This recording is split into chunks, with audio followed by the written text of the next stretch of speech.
Chapter 9:10. Wang just fate primordial desolate sighed, resigning to his fate. Then, without hesitation, he plunged his left hand into his chest and dug it out. He left a few blood essence in the heart before handing it over. His aura drastically diminished, and his red face appeared somewhere purple. The shining stars in his chest diminished as if they had lost their luster. Wang Wei held the heart in his hand, feeling the immense energy inside. Then he felt bored. The Forbidden Lands were once feared, and renowned places used as cautionary tales even for great emperors. When he started his cultivation journey, one of his main ambitions and goals was to deal with them. However, after basically bullying Primordial Desolate, he felt things were lackluster. This primordial god's power should be between 40 to 45% Grand Dao source, so he should have made a great challenge. Unfortunately, he could destroy the latter with one finger. There is no point in feeling this way. I have today's success not because of a certain innate talent but due to years of hard work, dedication, planning, and a little bit of luck. Wang Wei no longer focused on such a thought. He placed the heart away before focusing on Primordial Desolate. He wondered what position to grant him in the council. His first thought was to make him a divine general. However, he gave up that idea since the latter had no troops under his banner. Furthermore, it was not wise to immediately force the revived innate demon gods to work for the court. He will give them some time to adapt and learn of the situation. Then, he will try to incorporate them into the court system. Anyways, I can still use Primordial Desolate as a thug, thought Wang Wei. In that case, I could try granting him one of the artificial god positions. Wang Wei has been contemplating the creation of artificial god positions inspired by Western mythology from Earth, like the god of blacksmith. The blacksmithing concept does not involve heavenly Dao, so no world source is involved. Blacksmithing falls in the category of the god of earth and the god of metal, revolving around the metal or ores used for the process. Finally, the god of flame is also involved. However, Wang Wei wanted to try something new by creating the blacksmith god position. His idea is that this god would use its power to reduce the resources required to train a blacksmith. Whether it's mortal blacksmithing or cultivator's artifact refining, countless resources are used to train a qualified weapon maker. If the blacksmith god could bless these people's refining process and reduce the resources needed, then Heavenly Dao could save more world source reserves. Additionally, the luck of this era can increase with the development of civilization. A position like blacksmith god can allow mortal metallurgy and technology to develop, thus increasing the prosperity and destiny of the entire myriad emperor world. If this plan works, I can create highly sought-after positions like the god of alchemy, array, talisman, and weapon refiner. The training of any of these professions requires an exuberant number of resources. However, with these divine positions, Wang Wei will walk the path of resource preservation and management. Although the world will not lack resources after he reverts the environment to innate, it's still a worthwhile effort to prevent wastage and better management. Since the plan is ready, let's try it out. The conferred god list appeared in his hand, and he used his power to modify this unique artifact. From now on, you will be the god of blacksmith, declared Wang Wei. However, Primordial Desolate was confused as he did not understand this weird position. He had heard of the court and the god positions. Although he was not clear on the details since he was not part of the meeting, he was still knowledgeable about the subject. However, he was genuinely confused about this odd position. Alas, Wang Wei did not explain to him but waved his hand to teleport his primordial god to a place in the court where he could rapidly recuperate. He ensured to give him one of the best spots so he could heal faster. Such high-level and rare resources must be treated with care. Subsequently, he focused on the blood earth, thinking about how to deal with it. This place would make a great trial for the sect, he thought. As long as he sealed one of Primordial Desolate's hearts into this place and surrounded it with a formation that provides it with energy, more blood azura can continue to be born. Then, the sect's disciples can kill these creatures and absorb the energy they release, tempering their bodies. This place will become a haven for body refiners while regular disciples can use it to temper their bodies during the body refining and divine body realm. This place could even give birth to immortal tier blood azura, allowing more ancestors to temper their bodies. A few more insurgents could be born from it. He nodded in satisfaction with this idea. So he activated his space Grand Tao source to move the entire Blood Earth back to the sect. From now on, the second forbidden land of the Myriad Emperor world was gone after the Western Pure Bliss land. The world took notice of this change, and did not take long to guess who acted. Factions with eternal battle prowess began to ask their representative whether they could also deal with the being inside this place. They received different answers and acted based on these answers. However, none of this mattered to Wang Wei, who returned to his cultivation. He absorbed the primordial god's heart to condense more veins, drastically increasing his fleshly body. 47 Infant Fiend God Force, muttered Wang Wei as he clenched his hand and felt the veins inside his body. Better than I anticipated. He was satisfied with this retreat. Although the heart will slowly have no effect on him, he can use other resources to refine a pill with the heart as the core material. By then, he can continue to enjoy the benefits. Wang Wei then checked outside. There are still 10 years before the second meeting. Wang Ju is out. He closed the array in his room and summoned her. Swish. A woman dressed in black appears in the room, kneeling on one knee. Sect Master. Get up, nodded Wang Wei. How is the result? As you expected, my base strength is on par with an Eternal Emperor. However, I can enter a state I called Fate Battle Mode, where I can borrow more of your power. Oh, how strong can you reach?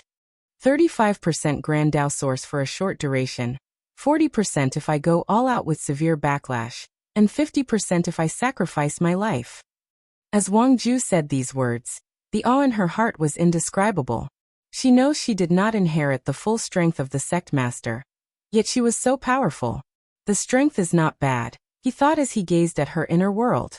It contained a unique seed at its core emanating his fate power. The power can perfectly blend with Wang Ju's shadow Dao. From now on you will be the guardian of the sect. Yes. You seem hesitant. You don't want to? Asked Wang Wei. That's not it. I was just hoping to continue following you in the upper dimension, replied Wang Ju. Wang Wei looked at her before looking in the distance. It saddens me to say, but you can no longer keep up with my step. Wang Ju's eyes dimmed.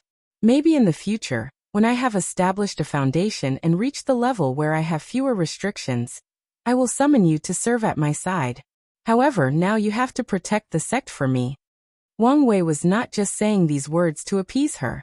He has a feeling that people he can trust will become extremely valuable to him in the future.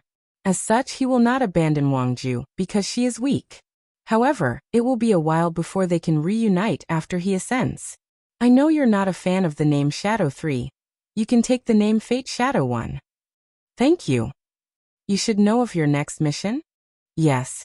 I will spread the Fate Shadow Guards to as many world communities as possible in the shortest time possible. With your current strength, there should be no problem. But even if there is, you only need to mutter my name, and I will come to your aid. Wang Wei's warning was superfluous. They had a deep karmic connection, so he would immediately know if she was in danger. I will keep that in mind, replied Wang Ju, who felt relief after hearing these words. She took out a talisman and handed it to Wang Wei. This is my replacement at the headquarters while I am away. You can ask him for anything, he's very qualified. Wang Wei checked the information, and a slight surprise flashed in his eyes. He knew this person. The little assassin he met with the innate space technique. If he remembered correctly, his name was Zhang Jing. The latter left his post in the Shadow Slayer Temple after helping the Fate Shadow Guards from better infiltrating the place. Then he entered the headquarters and rapidly climbed the ladder until Wang Ju recognized his talent and ability. It's a shame, thought Wang Wei. He felt it would have been better if the little assassin had a protagonist template or destiny and his sister was an unparalleled genius. Well, I trust in your judgment. If you find any errors, ads pop up, ads redirect, broken links, non-standard content, etc., please let us know. Report chapter so we can fix it as soon as possible. Tip: you can use left, right, A and D keyboard keys to browse between chapters. Chapter 9:11. Wang Wei watched Wang Ju leaving and walked out of the cultivation room. He stretched his body while sniffing the clean air full of innate qi. I need to visit the source qi space. muttered Wang Wei before checking the world. The chaos everywhere had ended, and everyone was preparing for the second court meeting. He focused his eyes on the Western continent. Currently, the weakest emperor lineage in the West had at least 3 great emperors, and they were the faction with 3 outstanding emperors. All the others were destroyed in the cleanup, reducing the population of devil cultivators in the West by more than 80%. The survivors suffered a tremendous blow in the process of destroying so many factions. As Wang Wei watched the war, many thoughts flashed in his mind, mainly about the balance mechanism of the world. The myriad emperor world has a history that spawns countless yuan epochs. Yet, the Tao opening sect was the first sect to cultivate 10 great emperors in that long period. A cultivation generation is between 3 to 5 million years. If an emperor spends much time in the lower dimension, the generation will not last longer than 10 million years. With such a long time span, the number of emperors cultivated since the beginning emperor era is astonishing. Removing anything that happened before the null era, it seems statistically impossible that the top emperor lineages have such a small number of great emperors, especially since they controlled most of the world's resources and the best cultivation technique. So, how do we explain this anomaly? Is it because of the 9 emperor curse? It does play a part. Before the Tao opening sect, other factions cultivated 9 emperors: Chaos Ruler Sect, Amitba Temple, the Jin clan, and a few others. These factions were wiped out by the cruelty of time, and because of the balance mechanism. However, the 9 emperor curse is not enough to explain this phenomenon. The truth of the matter is Heavenly Tao will distribute most of the luck and destiny of a generation to the countless supreme, holy, and law lands. In most generations, the emperor will be someone similar to Emperor 9 Sons of Wang Chang's generation. The result of this action is there are many scattered emperor lineages with 1 or 2 great emperors. Sadly, the fate of these factions is terrible. The upper echelon factions like the Tao Opening Sect, the Emperor Enlightening Academy, the Tai Profound Gate, and all the others will secretly destroy these weak factions to steal their luck, resources, and foundation. Their actions are a way to preserve their faction's superiority, while also fighting against the balance mechanism. Wang Wei exhaled as he felt his understanding of heaven and earth deepened. Then, he focused on watching how the war in the West proceeded. These weak emperor lineages were ruthless and did not want to behave like pigs waiting to be slaughtered. They formed an alliance, resisting their destruction at all costs. These devil cultivators would have suffered even more if not for Feng Heng's aid. As for why he intervened and helped these devil cultivators, it's because the battle was getting out of hand, forcing him to use way too much power to heal the space. Additionally, the war affected mortals, so he wanted it to end as swiftly as possible. Of course, despite his intervention, Feng Heng was smart enough not to touch the merit the devil cultivators prepared as an offering for the Heavenly Emperor. You were smart enough not to touch what's mine, but some people do not have this wisdom, muttered Wang Wei with a sneer. He snorted, his booming voice echoing in every cultivator's mind, followed by a dozen individual screams. In an instant, myriad cultivators, including a few insurgents, died in different factions in the Western continent. Wang Wei did not blame the remaining people for the faults of a few. He accomplished his goal of dealing with the devil cultivators without even lifting a finger himself. Now the remaining devil cultivators have restrained themselves while also becoming great thugs under his court. The Western Bliss sect restrained the D clan, preventing their power from drastically increasing after the cleanup. So he is more than satisfied with the final outcome. Feng Heng has been a very cooperative ally. Should I give him more benefit or reward? Thought Wang Wei before shaking his head. During the opening of the Western Bliss sect, he sent a clone and gave the latter an excellent gift. So there is no need for that now. Wang Wei looked at one of the rooms in the court, which was filled with golden spots. With the devil cultivator's merit, it should be enough for another 5% increase. Wang Wei smiled in satisfaction. This is why he created the court. Although it will become harder to increase his cultivation, he can breeze through the early stages of the Emperor realm. Wang Wei then checked his 2 legions, Blood Saber and Totem Legion. Their training was going well. They improved dramatically with the luck blessing of the court. I need to refine a Dao Source Seed for Tai Gang as soon as possible, so he can start training the Undying Legion. As for Li Jun's Slaughter Legion, They have their own purpose to train for. Wang Wei had many things to do, including cultivating new Dao ancestors and immortal venerables for the sect. However, he also wanted to see if he could create better ones after his cultivation and battle prowess crossed into the Empyrean level. After finishing his checkup, Wang Wei walked into the central area of the court. He entered a special and very restricted area, gazing at an old man dressed like a beggar sitting cross-legged in the room. After his arrival, the beggar opened his indifferent eyes. "How is it? Are you satisfied with this power?"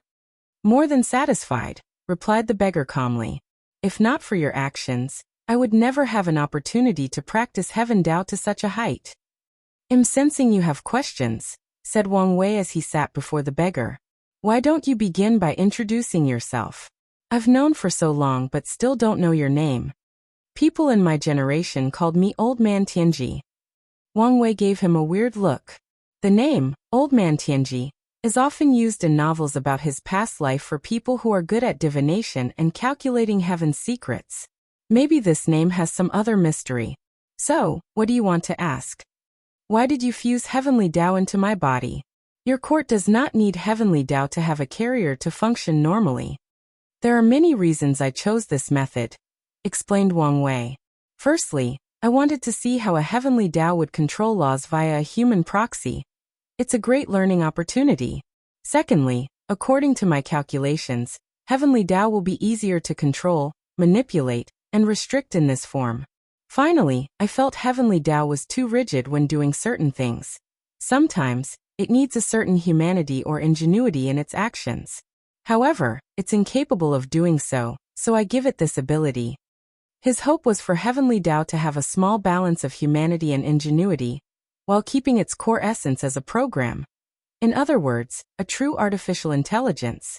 "Are you afraid it will acquire sentience?" asked Old Man Tianji. "I don't," replied Wang Wei. "And you know why?"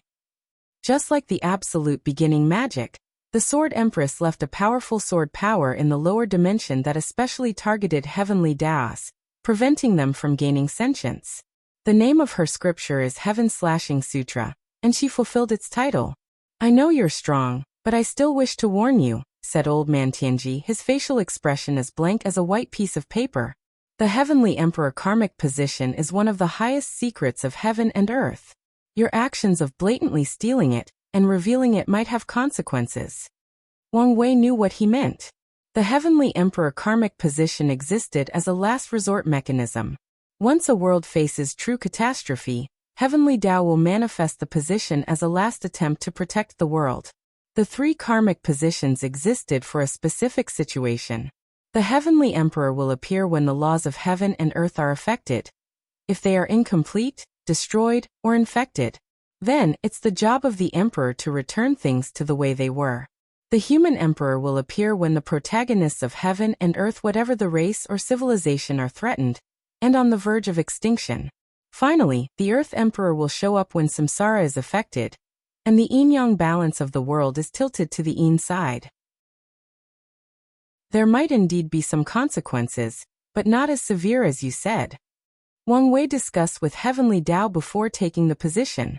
However, his revealing the information to Mulei is indeed considered a crime. Furthermore, more people will know about this secret once he starts to expand to other world communities.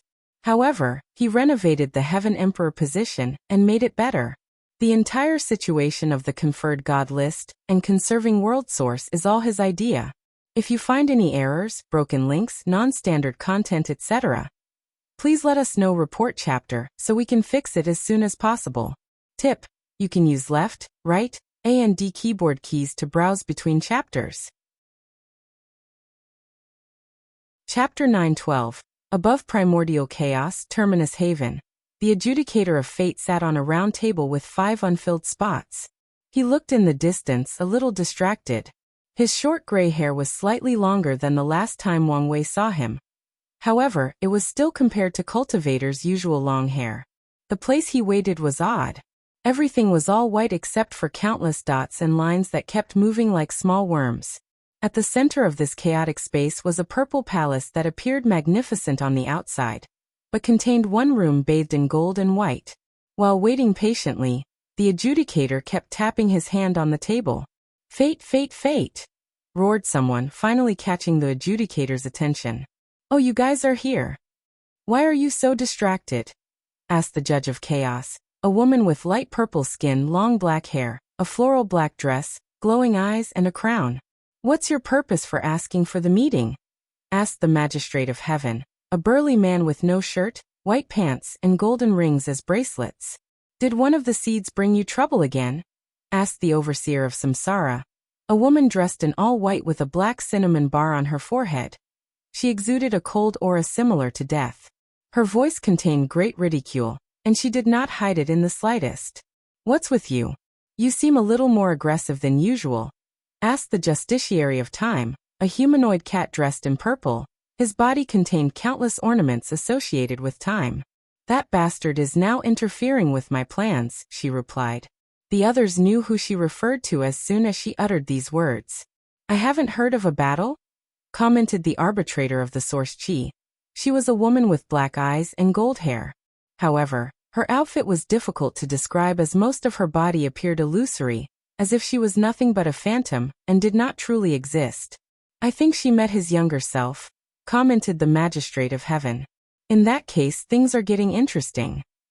The group knew Samsara's plan involved a way to get out of their predicament of being prisoners. Additionally, unlike Fate's actions which brought him trouble, her actions are legit and did not break Grand Daos rules. Well, your pawn was his greatest nemesis during his mortal period. Shouldn't you have expected this outcome? Asked Time, calmly licking his palm. His action was the most common action of a feline species, but when he did it, it contained a natural regal and nobility. You know things should not have turned like this, replied Samsara, not hiding her displeasure. True. The timeline has been a mess, replied Time. The lower end of the river should have been set in stone, but now, there are signs of chaos. The cat could not help but sigh. One thing that has always been constant since he had this job was that the past was absolute. But now he could not say for sure. Let's focus on the situation, reminded Chaos. Fate, why did you call this meeting? Fate sighed. I recently sensed a subtle fluctuation in the river of fate. According to my predictions, the fate stealers are about to be active. Are you serious? Asked Samsara. I thought we dealt a great blow to them. Yes, they should have been greatly injured and recuperating. You and Time reassured us that they would no longer be a problem, declared Source Chi. Explain yourself.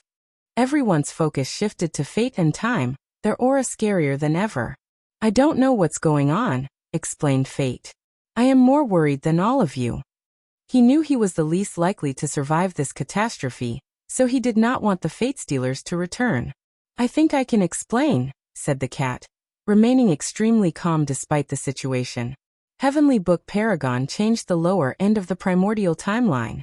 I'm guessing he took the opportunity to also change some things. Lower end, middle, and upper end, past, present, and future. The 6 of them are creatures that have transcended the shackles of time. As such, they can travel through the river of time to the past, present, and future. However, at some point, they discovered the upper end of the river became blurry before becoming inaccessible to them. With their power, they immediately knew what such an event meant. Someone strong enough either blocks the upper end or something happens to them in the middle, making it so they don't have a future. Bastard, roasted Samsara. If not for you breaking the rules, how would we be in this situation? For a brief moment, the entire chaos universe trembled. Luckily, the place they were located isolated most of the power. I only did what you people did not have the courage to do, replied Fate with a sneer. Furthermore, you know, even if he was not one of my Fate seed, he would still attack us. You've seen the other timelines. But it's a fact you aggravated the situation, countered Samsara, who refused to back down even though she knew he was correct. This is not the time to be fighting, persuaded Chaos. Easy for you to say. You're the least affected in this situation. Chaos looked at Samsara coldly. The latter was correct. No matter the final situation, she has the highest chance of survival. That madman will not destroy primordial chaos and all the chaos worlds, which is her domain. The only way she might suffer is if her favorite children, the fiend gods, might be eradicated by that bastard. You really need to calm down, persuaded Source Chi. Then she focused on time. How can a little paragon change the primordial timeline? Because someone or something allows it. Grand Tao. Most likely. But why? Whatever is happening at the upper end of the river of time requires such manipulation, replied Time. But his answer showed he was not confident in his analysis. If it wanted to change the primordial timeline, why not do it through us? Asked Chaos. Isn't it obvious? We are no longer reliable, replied Heaven with gritted teeth. His anger reached the pinnacle, especially after knowing that bastard Heavenly Book was involved in the situation. We all know the current situation is the result of a chess game between Grand Tao and someone else, explained Time. Since Grand Tao made its move with Heavenly Book, then the appearance of the Fate Stealers should be the opponent's turn. The room quieted down, the facial expressions of all of them looked terrifying. They did not know who Grand Tao's opponent was, but they had long guessed who it was. However, they refused to admit it was true because of the implications. That bastard is in the same realm as us. How could he be fighting Grand Tao? Said Fate with a desolate voice. He knows he was the only one who has no chance of surviving if that bastard is the one fighting against Grand Tao. So he did not want to admit Time's analysis. There is no need to panic, said Heaven. We know the future is ever-changing. As long as we do what we are supposed to, we still have hope of changing it. Heaven is correct, nodded Time. Our main goal should be to find one of the time nexuses, kill his young self, and eliminate him for good. That's easier said than done, said Samsara. He's very good at hiding his time nexuses. The last time we tried that, he ambushed us and almost killed Fate and Source Chi. She sneered. We don't even know why he has time nexuses. Without such vital information, we are already at a disadvantage. Beings on their level have transcended time and space, so it should not matter whether their past selves are killed. It's irrelevant to them and has no effect unless very specific means are used by people of the same level or higher. However, that bastard seemed to have such a major flaw that he could easily be killed even by a mortal at specific times in his life. Moreover, these time nexuses will appear once before disappearing forever. According to their calculations, there will soon be a time when the time nexuses will disappear forever. As such, each time they missed one, their chances of eliminating him drastically decreased. Does that matter? Asked Heaven. In a direct confrontation, we are not their opponent. So, we can only rely on this method. Everyone groaned after hearing this. The scariest part about that bastard was not his overwhelming strength or his scary intelligence, but his powerful allies that he cultivated. They might be able to deal with him if he were alone, but he has so many thieves in his camp that it's sickening. You guys still haven't talked about how to deal with the Fate Stealers? What else can we do? Let's hunt them down, said Heaven. It's not like they had any other choice. Luckily, Grand Tao will not place any restrictions on them when dealing with that bastard. Do you think we should solicit Heavenly Book's help? After all, it seems he's in our camp now, suggested Chaos. Absolutely not, replied Heaven immediately. He's nowhere near qualified. Whatever, replied Chaos while the others shrugged. They could see Heaven felt deeply against this plan, so it was not worth alienating him for a mere paragon, even one with unmatched potential. If you find any errors, broken links, non-standard content, etc., please let us know. Report chapter so we can fix it as soon as possible. Tip: you can use left, right, A and D keyboard keys to browse between chapters. Chapter 913. Primordial Chaos. Red Mist. Forbidden Land. Heavenly Book opened his eyes. Why do I feel I miss a great opportunity, because of some bad karma? He knew his intuition did not warn him for no reason, so he immediately tried to find the secrets behind his feelings. However, no matter what method he tried, it proved to be futile. Nothing? So it involves someone on my level that is very good at hiding their tracks. Or it's related to someone above my realm. No matter which is the truth, there was nothing he could do. After all, his hint was too broad, meaning there were too many possibilities as to why he had this kind of intuition. If it's related to someone in my realm, I can deduce the reason to a few dozen individuals with whom I have bad karma. If it's someone of a higher grade, then there are only a handful. The real question is, what kind of opportunity did I miss? Heavenly Book shook his head and focused on his book. He discovered more information. Tenfold Battle Realm? Well, given his possible achievements, I should not expect any less, commented Heavenly Book. However, his attitude was still nonchalant, and that's because his achievements are even greater than this. He not only achieved the tenfold battle realm, but went beyond it. His battle prowess created a new class never seen before, the taboo battle realm. So he did not care about Wang Wei's achievement, as he was still not a match for him. Furthermore, it's yet known whether he can keep such battle prowess in the Empyrean and Paragon realm.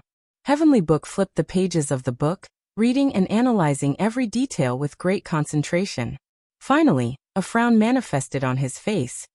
Why do I feel this son of Grand Tao is a waste compared to this Wang Wei? No matter what he thinks about it, these people's destinies are intertwined, so their achievements should be similar or relative.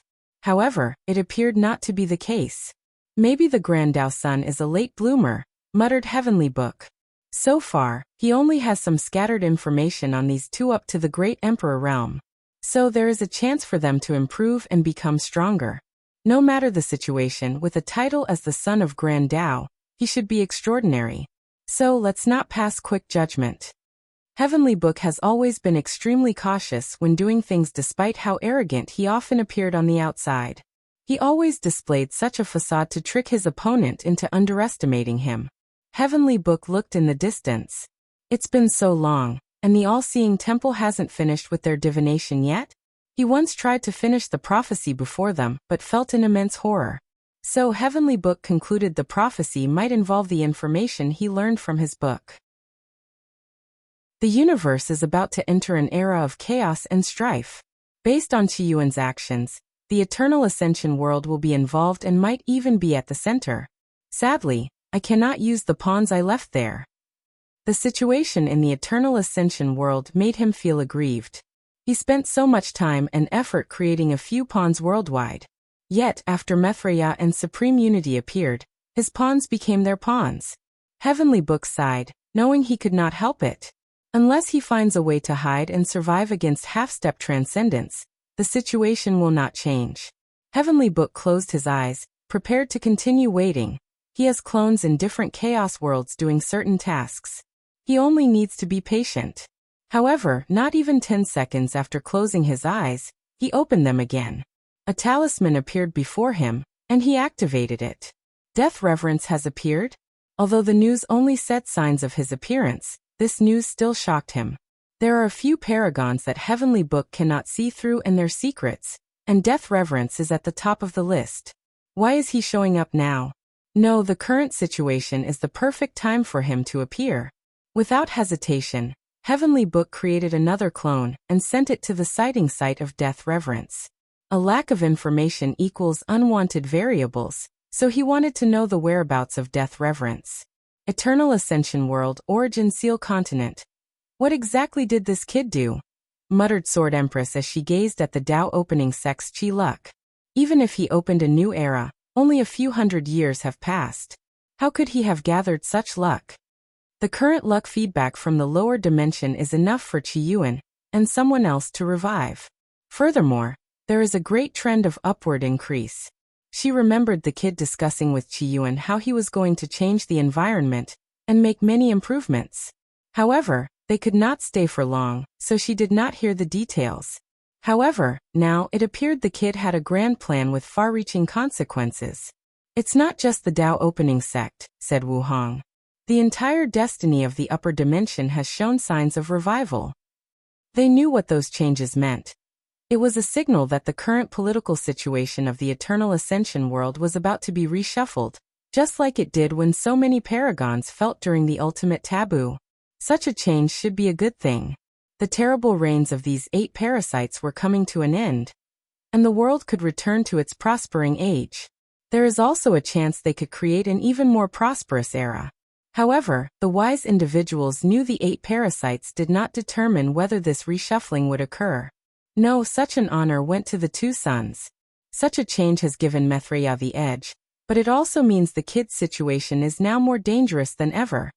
added Sword Empress with furrowed brows. With Supreme Unity's mindset, he will do everything possible to kill him. Unfortunately, there is nothing we can do in this situation. Wu Hong sighed, not liking how powerless she often was since the end of the ultimate taboo. Sword Empress felt the same way but understood there was no point in lingering on the past. What benefit did you get? What do you mean? You're married to this kid, so you should benefit from whatever he is doing. I'm curious about what you got. Nothing. You should know he was only married to some unknown clone of me. With how shameless and thick-skinned this kid is, do you think he will care? Sneered Sword Empress. Plus, heaven and earth have already acknowledged your union. Anyway, I haven't acknowledged it. But you also haven't refused. Wu Hong chose to ignore her. Internal, Wu Hong was cursing out loud as she knew her friend would never let go of the fact her descendant was her husband. So what did you get? Nothing. However, I've recently had a feeling something good was about to happen. Sword Empress' eyes lit up. At their level, any fortunate encounter that can be described as good is never something simple. Don't forget to respect your elders with some gifts afterward. The beating I gave you last time was not enough? Do you want some more? Relax, I'm just kidding. Coughed Sword Empress lightly before changing the subject. Have you noticed Time Eater's erratic movement recently? Yes, he seems in a rush. Do you think we should take action? He might be a variable. There is no need, replied Wu Hong. These people were never true allies. Once they detect his anomaly, they might be the first ones to take action. And once one of them acts, it's only a matter of time before the contradictions between them explode. You might be right, but something tells me Time Eater will not let things escalate to such an extent.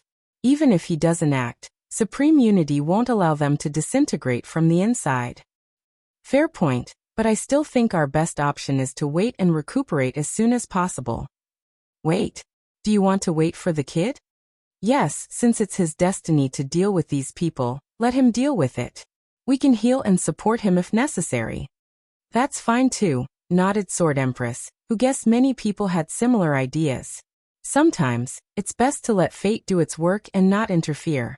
It's best if we focus on the future after these parasites are gone.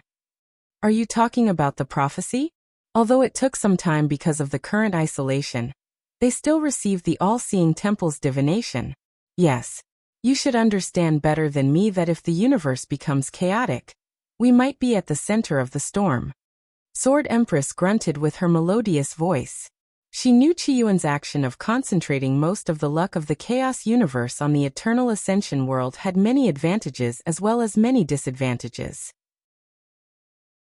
Unfortunately, they were now in a time when the disadvantage prevailed. The chaos is indeed a great danger, but it's also an opportunity, muttered Sword Empress, and Wu Hong agreed with her.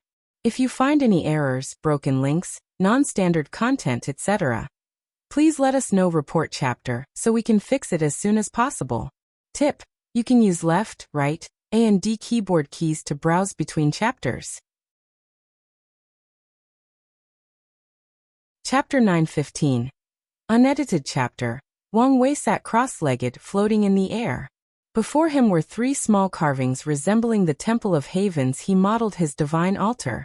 However, these carvings were pulsing immortal qi instead of origin qi. Immortal manions were nothing more than very condensed immortal qi, processed to generate and convert other qis into immortal qi. In the process of creating one, Wang Wei only had to pay attention to a few things. The first of which is compatibility with the Dantian or Divine Sea. If the Immortal Mansion is not compatible with most Divine Seas, then only a few people with a unique physique would be able to use it. Furthermore, there are too many types of energy, so Wang Wei has to consider the compatibility with the origin source, catering the Immortal Mansion to that specific qi. The second thing he considered was stability. After refining the mansion, it will slowly modify the body and soul to a higher level, granting its user the immortal essence. However, if the immortal mansion is unstable, the immortal qi release will destroy its users instead of helping them transition into a higher life form. There was no problem with the refining process. However, is there a way I can improve the process? Maybe make the immortal mansion unique? Muttered Wang Wei. The idea of a unique immortal mansion is not unique, because that's where most insurgent techniques for immortal venerables originated from. Instead of thinking of ways to make the immortal mansion stronger, why not go in the direction of making cultivation faster? Decreasing the time the sect needs to create a Tier 11 immortal sovereigns, pondered Wang Wei while reviewing the information he knew about Tier 11. The core of Tier 11 is life. Empyreans have the power of creation, and can create worlds in life. The inner world of Tao Ruler evolved to also create living creatures. However, these creatures require stringent requirements to leave the inner world and survive in the eternal ascension world. Finally, immortal sovereigns would absorb souls into their immortal mansions. The reason for this transformation is due to the difficulty of cultivating. The lives created by Empyreans and Tao rulers are to speed up their understanding of the grand Tao source. They can link their souls to their creations, boosting their comprehension. Meanwhile, the souls of immortal sovereigns are to aid them in refining and processing more immortal qi. The totem warrior could be a solution, thought Wang Wei. If they could link their immortal mansion to a specifically designed emperor formation that helped them refine and process immortal qi, the time needed to become sovereigns would drastically decrease. Wang Wei's eyes lit up after thinking how powerful the Tao opening sect would become after he left them such a formation or method. However, his excitement soon faded as he thought of the balance mechanism. If the sect truly had the method of cultivating so many immortal sovereigns, the mechanism would truly not tolerate their existence. According to Wang Wei's speculation, the sect will become so powerful and influential in the next 3 generations that they could easily take over the entire Myriad Emperor world while fighting every faction at once. As such, he had already prepared drastic measures to prevent the balance mechanism from scheming against them. For example, the Tao opening sect will not participate in the Heaven Will battle in every generation. Instead, the sect will retain a low-key attitude, even entering a semi-sealing state. After his father's generation and the 11th emperor, they will only participate in the battle every few generations when they have a talented enough heaven chosen. As for Li Jun and Yan Liling, their situation is special, so they will not count for the sect's great emperor positions for a very long time. As such, they might be the 15th and 16th emperors or maybe lower. Wang Wei did not know for sure, but he knew Kai Song would be counted as emperors before them. Why is my job so hard? Wang Wei began to resent true heavenly Tao.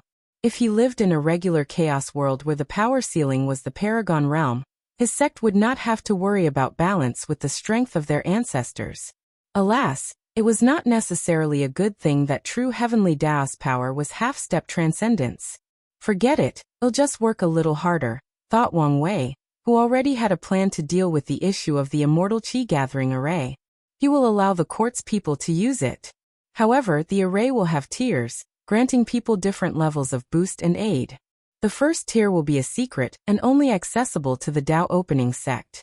Meanwhile, everyone else will have access to the second tier, which they will think is the first tier. The other factions will have a way to accelerate the rate of cultivating immortal sovereigns, just not as fast as the Tao opening sect. With such a design, the balance mechanism cannot complain. Wang Wei looked in the distance. The only issue is the balance between each heaven will and their community. The Myriad Emperor world was in a fast-track development. So far, there is no balance mechanism acting against it because the world has been behind for countless eras and is basically catching up. However, once the Heaven Emperor era reaches a small peak, it will soon become a problem when one community can overwhelm the majority of the lower dimension. Well, such a thing doesn't concern me. It's up to true heavenly Tao on how to keep the balance, not me. Such an issue was not yet his problem. Wang Wei can already detect some information about this issue. Currently, countless fortunate encounters are appearing in other world communities in response to the development of the Myriad Emperor world. True heavenly Tao saw the potential of his era and is already responding to keep the balance. As such, before it's time for his tentacles to reach other world communities, countless new insurgents and immortal venerables will appear. Wang Wei can even predict that ascending the battle realm will be much easier for many great emperors as an attempt to balance his overwhelming power. Under the luck blessing of true heavenly Tao, all these prideful and arrogant great emperors will have an easier time putting away their flaws calming down, and working together to balance him. Wang Wei did not care. With his current strength, few things in the world could truly balance him. His worry is that true heavenly Tao will act out of desperation and remove the power suppression on immortal sovereigns. If it does that, he has to hurry to ensure his battle prowess enters the Empyrean realm as soon as possible. Wang Wei exhaled. There is no need to worry. I've prepared to the best of my ability. He sent his people into the world community to establish a footstep before arriving. However, his motive is to also allow them to take their share of the luck and destiny true heavenly Tao will sprinkle to balance him. Furthermore, their job is to ruin any possible alliance and connections that might threaten his rise. Finally, he has his eyes set on the Spirit Genesis sect's method of using paradox to hide from true heavenly Tao. If he can get his hands on that method, the Tao opening sect will have an additional security measure against the balance mechanism. Wang Wei disappeared and returned to the sect. Without wasting time, he summoned Origin 1 and Miscellaneous 1. Was the list finished? List? Asked Origin 1, who soon understood what he meant. Did you create a Tao Source seed? No, immortal mansion and 3 of them. Okay, let me call them. Origin 1 went for himself, calling 3 elders from the sect, all from Wang Chang's generations. Soon, Wang Wei saw 2 people before him, 2 men and 1 woman. Besides the woman, who barely looked middle-aged, everyone else looked like they were 1 foot in the grave. Wang Wei nodded to them, and they immediately saluted, but he did not let them kneel. The fact these people were on top of the list showed their merit to the sect was unmatched by 3 generations. They deserve his respect for their contributions. It's a shame they did not meet the requirements to become Tao ancestors. Wang Wei granted them each an immortal mansion and watched them refine it. He wanted to ensure he did not miss anything or whether there were places he could improve. The process was smooth and efficient. After the immortal mansion entered their divine sea, these people's law altar in the Sea of Consciousness returned to the divine sea. The immortal mansion swallowed the law altar before the first ray of immortal chi appeared. Then 9 brightly shining leaves appeared in one spot of the mansion before more chi was produced. After a certain threshold, the immortal chi traveled throughout their bodies, remodeling them into an immortal body. The woman turned into a young girl in her 30s, one of the men turned middle-aged, and only the last one kept his appearance. Their bodies shone with bright, immortal-like lights. Their temperament and aura changed, becoming more ethereal and noble. However, the process was not over. After casting the immortal body, the immortal chi rushed into their sea of consciousness to transform their souls, turning them immortal soul. The process took more than 6 hours, but Wang Wei was not impatient, observing and recording every aspect. He learned many things. For example, the law cultivated can determine what leaf an immortal venerable can reach. For example, Heaven Chosen, who have cultivated their law to a profound level, is guaranteed to reach 9 leaf after the immortal mansion absorbs their law altar. The strength of the fleshly body determines how much immortal chi a person acquires during the transition. Since the quantity of immortal chi determines an immortal venerable's cultivation level, body cultivators will have a higher cultivation level after becoming immortal venerables. Finally, he knew immortal chi was not so effective in tempering the flesh. So he gave up his idea of using it for himself. Thank you, Sect Master, for giving us this immortal fate. 3x, get up, said Wang Wei. This is only your reward for the years of dedication to the sect. Wang Wei chatted with them and secretly encouraged them to show up to the sect and old friends. These cunning individuals knew his purpose and went to execute it without wasting time. If you find any errors, broken links, non-standard content, etc., please let us know. Report chapter so we can fix it as soon as possible. Tip: you can use left, right, A and D keyboard keys to browse between chapters. Chapter 9:16. Don't forget to protect them during their immortal tribulation, said Wang Wei. Mortals who refine an immortal manian must survive immortal tribulation. Luckily, one of the positives of having an emperor refine an immortal mansion is that a small part of their powers can remain in the mansion to aid in the tribulation.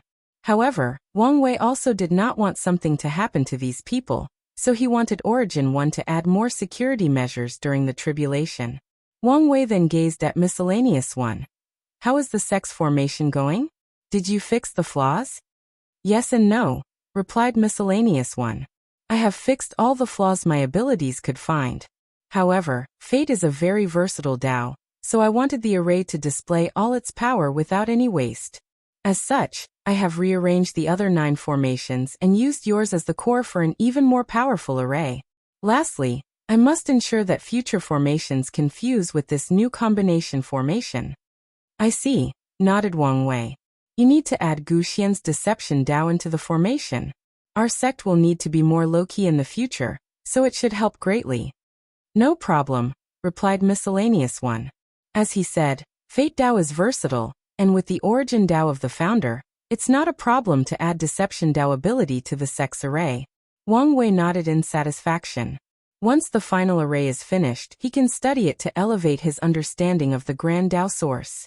The reason I called you is that I need you to make a unique array for me, said Wang Wei before explaining his idea of using the Totem Warrior and Immortal Mansions to cultivate more immortal sovereigns. Origin One's eyes lit up after hearing this idea. Then he fixed his eyes on Miscellaneous One.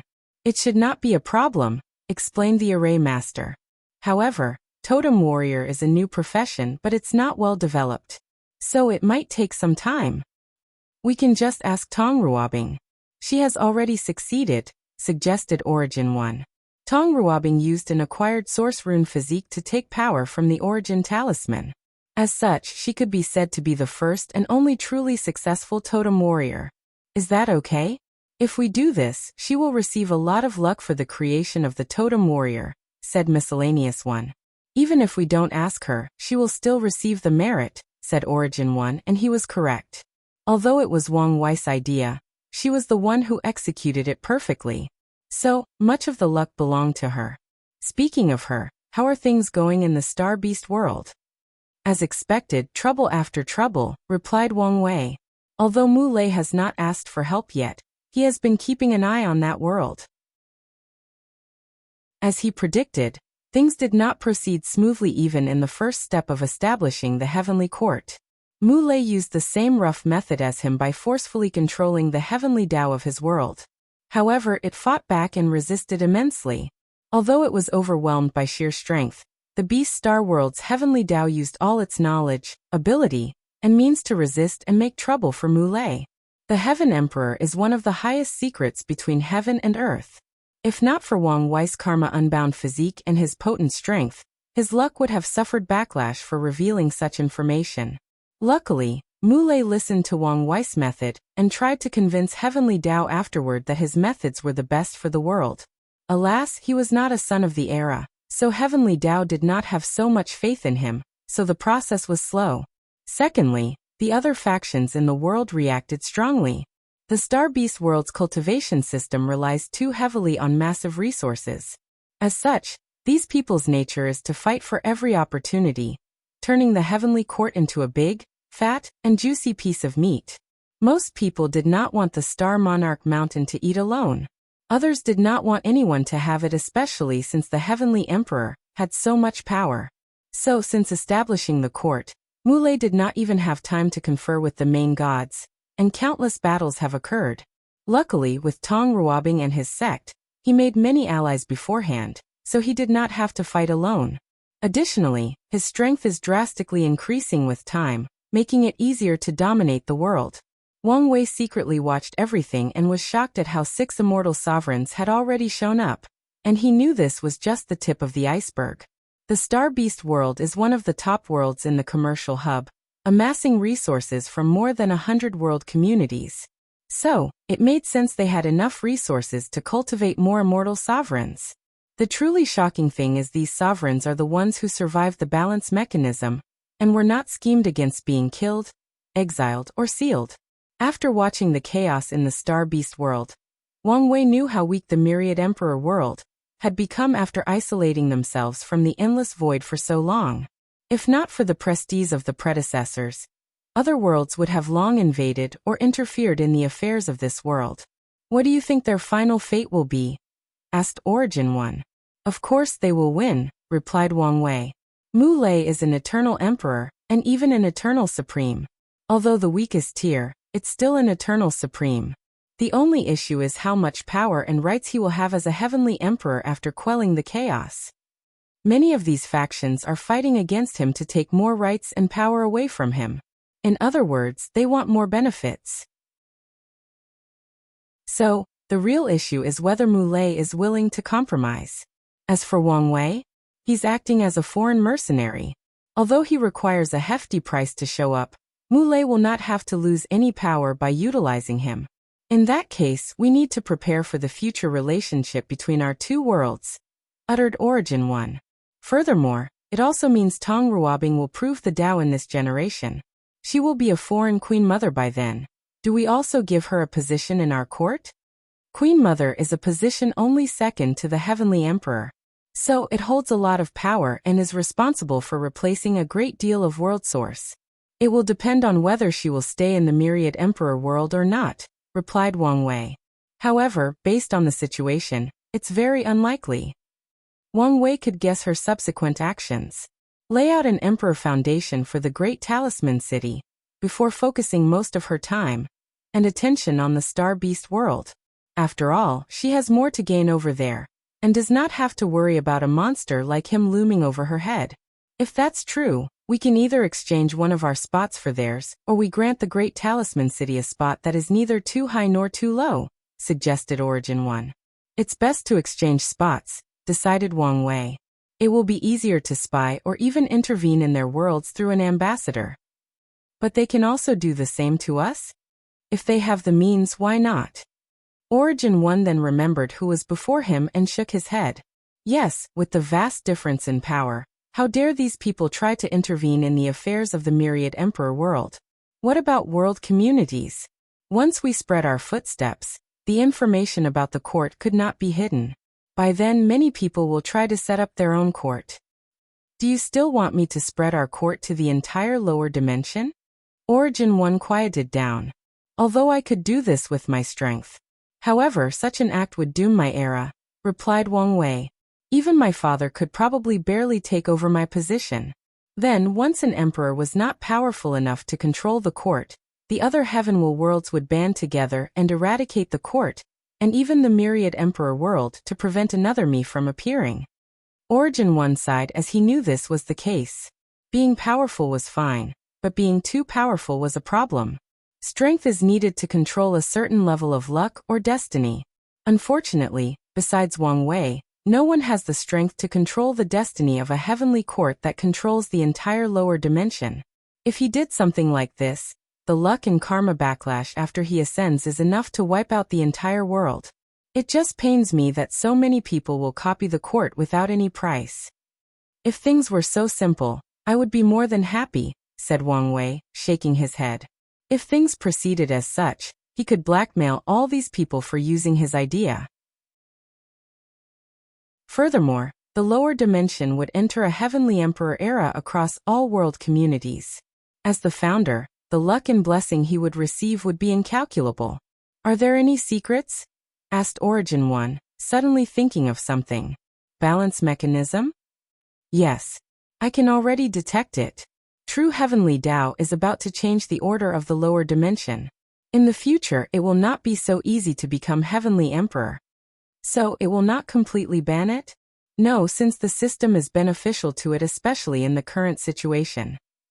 With more heavenly emperors, true heavenly Tao can save more world sources. If the entire lower dimension could operate with the aid of these heavenly emperors and not use much world source, it can now focus on dealing with supreme unity. However, it also knew the power of the heavenly court is easy to cause chaos and destruction in the lower dimension. So there will probably be limitations similar to how Wang Wei planned to prevent his successor from messing up his creation. Then, what should we do? We only need to continue doing our own thing. Become a model of how the heavenly court system should be. Then true heavenly Tao can use our model as the standard, and we can receive the credit we deserve. That's a good way. Furthermore, the destiny of being the first and only perfect heavenly court is enough for the Tao opening sect to prosper for a long time. But also the same for the myriad emperor world. That's exactly what Wang Wei was thinking. It's also one of the reasons he was not worried about revealing the truth about the heavenly emperor position. In his plan, he must gather the luck of the entire lower dimension even if he is not the ultimate heavenly emperor. Otherwise, it will be impossible for him to become an everlasting Empyrean and open the gate of power. If you find any errors, broken links, non-standard content, etc., please let us know. Report chapter so we can fix it as soon as possible. Tip: you can use left, right, A and D keyboard keys to browse between chapters. Chapter 917. Second Court Meeting. The 300-year deadline approached, and every faction was ready for the second meeting. The anticipation was so great that most people did not care that the Blood Earth, one of the 6 forbidden lands, disappeared after a visit from the Heavenly Emperor. Anyway, the Western Pure Bliss land was dealt with by Fengheng, so people began to believe only a few forbidden lands would survive this era. With the second meeting approaching, people waited with bated breath. They hoped and feared this meeting would be as world-changing as the first one. In the past 300 years, they have experienced the benefit of the Heavenly Court's rule. They wish the Heavenly Emperor would bring them even more benefit. Of course, some worry about drastically improving the Tao opening sect's military and political power. Sadly, such a thing was inevitable and could not be changed. The day of the meeting. Everyone stood in the throne room, calmly waiting. Everyone arrived earlier and slowly waited without any signs of impatience. Then, at the allocated time, Wang Wei slowly walked into the room and sat in the chair. The officials have seen Your Majesty the Heavenly Emperor. The voices of thousands of people echoed in the room. Many people did a 90-degree bow, while those with sufficient strength only saluted with a slight bow. At ease, said Wang Wei with a chuckle. He did not take the fact these people referred to themselves as his official to heart. So far, only Wu Ming and a few devil cultivators have habited the court. Although many were tempted, they seemed to come up with an agreement to continue and wait. However, Wang Wei did not care since time was to his advantage. While these factions were still indecisive, his Tao opening sect was taking full advantage of the court's benefits. Wang Wei looked at everyone before landing on Su Shi's. A unique emperor soul? It should be tempered using primordial energy, analyzed Wang Wei. Her strength should have reached the 3-fold battle realm, with the potential to ascend to the 4-fold realm. Wang Wei could tell Su Shi was in the process of creating a unique body refining technique. To be precise, she will complete the one she was already cultivating. Once she succeeds and achieves 40 infant fiend god force, she will enter the 4-fold battle realm. A unique technique. From now on, the Academy will have an insurgent technique similar to the ancient desolate body refining scripture. After briefly checking on Su Shi, Wang Wei did not pay much attention to the others. In such a short period of 300 years, they did not make much improvement. Even with the current benefit of the court, most of these eternal-level powerhouses were saving their merit for later use. Su Shi made such rapid improvements due to her time Tao. Like Wang Wei, she has more time to cultivate than everyone else. As much as I would love to chat and form a bond between emperor and officials, unfortunately, only a few of you are pleasing to look at. So let's be direct. Do you have anything to notify me? No one cared about the emperor's rude words. They had already done a character analysis on him, and knew he was the type of person who could use societal rules and etiquette to his advantage, or directly disregard them. Furthermore, they also knew the reason for his words. As expected, Patriarch Emo walked to the front. The people in the West have been enlightened by the Emperor's words and decided to correct our ways, said Patriarch Emo while bowing. To repay the Emperor's kindness, we have brought an offering. Although the Emperor can break the proper etiquette and rules, he could not. Otherwise, these other factions will use such an act against him and the devil cultivators. With a wave of his hand, a large black cauldron shone with golden lights in the middle of the room. Myriad eyes, full of greed, were directed at it, but no one dared act. Wang Wei raised his hand, and the cauldron rushed to his hand, shrinking to palm size before arriving. He checked the merit inside and nodded in satisfaction. I have to say, Emo Patriarch, you are quite the capable official, commented Wang Wei, not hiding his appreciation for the latter. In such a short time, The man devised a way to save the devil race from extermination. Furthermore, he used the most ruthless and efficient method possible. Thank you, Your Majesty, for the compliment. I'm glad I did not have to annihilate you and the devil cultivators. If your plan of betraying the world and introducing a foreign emperor to deal with me were put in motion, I would have massacred every last one of you. Patriarch Mo's body trembled as he felt a terrifying gaze weighing on him. Luckily, he never moved from his bowing position. Otherwise, he could not fathom the fear of directly facing those eyes. How did he know our plan? Did someone betray us? No, with someone of his strength and Tao, it should be easy to divine the truth. Your Majesty, my actions back then were nothing but a moment of poor judgment. I promise it will never happen again. Patriarch Mo knew it was pointless to deny what he did and would bring him even more danger. Is that so? Uttered Wang Wei softly. However, I will feel more secure if I ensure such a thing won't happen again. A river made of chains manifested behind him as Wang Wei mobilized his grand Tao source. Then he said out loud for everyone to hear. Order. From now on, the tribulations of all devil cultivators will be 10 to 100 times harder than normal, judged based on their karmic sins. Disorder. Those who survive can wash away part of their karmic sins. When Wang Wei finished his words, a scroll appeared before him before scattering between heaven and earth. The world trembled slightly, but only a few people detected this physical change. However, every cultivator of quasi-emperor or above detected this new change. However, only immortals and some quasi-emperors proficient in divination or calculation knew what had occurred. Patriarch Mo's face became ugly as he received a transmission from the insurgent that accompanied him. He knew the myriad emperor world's fundamental rules were forcibly changed, making it 100 times harder for devil cultivators, or people with great karmic sins, to cultivate. From the supernatural realm, cultivators must survive heavenly tribulations. But now, 99% of devil cultivators cannot enter the supernatural realm.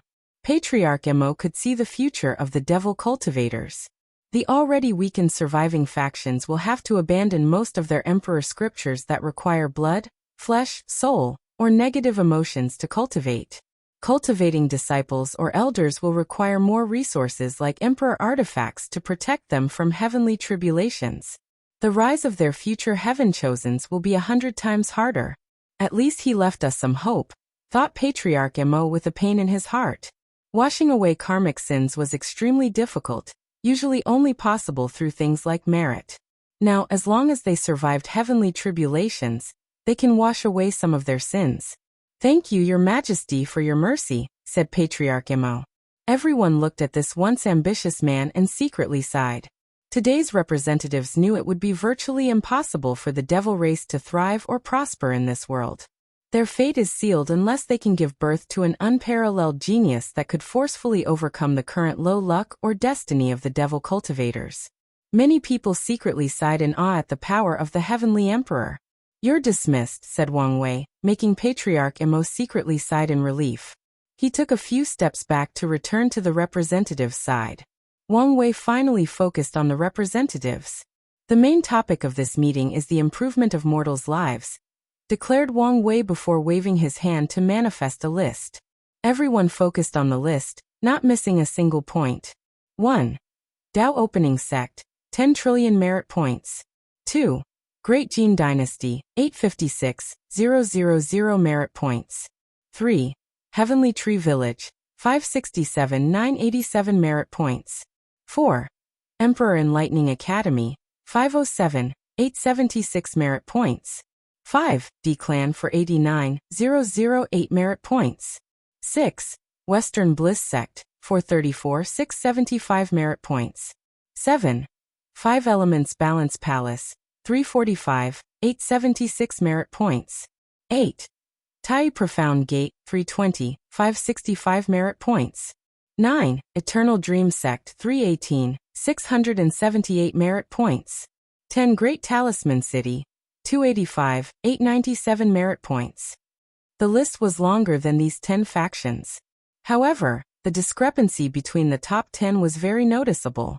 Furthermore, the difference between the first and second place made many people frown. wondering if the heavenly emperor was playing favorites again. "I know what you're thinking, but I guarantee there is no fraud in this list," added Wang Wei. "As I said, the main topic of discussion is the livelihood of mortals. Now, I will show you the lives of the mortals in our territory, so you will understand the list." He waved his hand to show them how the mortals in their sex domains live. He showed them how they had developed a civilization unique to themselves. Chapter 9:18, Mortal Civilization, unedited chapter. Cultivators' view of mortals has always been consistent. They are weak, making them uncomfortable to be around. After all, if they do not perfectly control their strength, even a slight release of aura could massacre millions of mortals. They considered mortals dirty. With their evolved senses, it's easier to see all the impurities in a mortal's body or any bacteria in their bodies. They can see all the pores or smell any odor emanating from them. Mortals had short lifespans, making it very arduous to have any friendship or relationship with them. Even the weakest cultivator could retreat for a few decades, and after leaving their seclusions, their supposed friends have lived the majority of their lives and are on the verge of death. Cultivators believed mortals were ignorant. They spent the majority of their lives in a daze, ignorant of themselves or the world around them. Even the few who are wise enough do not live long enough to deepen their knowledge to a level worthy of recognition. As such, cultivators often scoffed at the word mortal wisdom. Despite how the majority felt about mortals, they knew their lives were inseparable from mortals. They originated from mortal roots, and if they wish to ascend to greater heights in the cultivation journey, they must never forget this fact. These ideologies or notions have been ingrained in most cultivators. However, during this meeting today, their worldview collapsed and was reorganized. Wang Wei showed them that with the right guidance, mindset, and resources, mortals can create their own civilization. They have developed art, literature, philosophy, unique customs, and technology. They opened wisdom to their fellow mortals, teaching them about the wonders of the universe. What shocked these representatives more was the fact this mortal civilization was more than capable of dealing with supernatural realm cultivators. The world is vast beyond words can describe, and cultivators only take 10% of the population. If the remaining 90% of mortals could create a civilization as brilliant as this one, low-level cultivators would now become useless. Everyone began to pay attention. Grassroots cultivators are the backbones of the cultivation world. They are usually in charge of most of the work, like mining, planting, and hunting for resources. However, if mortals could replace these grassroots cultivators and use things like construct to replace their service, the cultivating world would soon experience a booming change. The eyes of these representatives became firmer as they concentrated. They remember a few thousand years ago, the Tao opening sect started a project of opening schools for mortals and creating a bunch of constructs to facilitate faster travel and development. They copied these methods because Heavenly Tao was very generous during that time and handed out plenty of merits. However, once there were no longer any benefits, most people stopped doing such a pointless thing. Most factions even dismantled these constructs to recycle the resources used. However, now they regret their actions as they realize the true purpose of doing these things.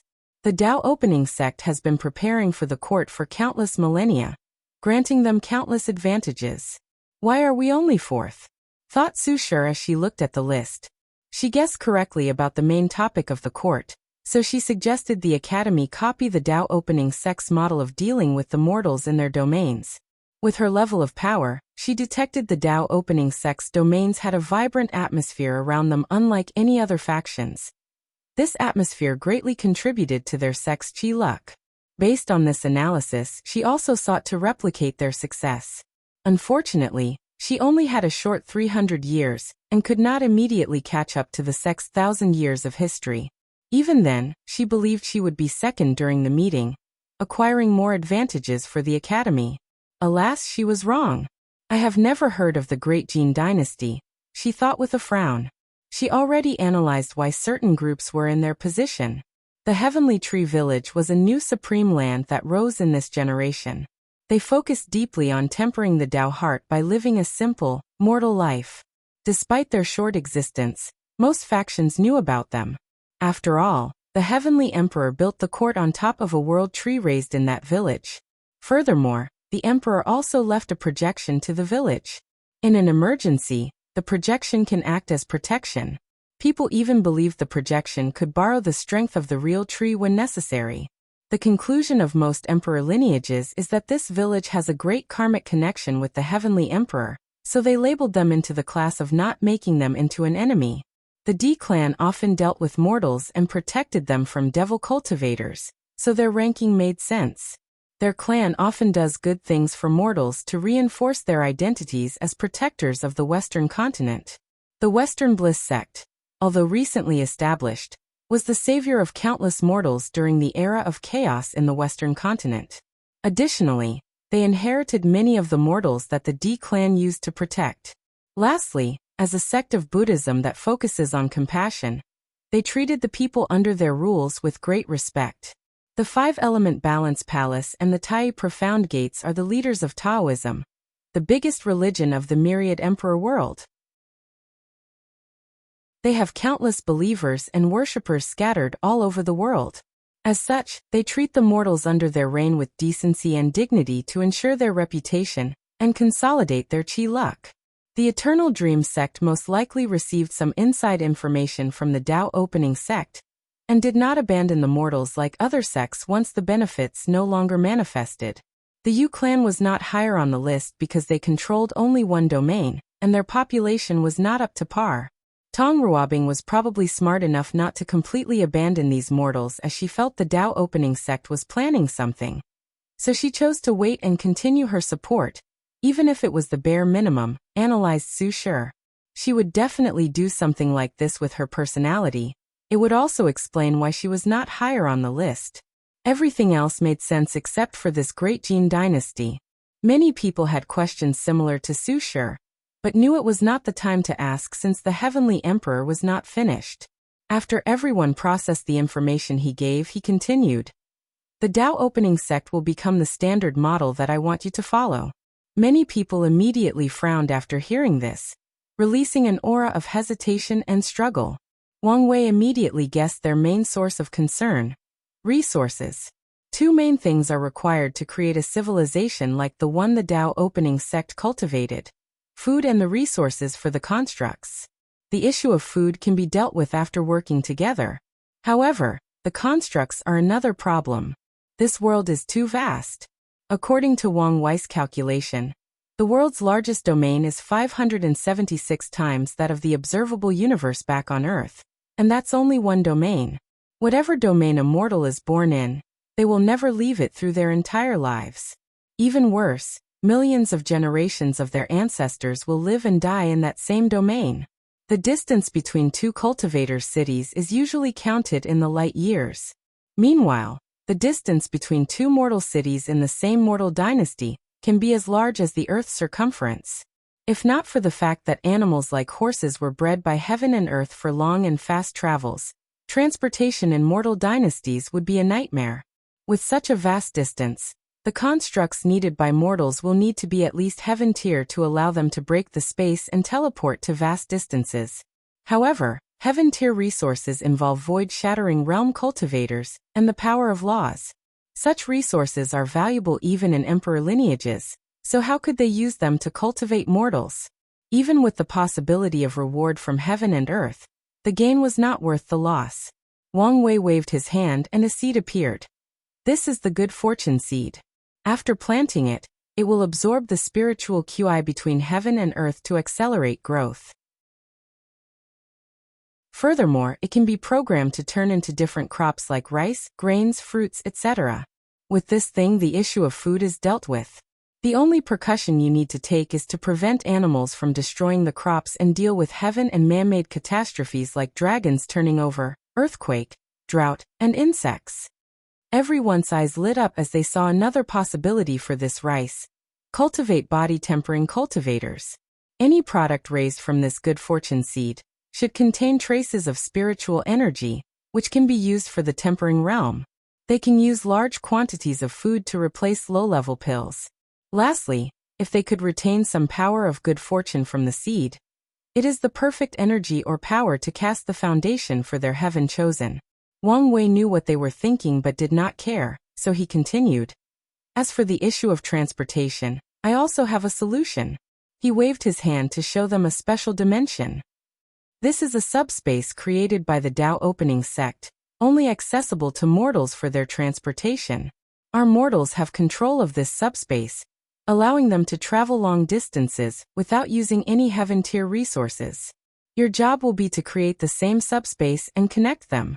Be warned that the subspace belongs only to mortals, and cultivators are forbidden from using it. What a great method, thought most people, followed by why didn't I think of that? One last thing, continued Wang Wei pointing at the list in the middle of the room. This list was not created arbitrarily by me to decide the number of merits.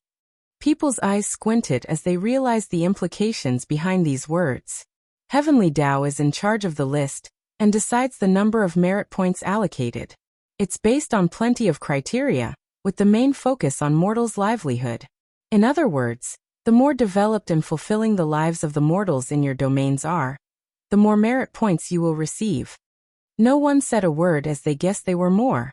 As for what those merits are for, said Wang Wei with a smile. Of course, it is a form of currency for exchange. He waved his hand to show another list. People's breathing became elevated as the first thing on the list was Grand Tao Source Seed, followed by Immortal Mansion. Now that Heavenly Tao has plenty of world source, it needs a new way to develop the world, hence this list. As you can see, with enough merit points, you can directly exchange Tao Source Seeds and Immortal Mansions from Heavenly Tao, cultivating more immortals for your factions. Chapter 919. Unfairness. The representatives could no longer contain their excitement, greed, and desire.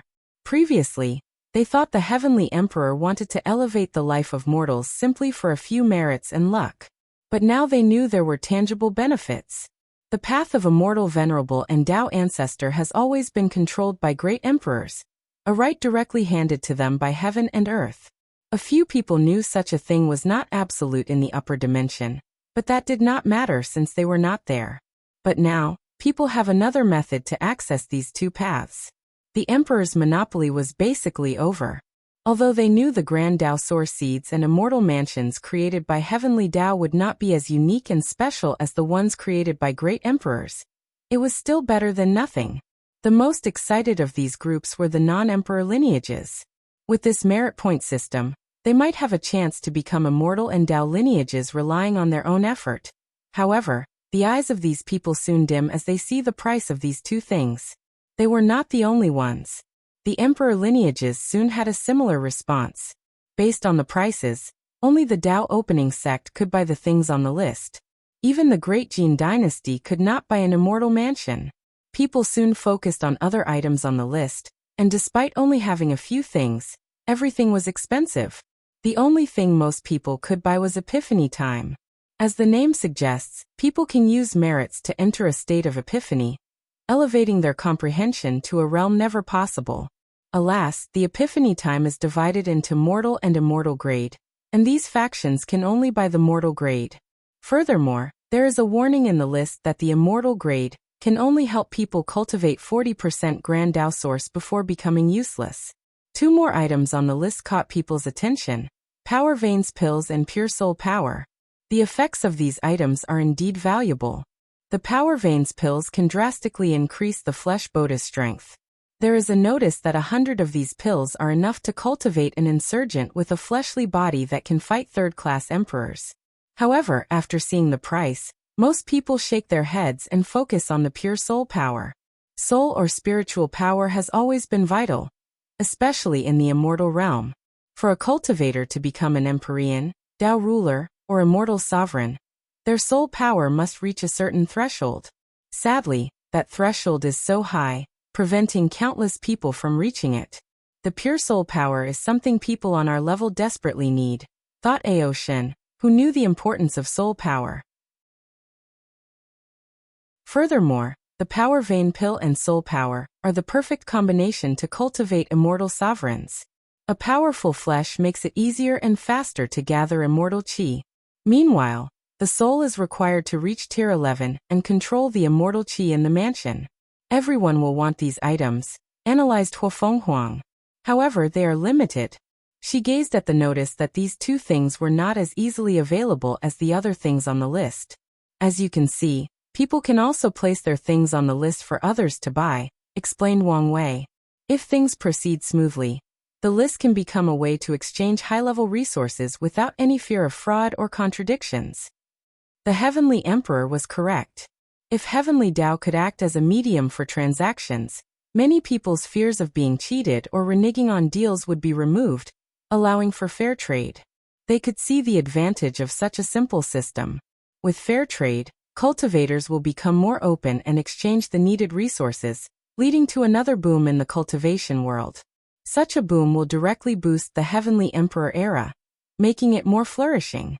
It will also make the era more competitive, analyzed Feng Heng, who predicted how difficult it would be for Heaven Chosen to prove the Tao in the future.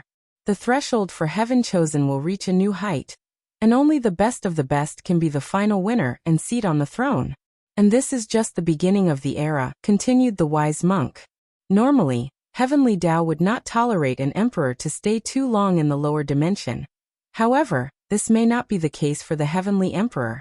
As long as Wang Wei continues to improve the world and his era, Heavenly Tao might give him a pass and postpone the next generation, just to ensure the world is as brilliant as ever. After figuring out this thing, many people despaired. They all wanted this monster to leave as soon as possible, but they realized his stay might be extended. Such a change might be advantageous to me, pondered Feng Heng. He wanted as much time as possible to lay the proper foundation for Buddhism, before his ascension. So, if Heavenly Tao extends the Heavenly Emperor's time, it will do the same for other emperors to balance him out. Does anyone have any questions? Asked Wang Wei. I do, said Aoshin, who walked in the front. Our demon race does not have much of a human population. So, how can we gather more merit points? After controlling the north, Aoshin reduced the human population by migrating them to other continents, mainly to the Tao opening sex territories. We are also in a similar situation, concurred a representative of the sea race. It's almost impossible for the human race to live in their territories under the sea. The small population is very small and lives in specially curated environments. Your situation is special, said Wang Wei.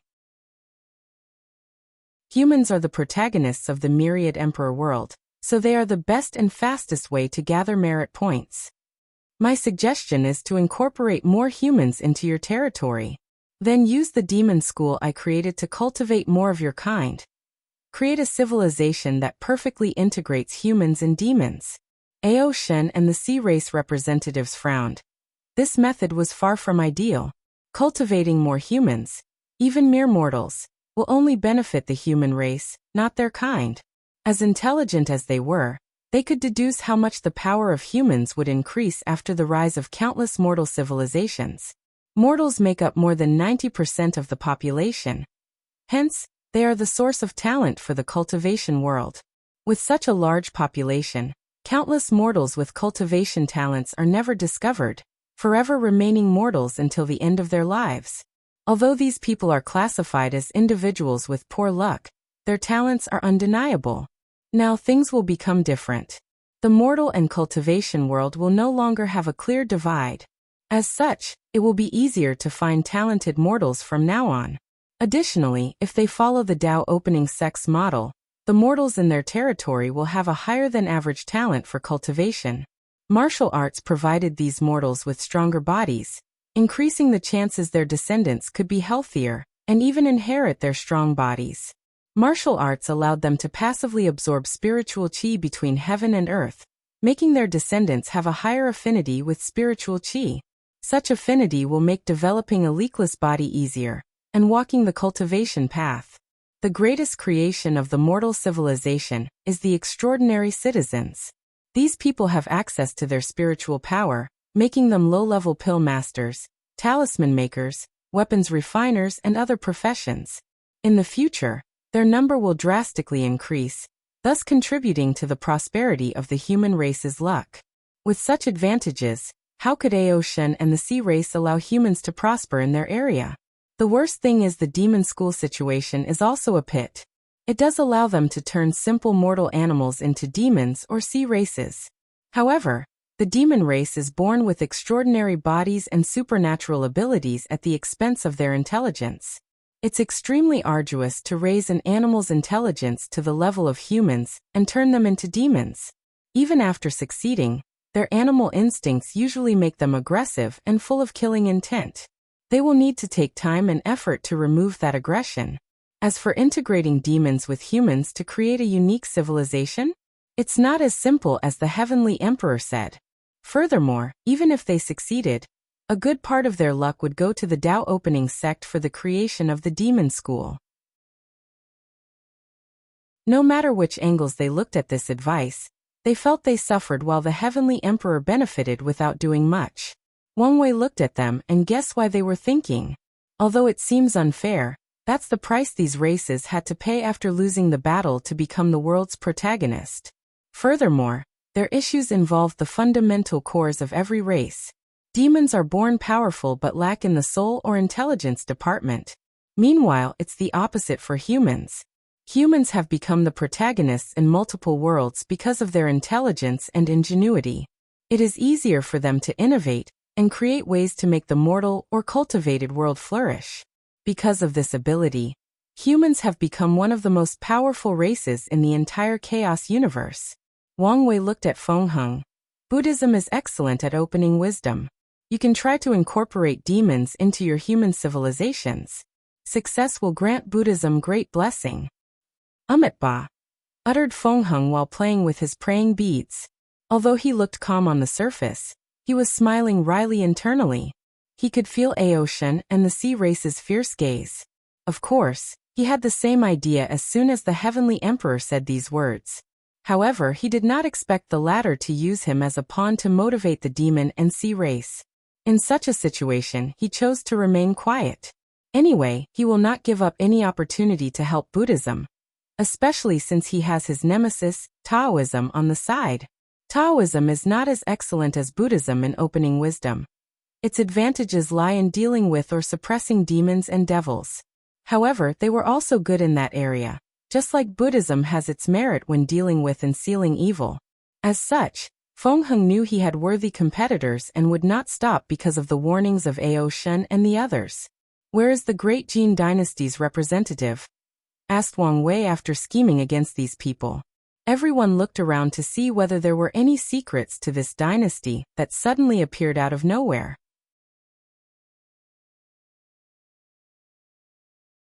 Chapter 920. The first path of transcendence. A middle-aged man wearing a black robe with dragons on his sleeve stepped forward. His hair was perfectly combed in a bun, and a faint aura of a ruler emanated from him. However, anyone with the right perception could detect he was trying his best to hide his aura and look as small as possible.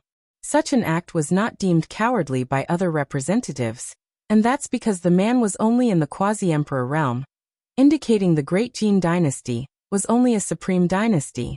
Han Shun has seen Your Majesty the Heavenly Emperor, said the sovereign of the Great Jin dynasty. I was as surprised as everyone else when I saw your dynasty's name on the list, commented Wang Wei. I was even more surprised when I checked it for myself. Han Shun smiled in embarrassment. It was a unique situation. I was severely injured, ended up in Your Majesty's territory, and was saved from the people. Once I was healed, I had the idea of creating a fortune dynasty, and decided to model the way of living of my saviors. Wang Wei nodded in understanding. The Great Jin dynasty has such a high position because Han Shun copied many things from the Tao opening sect's spiritual rune civilization. As such, the people's lives under his rule are peaceful and prosperous. I have to give you some credit, acknowledged Wang Wei. The Great Zhou dynasty was still recovering after the stunts their first prince caused. Although they have recondensed their dynasty's qi luck and prevented the dynasty from collapsing, they are not in the best shape to be too caring about the lives of their citizens. The Great Wu dynasty is in a similar predicament. After Sun Jialong's death, their dynasty's luck seemed to have reached the bottom. The secret of their having multiple pseudo-emperors was leaked, and the surrounding dynasties did not hesitate to attack them, gutting most of the territory Sun Jialong occupied for them.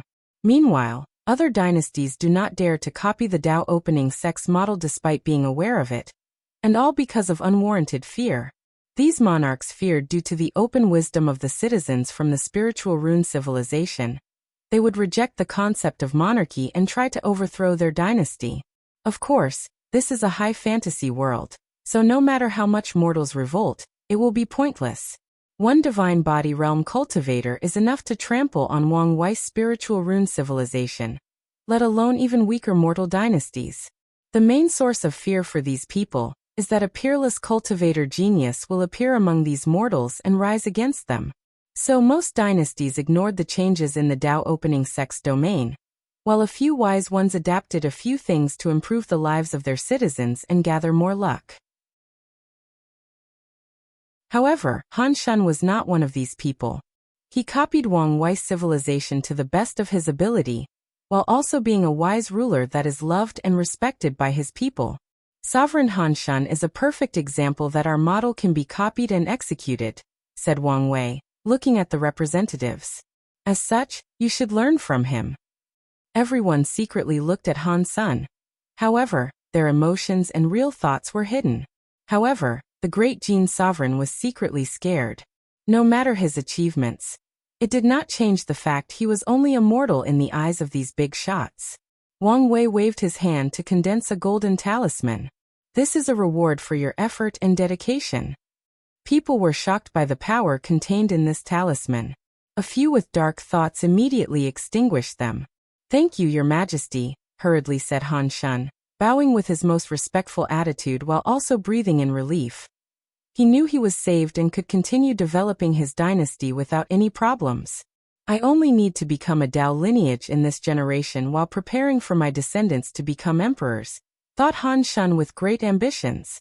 He received the talisman and returned to the back of the line. Meanwhile, Wang Wei's eyes glimmered with mystery as he watched Han Shun's actions. Although the latter looked like a lucky loose cultivator on the surface with no background, the truth could not be hidden from his eyes. He is the human emperor's next chosen pawn after Sun Jialong, thought Wang Wei, who could see the unique destiny that Han Shun inherited. His plan is probably to get the heavenly emperor position from one of the great Jin dynasty's descendants. Wang Wei's eyes twinkled, but he did not say anything or do anything to Han Shun or the great Jin dynasty, because he had already figured out the human emperor's end goal. The latter wanted to acquire the three karmic positions of heaven and earth: human emperor, earth emperor, and heavenly emperor. Then, by fusing their essence, he can reach the realm of half-step transcendence.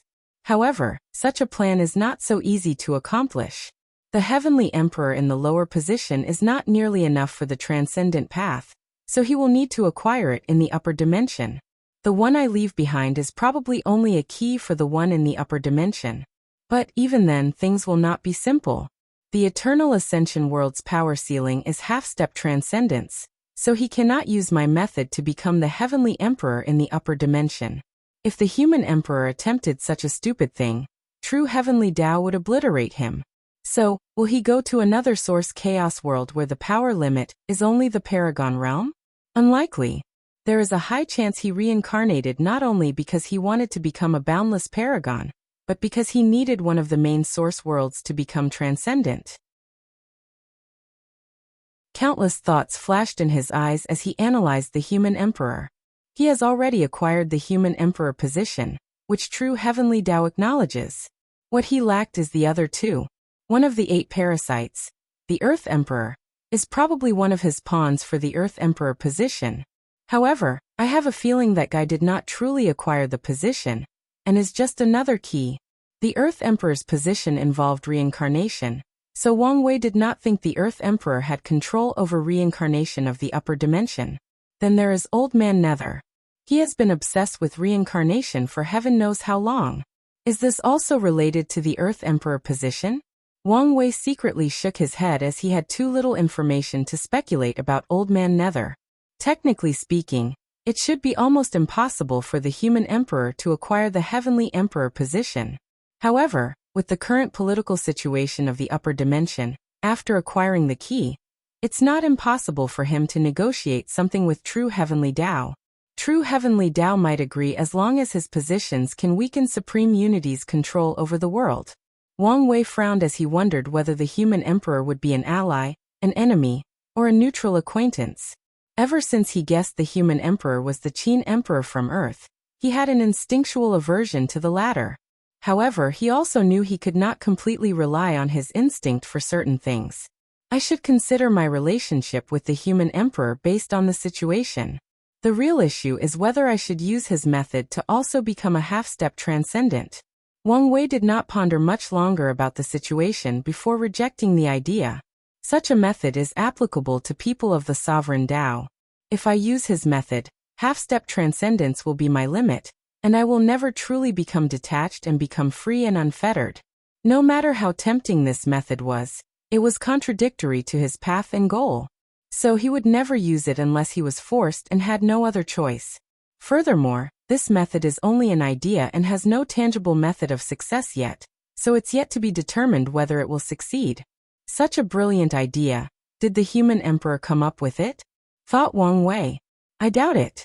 Even people like Wu Hong and Qiyuan did not have a concrete idea of transcendence, so how could he? The human emperor was most likely reincarnated during the Qi dynasty, more than 2,000 years ago from Earth's modern time. So he did not have access to many ideas and creativity from the internet era.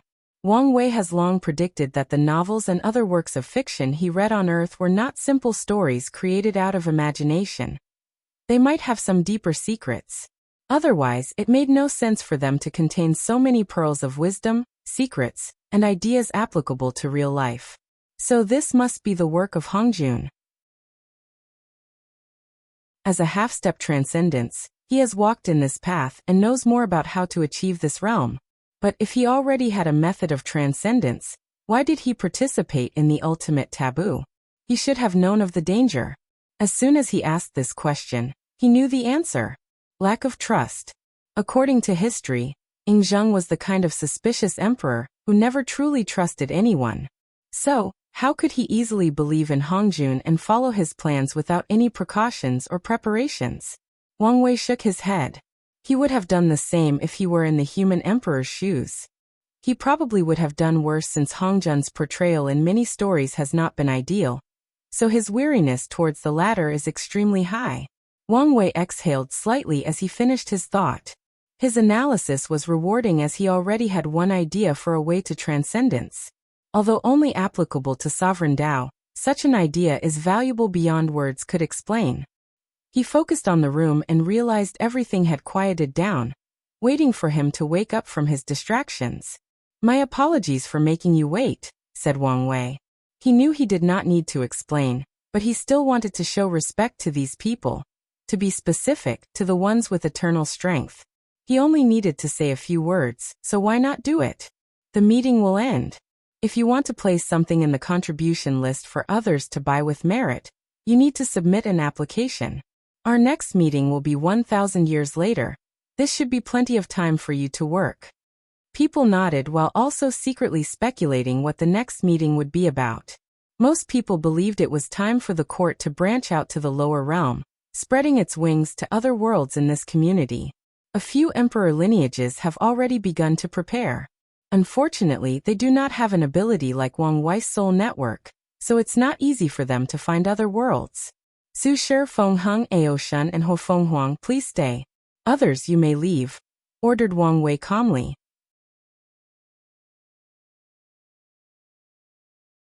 Chapter 921.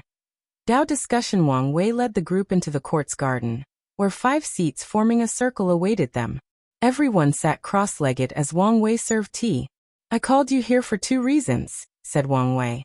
Firstly, I want to exchange some things with each of you. Your Majesty, what can we offer you? Asked Su Shi. Primordial power, purest Buddha light, chaos power and bloodline, and 5 sacred beast bloodline, replied Wang Wei. In return, I can offer you power veins pills, pure soul power, and even merit points. Everyone pondered for a moment. Those things were valuable, but not enough to make an enemy out of the heavenly emperor. Furthermore, it was not like he was asking without paying anything in return. Plus, they might not be able to stop him if he wanted to take them by force, even if they worked together. Your Majesty is the benefactor of Buddhism, so this poor monk has no problem trading, said the eminent monk. As long as the price is right, I have no issue with trading, said Aoshin. Although chaos bloodline was valuable, it depended on who wanted it. For some people it was not such a big deal. In the end, everybody nodded and negotiated a price. In the end, the most valuable of the four was Su Shi's primordial power, followed by Huang's 5 sacred beast bloodline, then Aoshin's powers, and Feng was last. However, Aoshin was the one who benefited the most since he exchanged both his bloodline and chaos power. Wang Wei was satisfied with the result. He will be able to condense a few unique power veins with these unique powers. Additionally, he plans to modify his 12 zodiac technique to condense unique acupoints abilities based on innate demon gods and existences like immortals and Buddha. Then he waved his hand to manifest a small golden tree. Everyone's eyes lit up as they recognized this wonder of heaven and earth. The Bodhi tree. The Bodhi trees require Buddhist rhymes to grow and develop, said Wang Wei, who shook his head. He had tried to grow this thing on his own, but his methods were so slow and inefficient that he gave up. His current understanding, boosted by his fate domination physique, could not be improved by the current level of the Bodhi tree. I will lend this tree to your Buddhist sect. Help me cultivate it, said Wang Wei as he handed it to Feng. The monk's eyes lit up after receiving the tree. His Western Bliss sect had a Bodhi tree, and it was even more developed than this one. The tree has been the core of the Western Pure Land for countless years, and has become a symbol for Buddhism. Feng could guess the benefits of planting a second tree next to the ones he has. He could probably use the resonance between these two to condense a third Bodhi seed and grow his own tree. This poor monk will take care of everything for your majesty, said Feng, ignoring the envious gazes these people were giving him. I believe in you, nodded Wang Wei. The second reason for this meeting is for a Tao discussion. I would like for us to share our understanding of the Tao.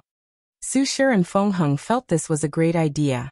However, Aoshin and Huang had reservations. I'm very interested in the difference between Grand Tao Source and Heaven Laws. Maybe we can learn by comparisons. Furthermore, I know you guys wish to walk the Emperor path, so such a discussion might be helpful for your future endeavors.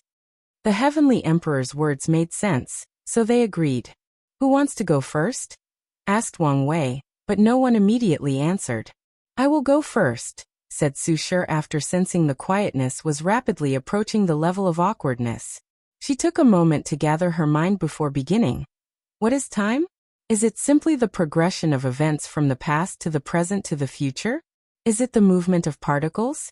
Is time even linear, or are we forced to experience it as such? Su Shi's preaching began from her understanding of time, followed by the relationship between time, karma, life and death, and chaos. Tao rhymes emanated from her body as she discussed her understanding, and the others closed their eyes to understand. Her preaching lasted 9 years before it ended. Then it was Feng turn. His preaching started with yin-yang before evolving also into time, mostly absolute beginning and end. Then it also contained Taoist and Buddhist principles, which benefited the group's understanding of the mind and the soul. He also lasted 9 years before ending his discussion. After the monk ended, it was finally one of the primarch's turn.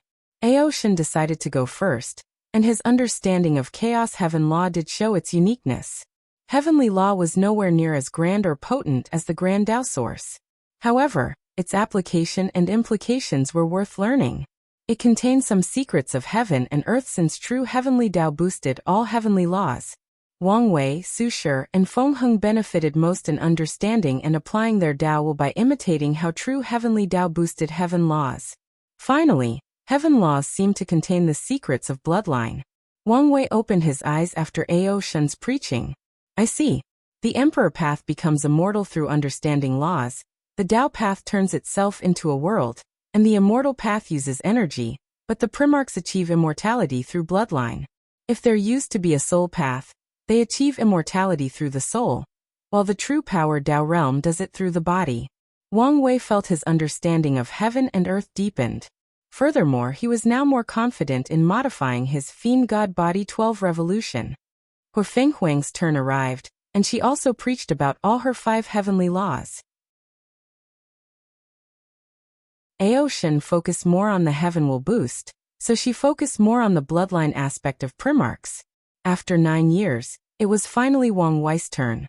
Wang Wei's preaching was even more encompassing than Su Shi's since his Tao was versatile and contained multiple parts, including time and yin-yang, which Su Shi, Feng Heng, and Huo Fenghuang had in common. After the 9 years ended, everyone felt it was too short. This poor monk has benefited immensely from all benefactors, said Feng Heng. Communication is truly the key to development. I agree with what this monk is trying to say in a roundabout way. We should do this more often, said Wang Wei, and the others nodded. Amitatha, uttered Feng Heng, not in the least embarrassed. After the next meeting, all of you should have improved. We can have a discussion again, said Wang Wei before sending everybody away. However, Su Shi asked to speak to him privately, so she stayed. I'm here for 2 things, said Su Shi. The first one is I want to participate in the raid on the Dao burial ground. Pardon me? I kept my eyes on the future, observing countless possibilities. According to my calculations, you will attack the Dao burial ground, which will be a feast. Wang Wei briefly paused before laughing. You're right. However, this is a feast for me and the Dao opening sect. Is there any negotiation room? No. Wang Wei knew the benefits of destroying the Dao burial ground, so how could he let anyone else get in on the benefits? Fine, I didn't expect much anyway, replied Su Shi, exuding a level of graceful beauty that should not be present for such a mundane task as sighing. What else do you want to ask me? I want your permission to allow me to officially become the 9th Emperor of the Academy. Do you want to use merit to get Heavenly Dao's permission to officially become the Academy's 9th Emperor? Yes, nodded Su Shi. That's not a bad idea, said Wang Wei. You agreed so easily? You knew I would agree? Of course.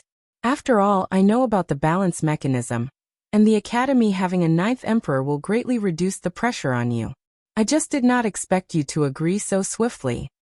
Like you said, it's beneficial to me, so why not agree? Plus, we can be considered friends, so why not use this opportunity to strengthen our friendship? In that case, I apologize for having such a profit-driving mindset, said Su Shi with a smile that made the flowers in the garden wilt in shame and embarrassment. Wang Wei nodded before asking, how are things with Lin Fan's revival? The existence reconstruction technique is harder to master than I foresaw. Why do I feel you're not in a hurry? Su Shi paused before sighing. There are some things I don't want to face right now. You should know the consequence for people of our realm for our mind to have flaws. The more you run to avoid the problem, the bigger of an issue it will become. I'm aware. As long as you keep that in mind. The two chatted for a few more minutes before Su Shi left. Then, Wang Wei waved his hand to teleport 80% of the Dao rhymes from their discussions to the Dao opening sect. Such vast and extensive Dao rhymes will greatly benefit the sect, and allow its disciples and elders to better understand the laws of heaven and earth. Finally, Wang Wei focused on a battle in the distance.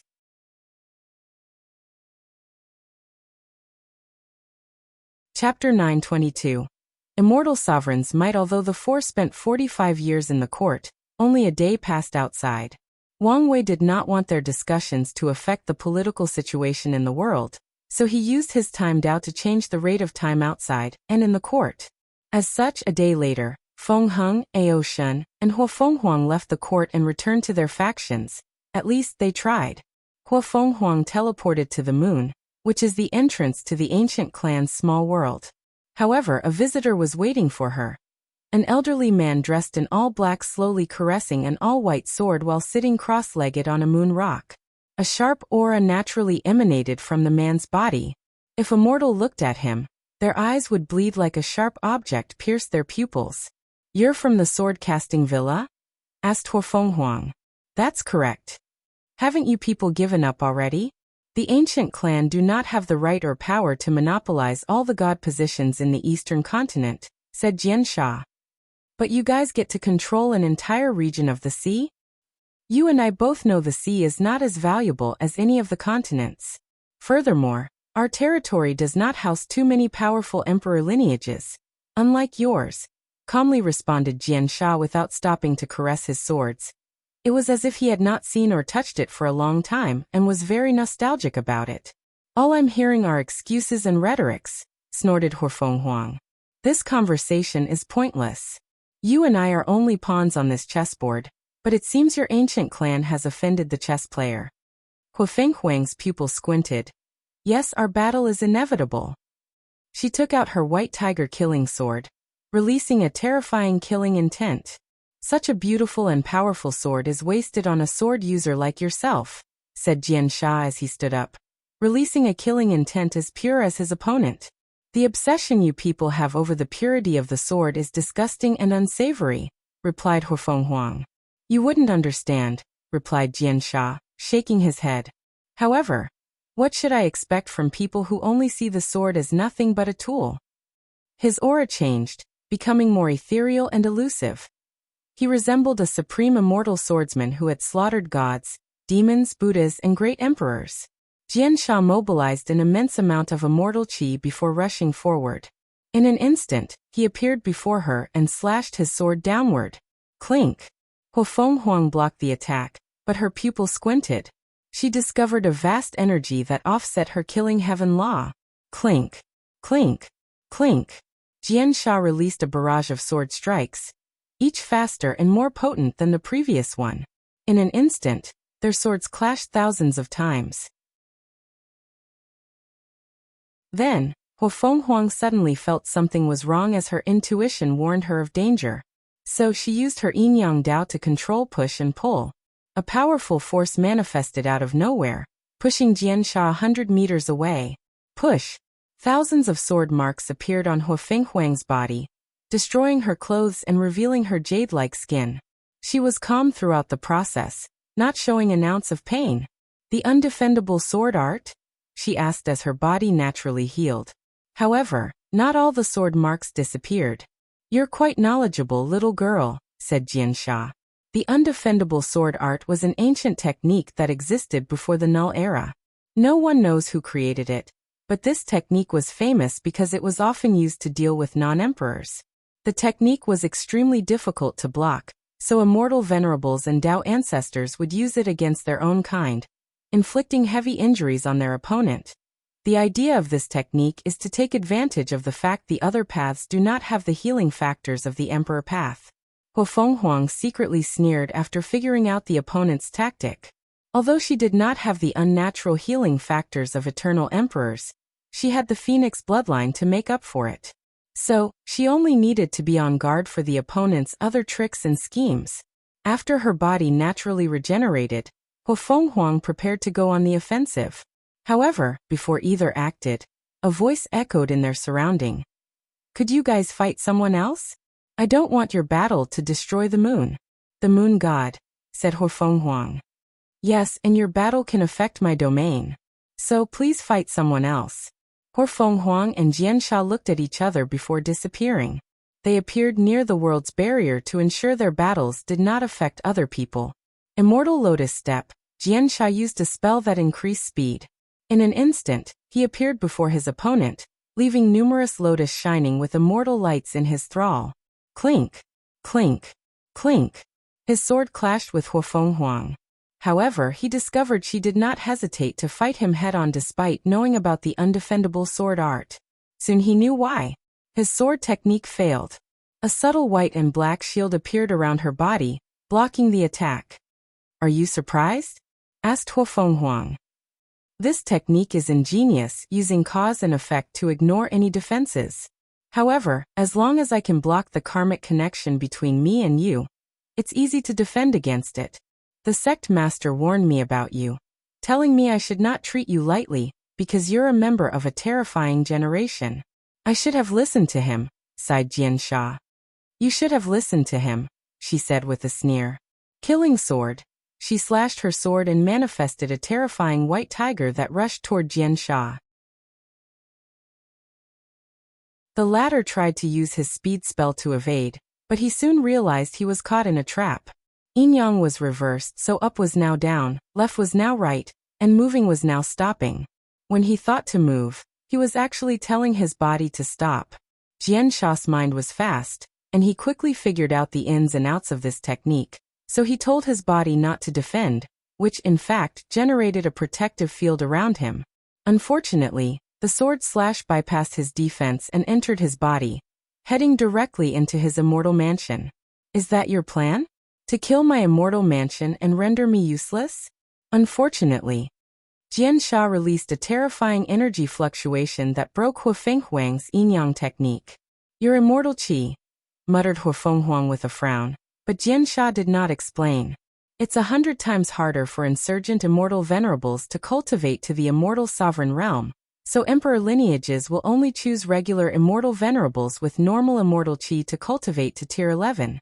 However, after becoming an immortal sovereign, Jiansha was lucky to discover a unique qi in the source qi space. The killing qi perfectly fused with his immortal qi, granting a unique attribute. The qi was not enough for him to become a tier 11 insurgent, but it did drastically increase his battle prowess among his peers. His strength was one of the reasons he was not injured, and was sealed by heavenly Tao. Little girl, I admit I've underestimated you. However, I have survived countless eras and too many eternal emperors, some I don't even remember.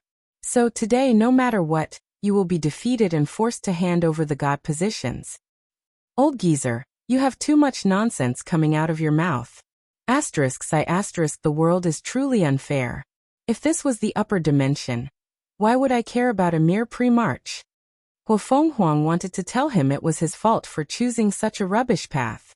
However, she was smart enough to know countless people were watching this battle, and if she said these words, she would offend every immortal path cultivator in the myriad emperor world. So she decided to go on the offensive by summoning a colossal phoenix composed entirely of beautiful blue flame. However, Jiansha's response was calm as he only said one word. Kill. The character for killing manifested in the sky with a bright red color. Then without hesitation he slashed his sword. A white light enveloped the world as a terrifying sword energy emanated from the sword. Subsequently, the flame phoenix instantly turned into trillions of perfectly cut pieces. Kill, said Jiansha, manifesting the second character. He slashed his sword a second time, condensing a massive amount of immortal killing qi. Huafenghuang raised her hand to summon her killing heaven law. Her palm easily absorbs the technique, even using it as nourishment. Jiansha frowned briefly before two more killing characters manifested between heaven and earth. His aura rose drastically as the space around him twisted without much effort. So far, he has used 4 killing characters in his 7 killing sword art. He was confident in his sword but knew not to underestimate his enemy. A brilliant sword energy that was as vast as countless galaxies descended on Huafenghuang to eradicate her from the world.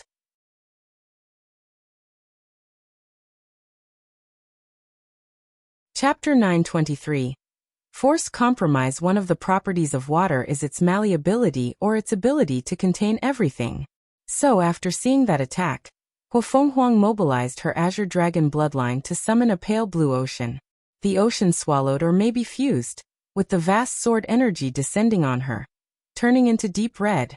Then, the ocean turned into a blood dragon that rushed toward the elderly swordsman. What arrogant little girl. She had already used my power against me once. Wasn't that enough? Jiansha waved his sword, and the red dragon turned into ink to write 3 more kill characters. His aura changed, turning into a supreme being that has slaughtered immortals. In some ways, Jiansha was such a being as his hands once bathed in the hands of countless immortal venerables, and one immortal sovereign. Reign of immortal killing sword. Trillions of black swords manifested in the sky, each shining with lights of destruction. With a swing of Jiansha's swords, they descended on Huafenghuang. Her expression was grave as she did not expect her opponent to be capable of releasing such a devastatingly powerful. Damn it! Why does Ao Shen get to show off his power against these weak devil cultivators, and I have to face such a powerful immortal sovereign?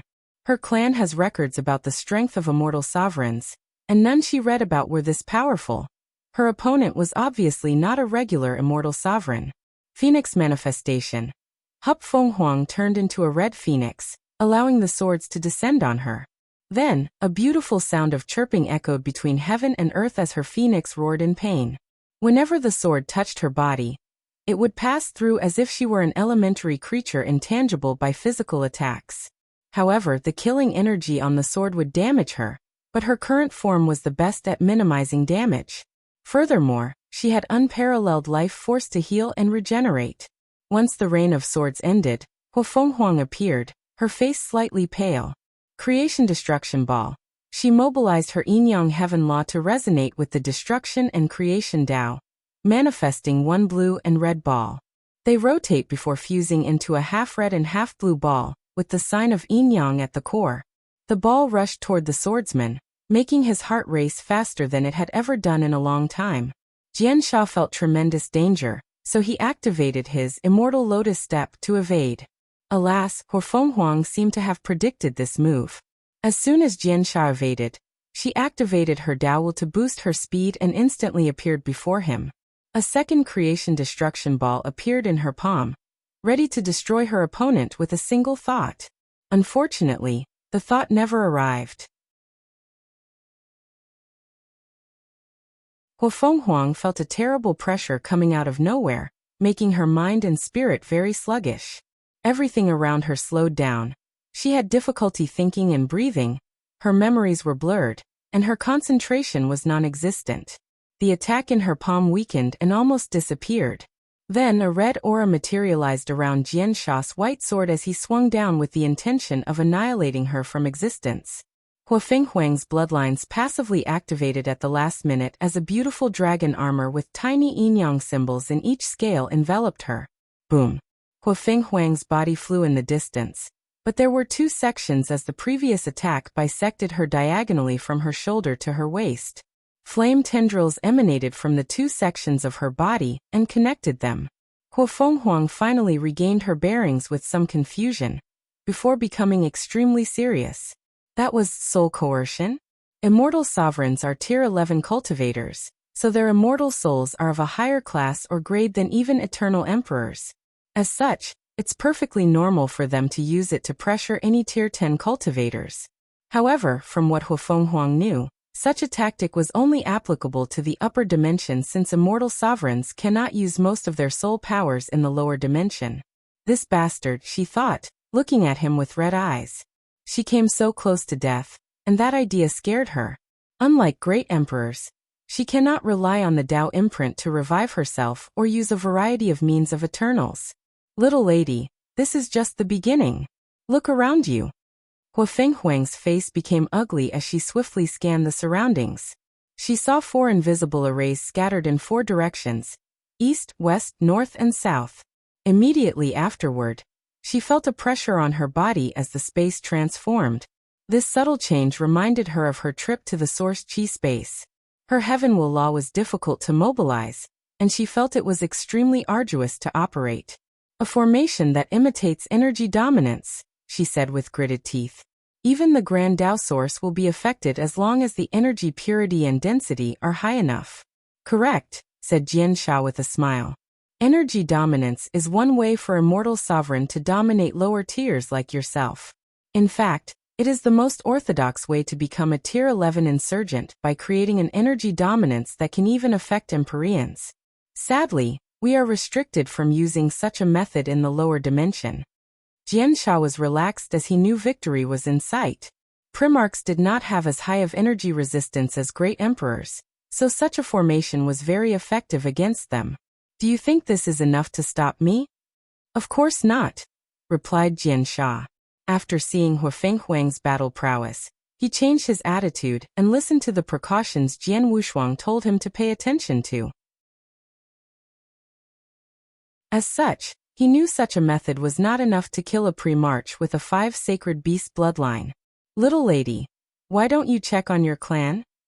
Rage flashed deep in Huofenghuang's eyes as she swiftly used her divine sense to check on the small world of the ancient clan. Her pupils dilated as she sensed countless immortal powerhouses and one person who had a similar aura to Jian Sha. You allied with the sea race? Unlike the ancient clan, we know how to bend and stretch, replied Jian Sha casually. You're dreaming if you think these people can destroy my ancient clan, said Huofenghuang with gritted teeth. Of course not. After all, you people are protected by luck and destiny. However, We can destroy enough of you until you're forced to close your doors and recuperate for countless generations. The void around Huafeng Huang trembled as anger almost overwhelmed her mind. She did not expect her ancient clan, once the ruler of heaven and earth, to fall to such a state. How the mighty have fallen. What do you want? Asked Huafeng Huang, calming herself down. Jiansha smiled before sending her a scroll. As soon as she read it, she almost lost all the composure she used so much effort to gather. These people wanted half of the god position in the eastern continent, and many of them were high-level ones with great potential for merit and world source blessing. It's impossible for me to give you half. Time is of the essence, little lady, and we do not want to negotiate for a long time with you, said Jiansha. How can such a decision be made lightly? She wanted to negotiate. Otherwise, she will be very disadvantaged in this settlement. There is no point in buying time. We know the Qi Luck Dragon of your clan is enough to bless one first-class insurgent to have the battle prowess of an eternal for a short period. We have taken measures to prevent that from happening, so in the next 10 minutes, if you don't make a decision, we will begin a massacre, explained Jiansha with a leisurely tone. You. Hurry up, we have already wasted more than 2 minutes. Huafeng Huang activated her in-law to cool her mind.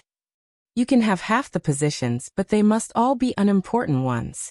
Or, you can have a quarter of them but only a few important ones. No bargaining. Little lady, you don't seem to. Pick one of these options.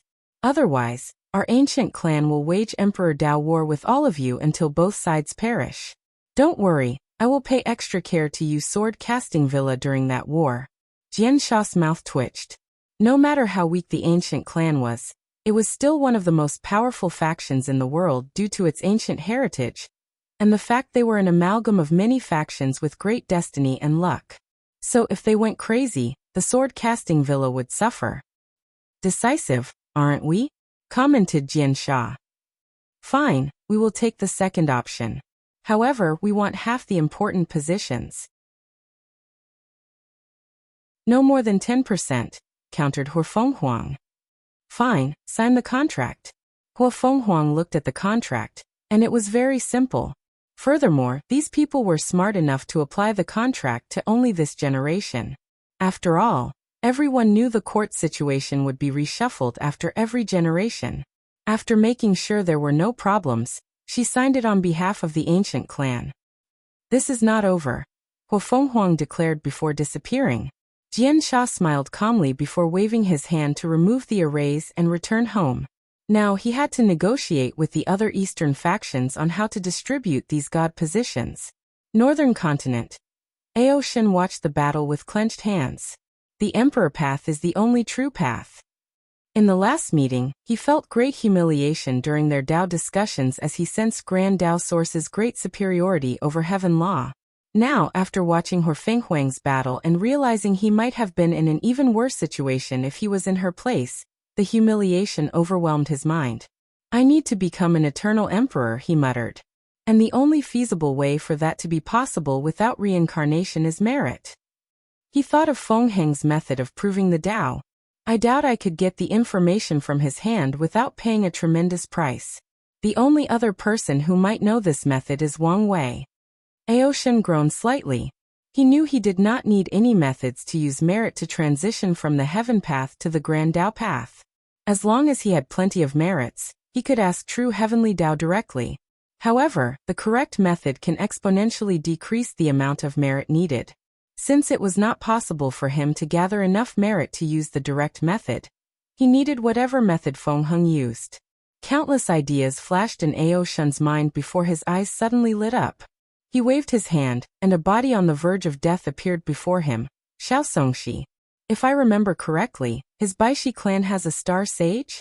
Aoshin became excited as he quickly began to heal Xiaosongxi.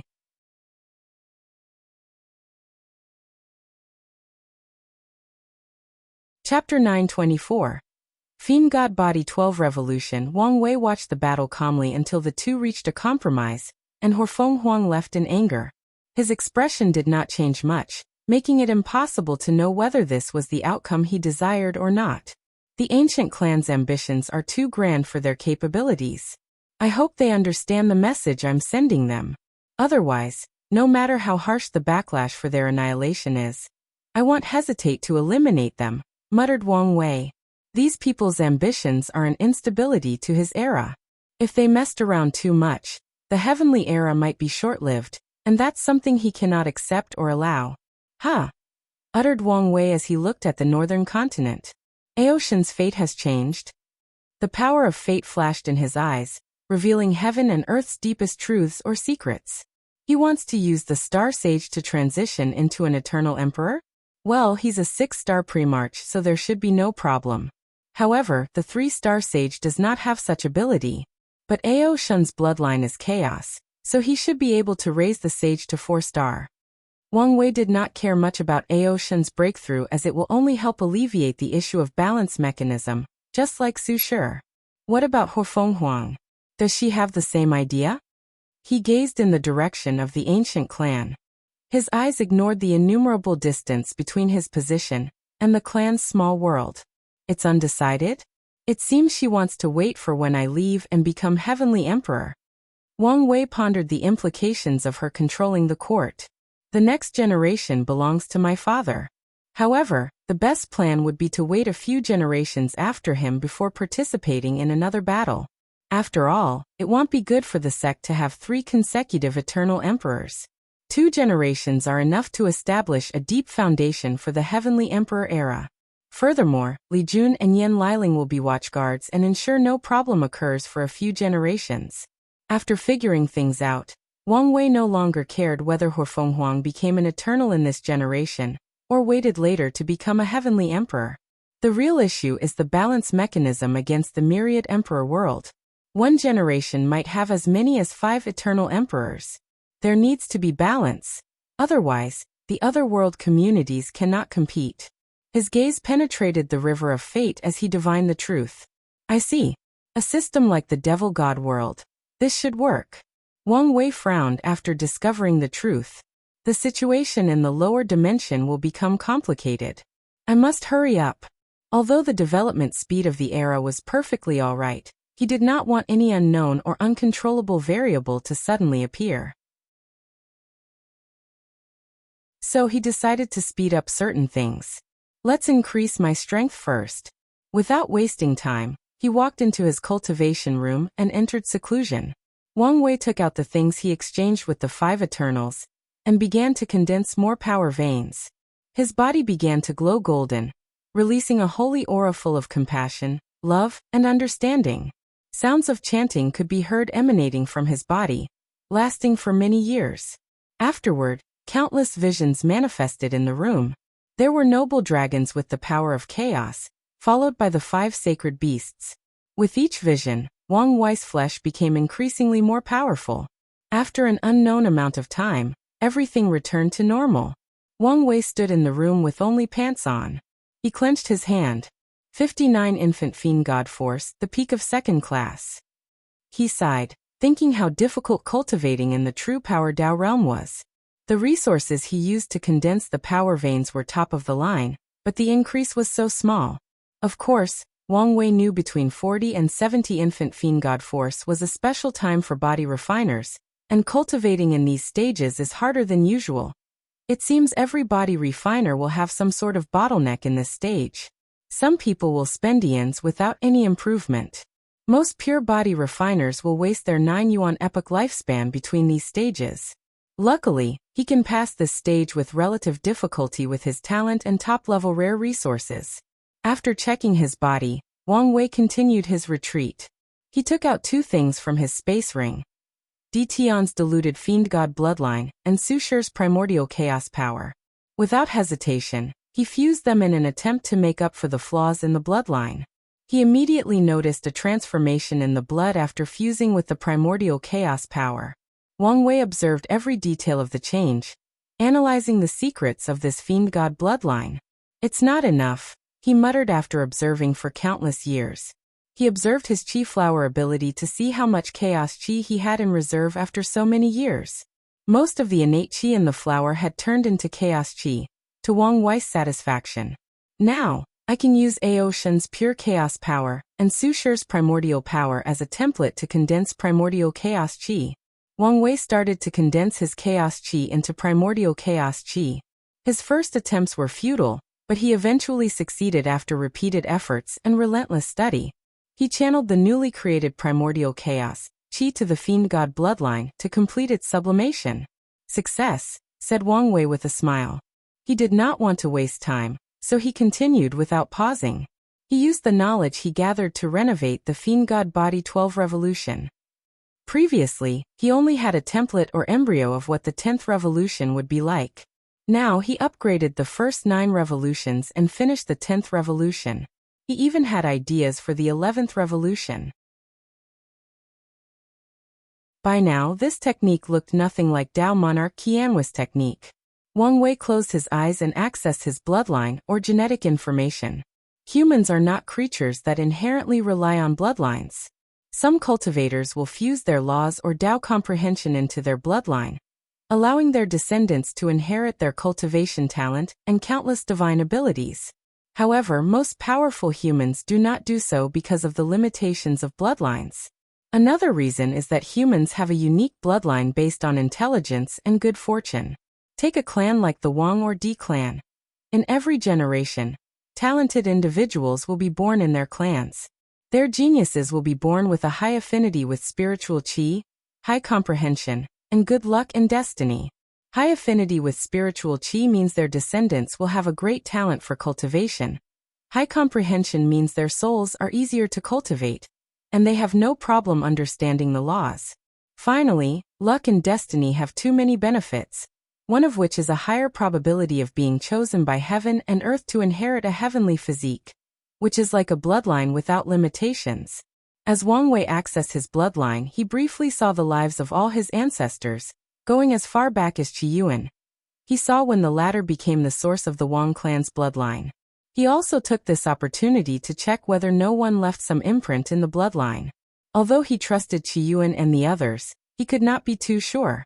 Luckily, there was nothing. Besides a few restrictions to prevent other people from body-possessing members of the Wang clan, and using the bloodline to ruin the clan's luck and destiny, everything was normal. After sighing in relief, Wang Wei proceeded to the next step, condensing the bloodline seed. However, Qianhui's bloodline seed was a prototype of the fiend god bloodline. To be specific, it was a unique bloodline with the ability to evolve and grow. What Wang Wei condensed was his human bloodline into a seed while retaining the evolutionary traits of the bloodline. Wang Wei waved his hand to summon a pill with creatures carved on its body. This pill was created by refining Lu Meixia's body and soul. She possessed the myriad beast physique, which is the perfect catalyst to absorb multiple innate bloodlines to evolve his human bloodline. After swallowing it, he immediately felt his bloodline had a subtle change. Wang Wei had moved the golden pool of blood he exchanged with heavenly Dao to help it save people during the cleanup. The pool contained countless innate demon god bloodlines, and was the perfect resource for cultivating this technique. With the help of the unique laws from Lu Meixia's body, Wang Wei's bloodline seed absorbed the energy and power of the blood. After an unknown amount of time, he succeeded in the first revolution. Wang Wei could feel his human bloodline sublimated to a higher level. However, this was not enough, so he continued until the third revolution. According to my revision, every 3 revolutions is a level. The first 3 is the extraordinary bloodline, the middle 3 is the innate bloodline, while the final 3 revolutions are the chaos bloodline. Wang Wei sensed his body. He could feel a unique power from his blood that was nourishing his skin, muscles, tendons, ligaments, bones, organs, meridians, blood, and even soul. Alas, it was too weak for the current him. Regardless, he broke into 60 infant fiend god force, allowing him to have the battle strength of a first-class emperor with only his fleshly body. To succeed in the 4th revolution and elevate my bloodline to the level of innate demon gods, I need to choose a Dao as the source. Should I choose Fate Dao or something else? He pondered for a moment before shaking his head. Let's continue with the original plan and use my Bodhi's characteristic, nothingness. According to his estimate, once he succeeds, he will officially enter the 2nd stage of nothingness, void. Wang Wei did not waste time and gathered the small power of nothingness in his body. The power was only enough for him to become intangible, But the quality of this power was probably the highest in the entire Chaos universe. He fused it with his bloodline seed as the base before proceeding with the fourth revolution. The process was not as easy as Wang Wei thought. He felt a great resistance to what he was doing. With a quick calculation, he understood why. It would be one thing if he were condensing an innate, chaos, or even fiend god bloodline. However, he was elevating his human bloodline to that level. According to the rules of heaven and earth, humans are born weak, so his act is somewhat of an act of rebelling against heaven and earth. Luckily, he is an immeasurable emperor and cares little for the rules. If Wang Wei was a mortal, such a cultivation technique would have garnered a terrible heavenly tribulation, and even divine punishment thunder. However, it was only a slightly annoyed resistance for his current self.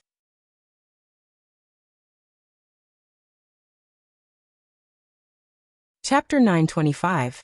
Fiend God Body 12 Revolutions. 2 chaos life forms are higher than any innate demon gods, even though they also cultivated innate laws. When the world was in a state of chaos, the laws were not even completed, so there is no such thing as chaos laws. Wang Wei had no problem with the 4th to 6th revolution since his golden pool was composed of too many innate bloodlines. However, from the 7th revolution, he needed to elevate his bloodline to the level of chaos bloodline. Humans or acquired lives bloodline is unique. They can be as powerful as any innate, chaos, or even fiend god bloodline. However, there is a caveat. They must use the Grand Tao source to make their bloodline noble.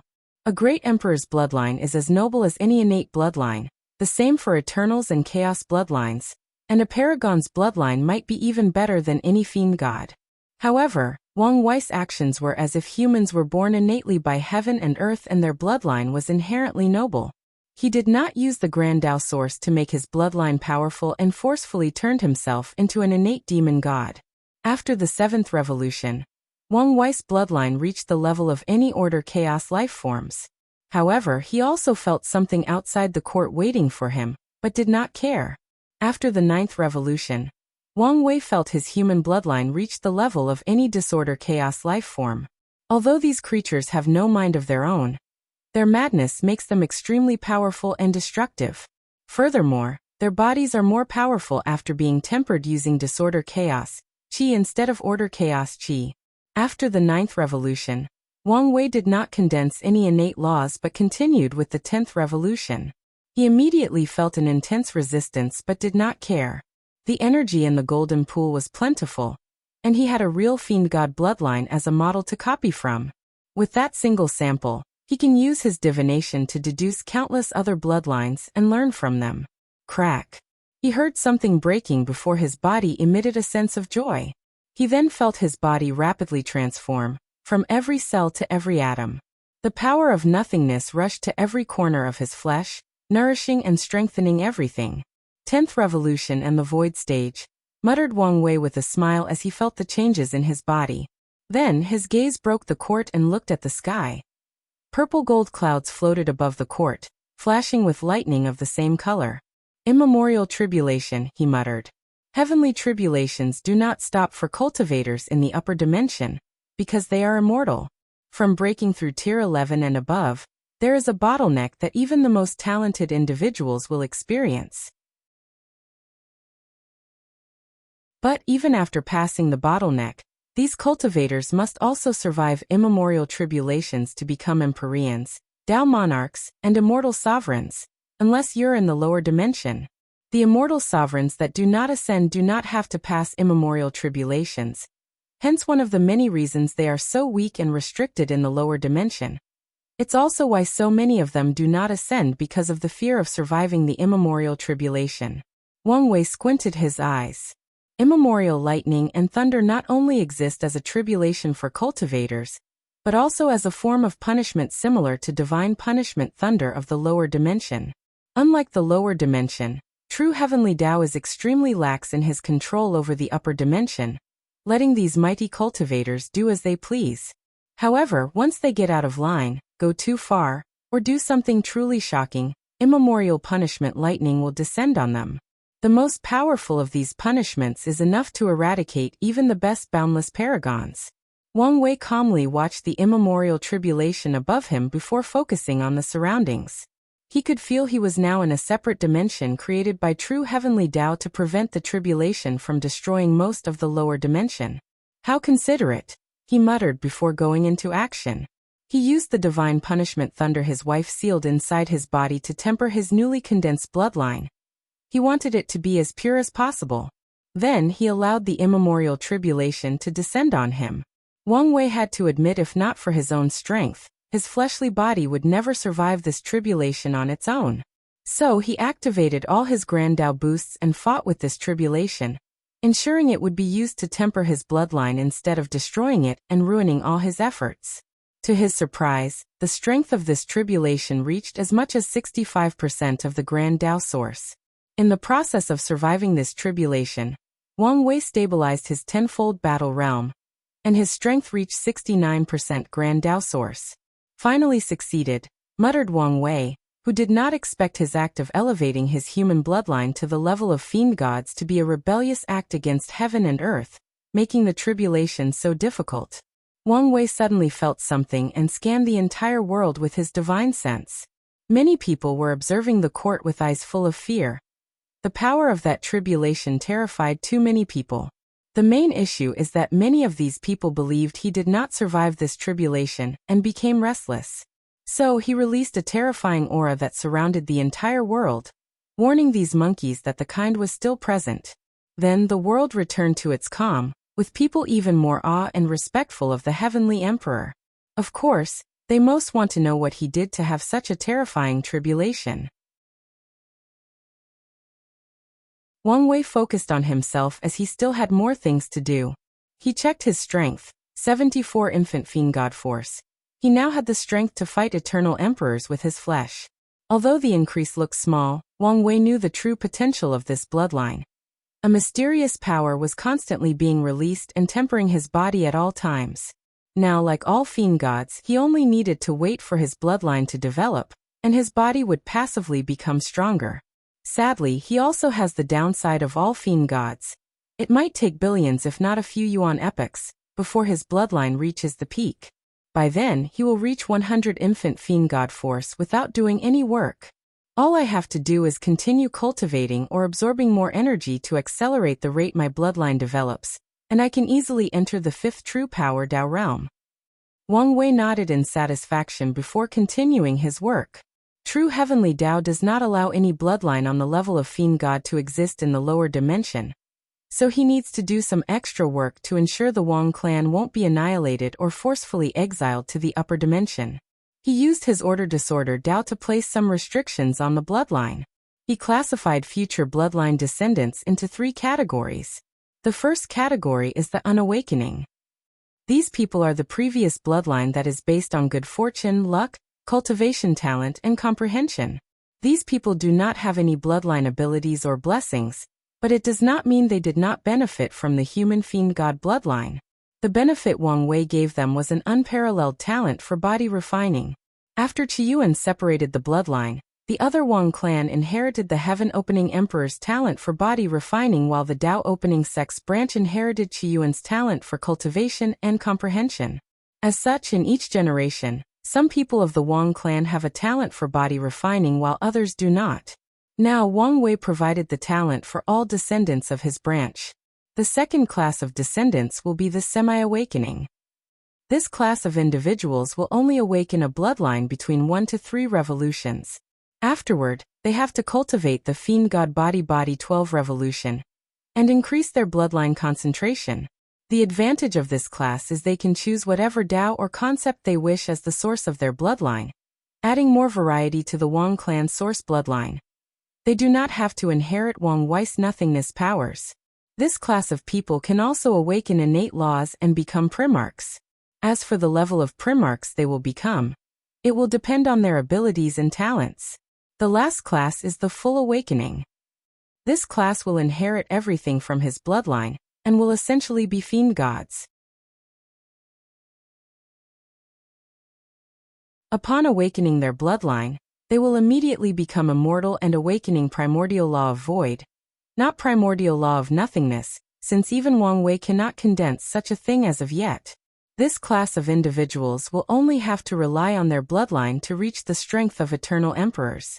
However, they cannot participate in the heaven will battle.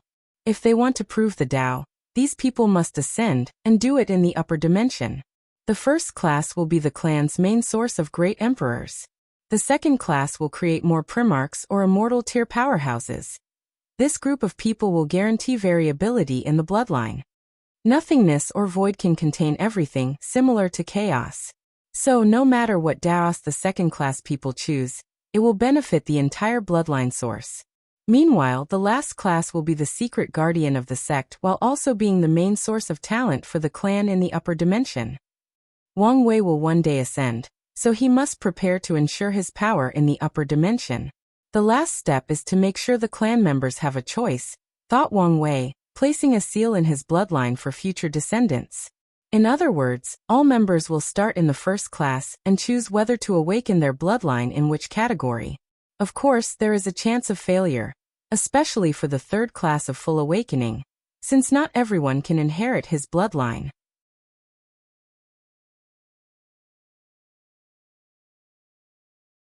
Chapter 926. Fiend God Body 12 Revolutions, Finale.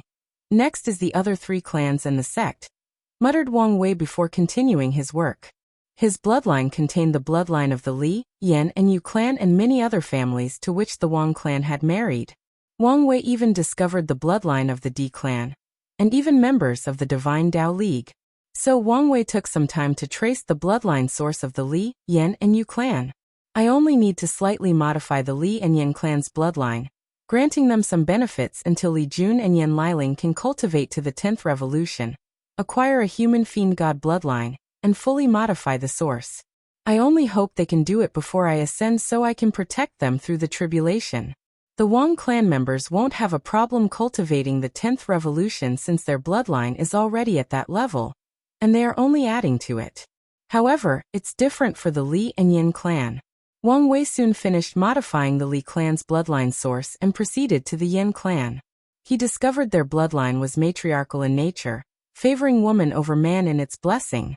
Now it made sense why their two emperors were women, commented Wang Wei before continuing. Kid, what are you doing? Suddenly said a voice. Ancestor? You're not dead? How rude, said the Sword Empress.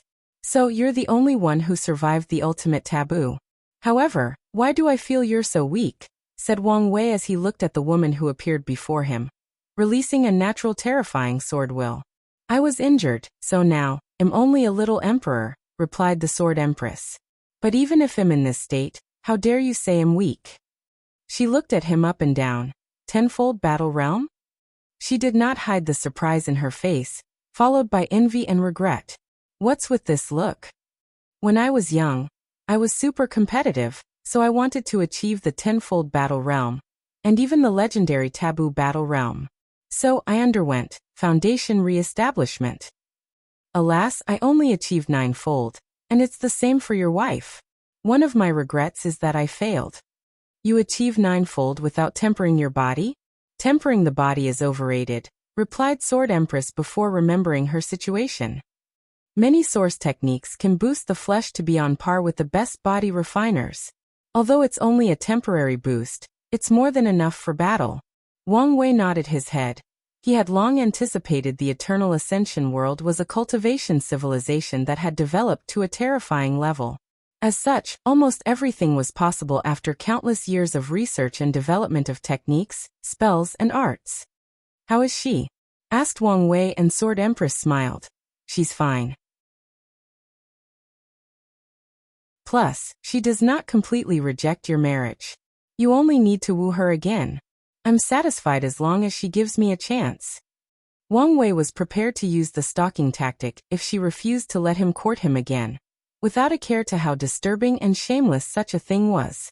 But now he was glad she would give him a proper chance. Kid, you haven't answered my question. What are you doing in my clan's bloodline source?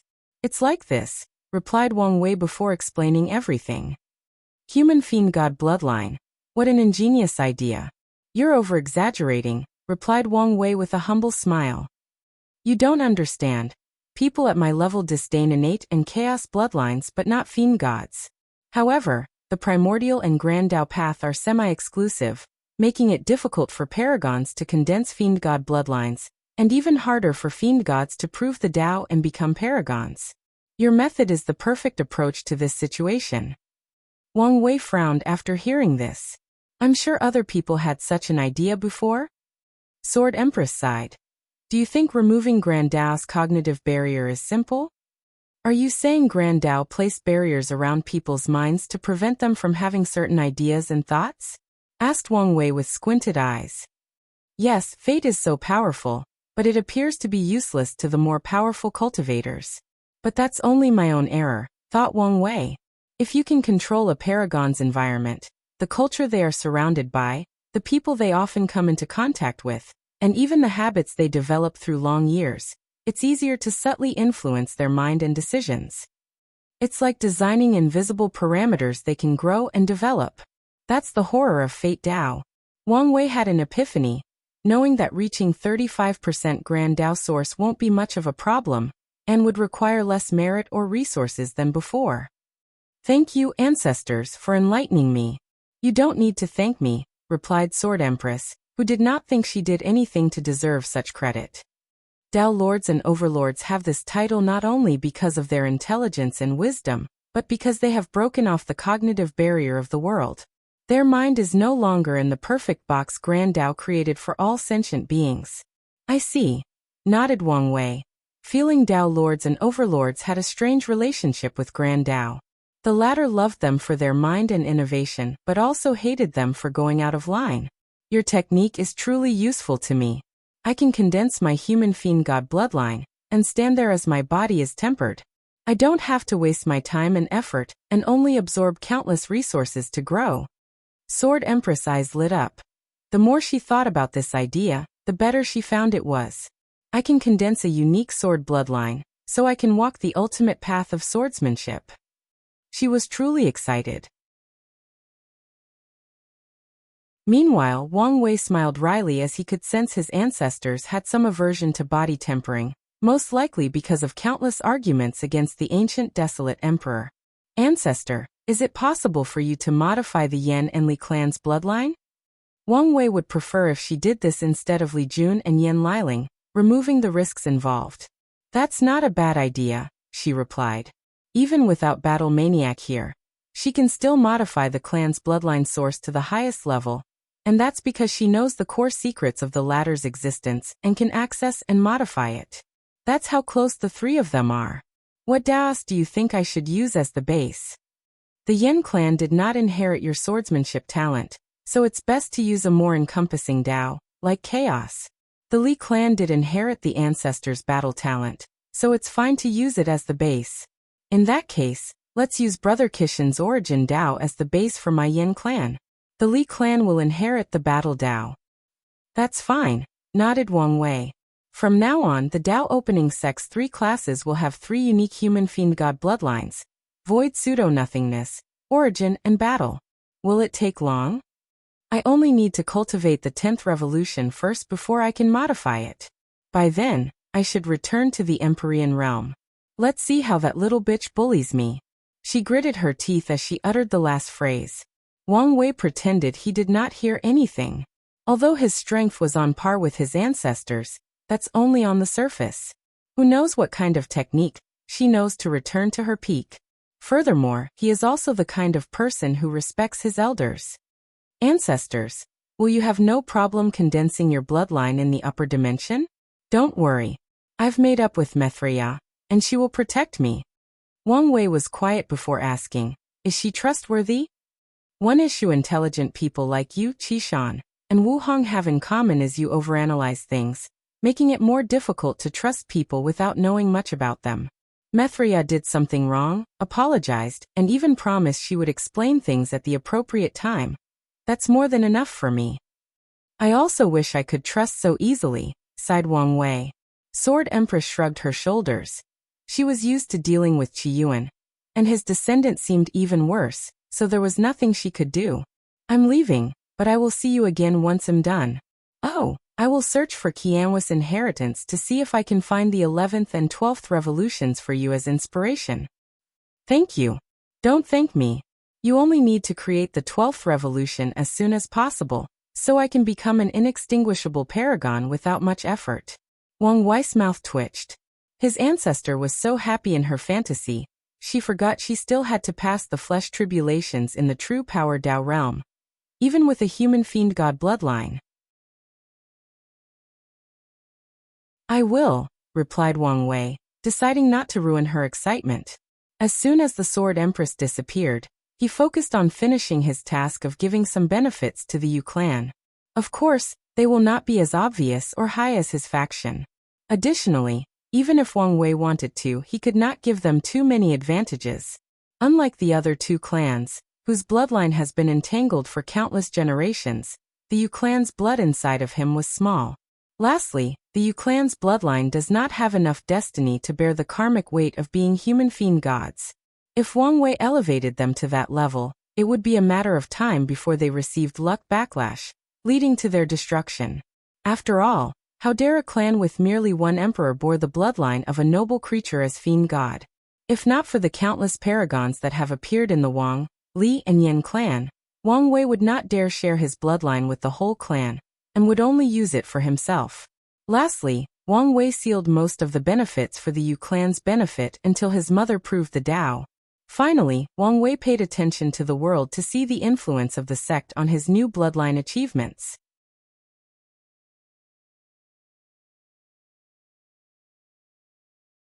Journey of the Fate-Destroying Emperor Chapter 927.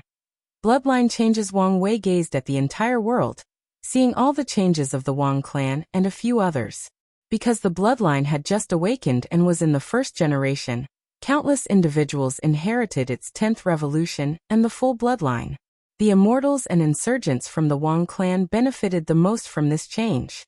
The new bloodline drastically improved their physical bodies and granted them some abilities related to nothingness. People like Origin 1, who was on the verge of eternal strength, immediately reached that level with that boost. Meanwhile, the others only need a little more resources to strengthen their bloodlines and reach that level. The second group of people to benefit the most are the sealed individuals.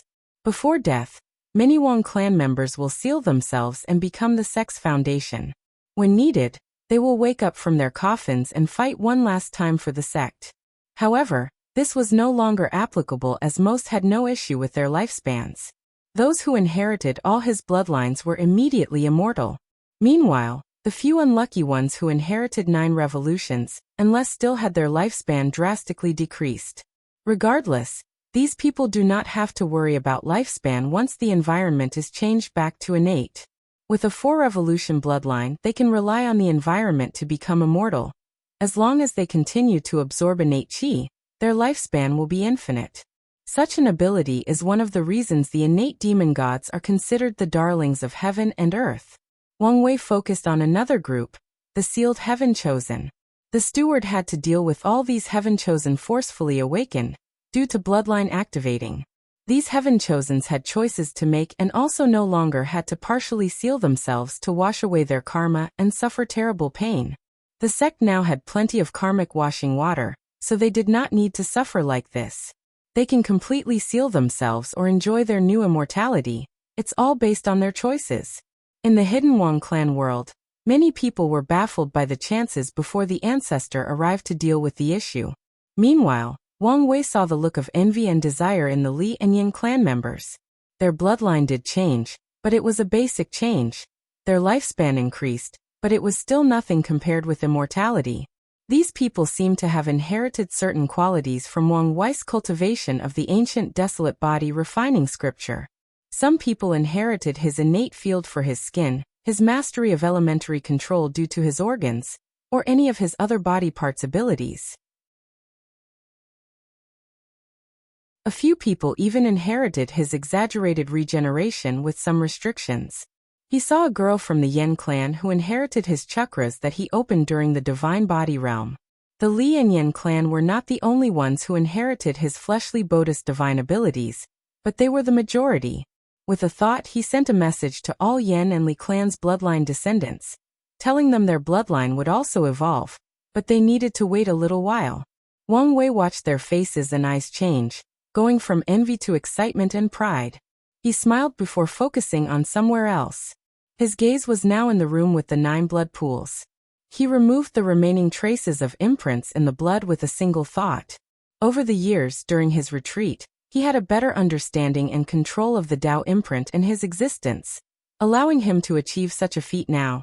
Anyone in the sect can use Emperor blood to temper themselves or even improve their talent. With a wave of his hand, he created a 10th pool, removed a drop of blood from his heart, and sent it. That single drop turned into an ocean of pale gray blood shining brightly with purple, dark lights like the stars during the night.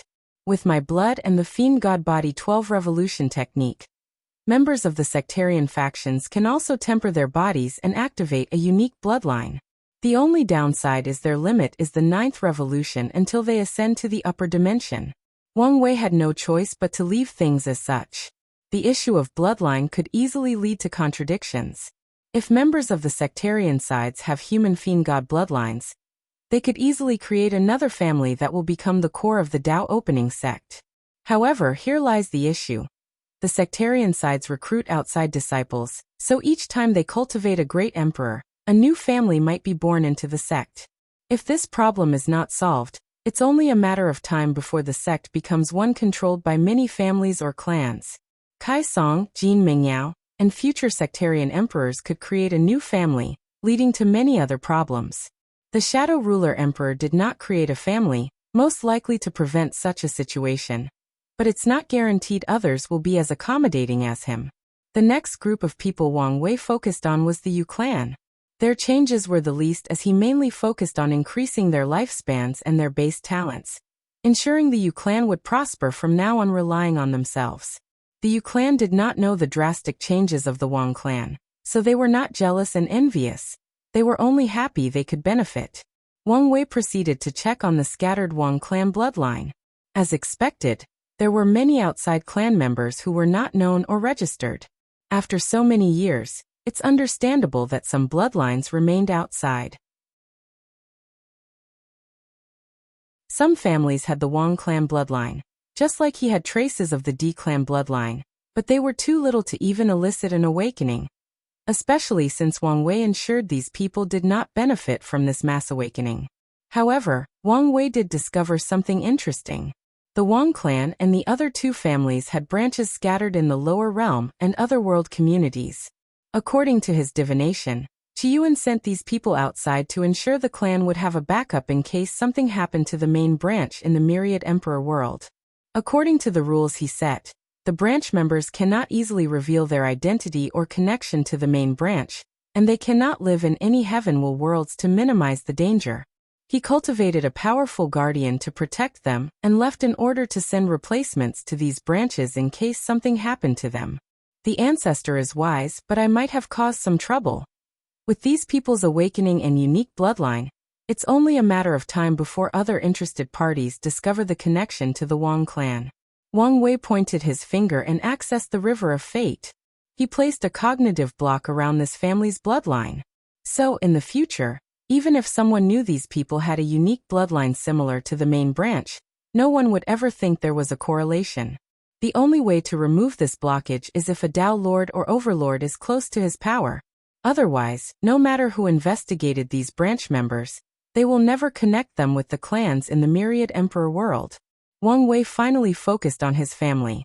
His father inherited a 9 revolution bloodline, and that was by design.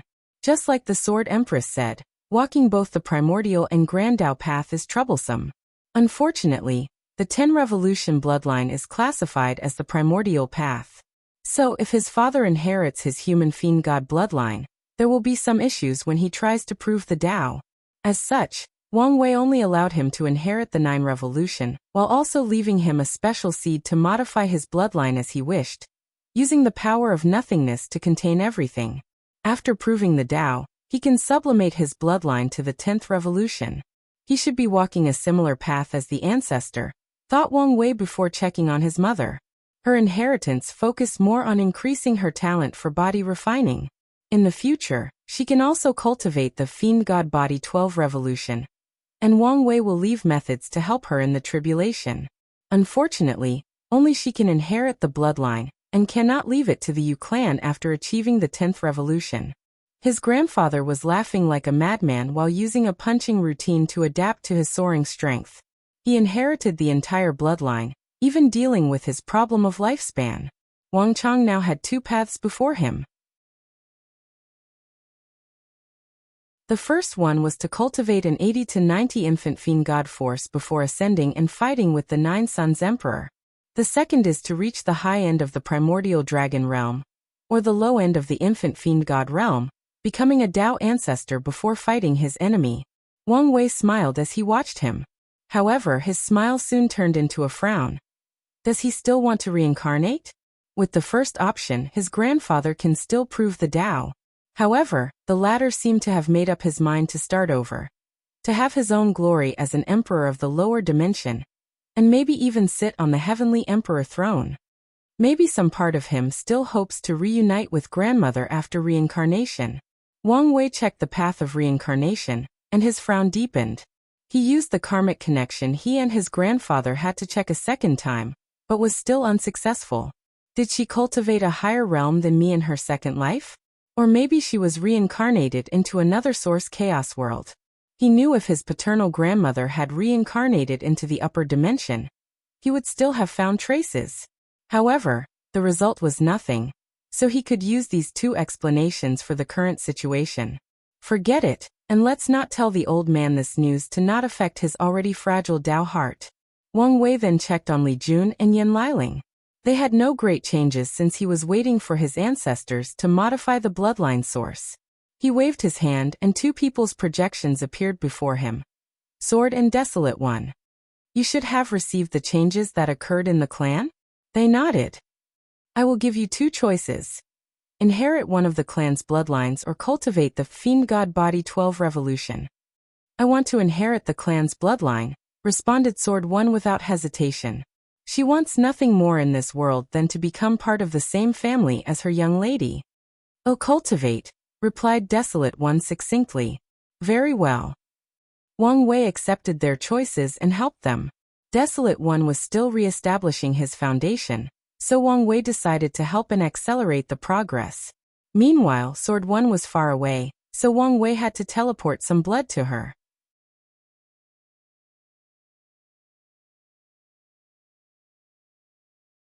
Chapter 928. Ancestral Altar. The next thing Wang Wei had to do was to create the bloodline awakening ceremony of the clan. According to his designs, all future Wang, Yan, and Li clan members will be born with their bloodline sealed. In other words, they will be born in the first bloodline category, ordinary people with a high talent for body refining. After they begin cultivating, they will experience the awakening of the bloodline in their bodies. Some people might not want to walk the path of bloodline, so they can choose to leave their bloodline unawakened, thus staying in the first category their entire life. Other individuals might choose a partial awakening, thus awakening their bloodline between the first and the third revolution.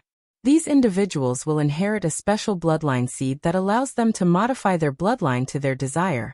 After they choose whatever law or Dao they wish to cultivate, they can fuse it to the bloodline seed and create a unique human fiend god bloodline.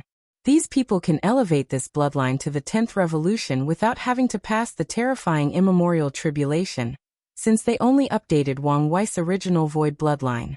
The second category of people will likely be the most favored of the three since people in that category get the best of both worlds.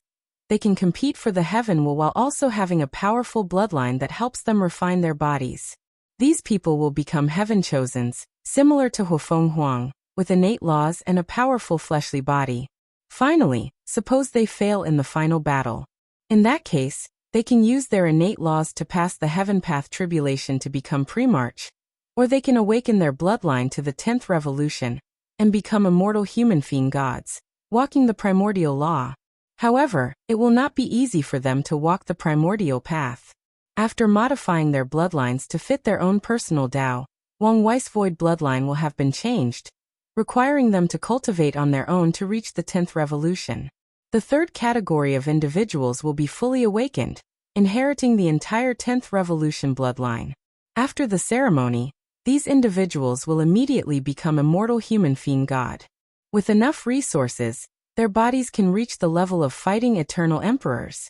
However, They cannot prove the Tao in the lower dimension, and must ascend to do so. Ascension will have a minimum requirement of reaching the primordial dragon realm in the true power Tao realm. The ceremony of the people in the third category is the least safe of them all, since not everyone can awaken his full bloodline. As such, the sect must be prepared to save individuals who fail. Bloodline is innate while also requiring certain luck. So, it's possible to determine the concentration level before the ceremony to some degree. So, it's possible to warn certain people beforehand, not to choose the third category. I can leave a trial for people who fail to awaken my full bloodline. As long as they show great determination and willpower, I can help them purify their innate bloodline to reach the 10th revolution, muttered Wang Wei, deep in his thought. Furthermore, I need to leave strict rules to prevent the sect from becoming like the Divine Tao League, relying purely on their bloodline, and even discriminating against others because of it. The bloodline ceremony should take place after the supernatural realm. In that case, the descendants would have cultivated for a while, have some experience, tempered their Tao heart, and have an inkling of which path they want to walk upon. Such a method will also drastically reduce their over-reliance on their bloodline. Wang Wei raised his hand to create a special dimension for the awakening ceremony. He placed many protections on the dimension to prevent any accidents, including hiding it from the sight of true heavenly Tao using a deception Tao array. He then left another secret backup in case something happened to the dimension, and the sect lost the method of awakening their bloodline. He could foresee this method was used to deal with the sect, prevent them from awakening their bloodline, and thus drastically weakening them. So he prepared in advance for such a possibility. Wang Wei proceeded to create a second dimension for the bloodline purification trial for members who wish to elevate their bloodline. The trial can also be used by the sectarian factions who cultivate the Fiend God Body 12 revolution and leave descendants. His work was not over. Wang Wei left his power in the bloodline source to prevent future emperors of either clan from leaving their imprints and using it to revive themselves. Finally, he looked in a direction, deep in thought. It's not a good idea for the upper dimension Wang clan to experience any drastic change in the current situation, even with Mithraya's protection. After making a decision, he blocked the changes that would happen to the clan members in the upper dimension. After ascending and choosing the appropriate time, he will allow them to experience bloodline sublimation. Wang Wei proceeded to check his spirit flower ability, Soul Network. One of his goals was to use the network to connect to people in the upper dimension. Sadly, he felt a blockage that prevented him from succeeding. After stabilizing his tenfold battle realm, he sensed the blockage was less restrictive. Then, when he changed his bloodline and connected to the upper dimension Wang clan, the blockage became blurred, only requiring a small push to bypass it. Wang Wei sighed.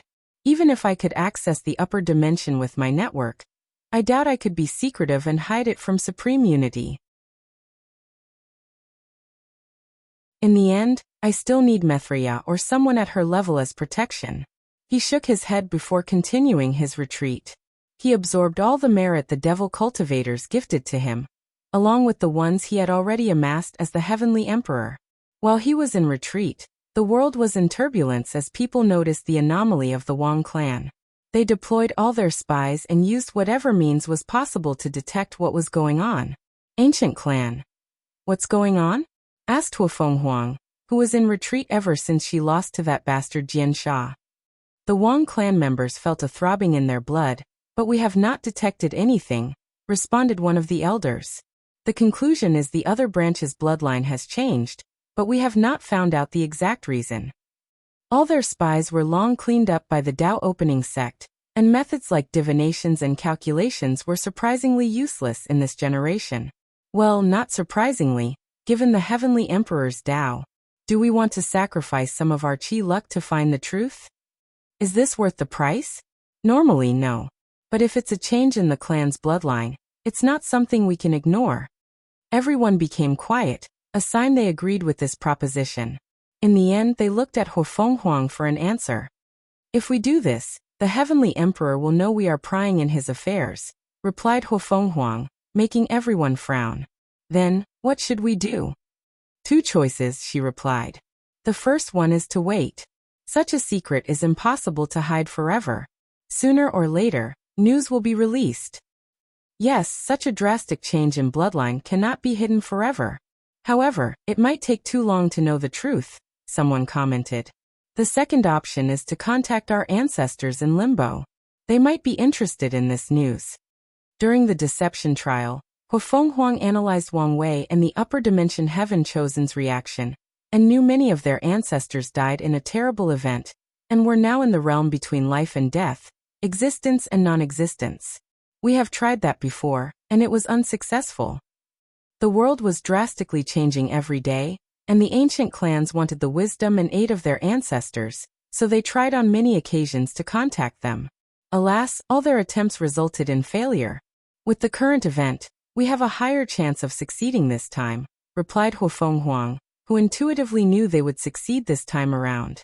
In the end, everybody agreed and proceeded to a secret dimension with an altar at the center. In the ancient era, when humans lived in tribal societies, ancestral altars were very important to them, and each tribe had one. After death, it was an honor for every member of their tribe to be enshrined in their clan's altar, turning into holy spirits that protect their tribe even after death.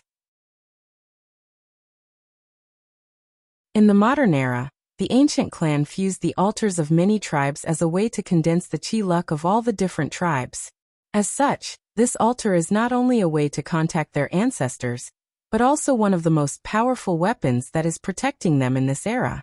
Huang and the others did not immediately activate the altar, but did a ceremony of respect that took more than 5 hours. During the entire process, no one was rushed or showed any signs of impatience in their faces. They did this ceremony every time they tried to activate the ceremony. Usually nothing happened once they finished. But this time, things were different. A brilliant golden light flashed in the altar before a phantom-like individual appeared.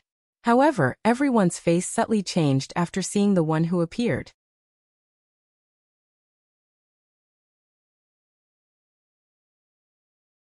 Chapter 929. Ancestors warning. An elderly man appeared in the middle of the altar with gray hair and a long white beard. He was burly, showing his profound muscles even while wearing a loose black robe. His body did not exude a sage or immortal-like atmosphere to show his wisdom or longevity. No, his body exuded a primal or desolate aura, like an ancient creature who bathed in the bloodline of gods, demons, devils, and Buddhas. Every ancient clan member in this room recognized this person.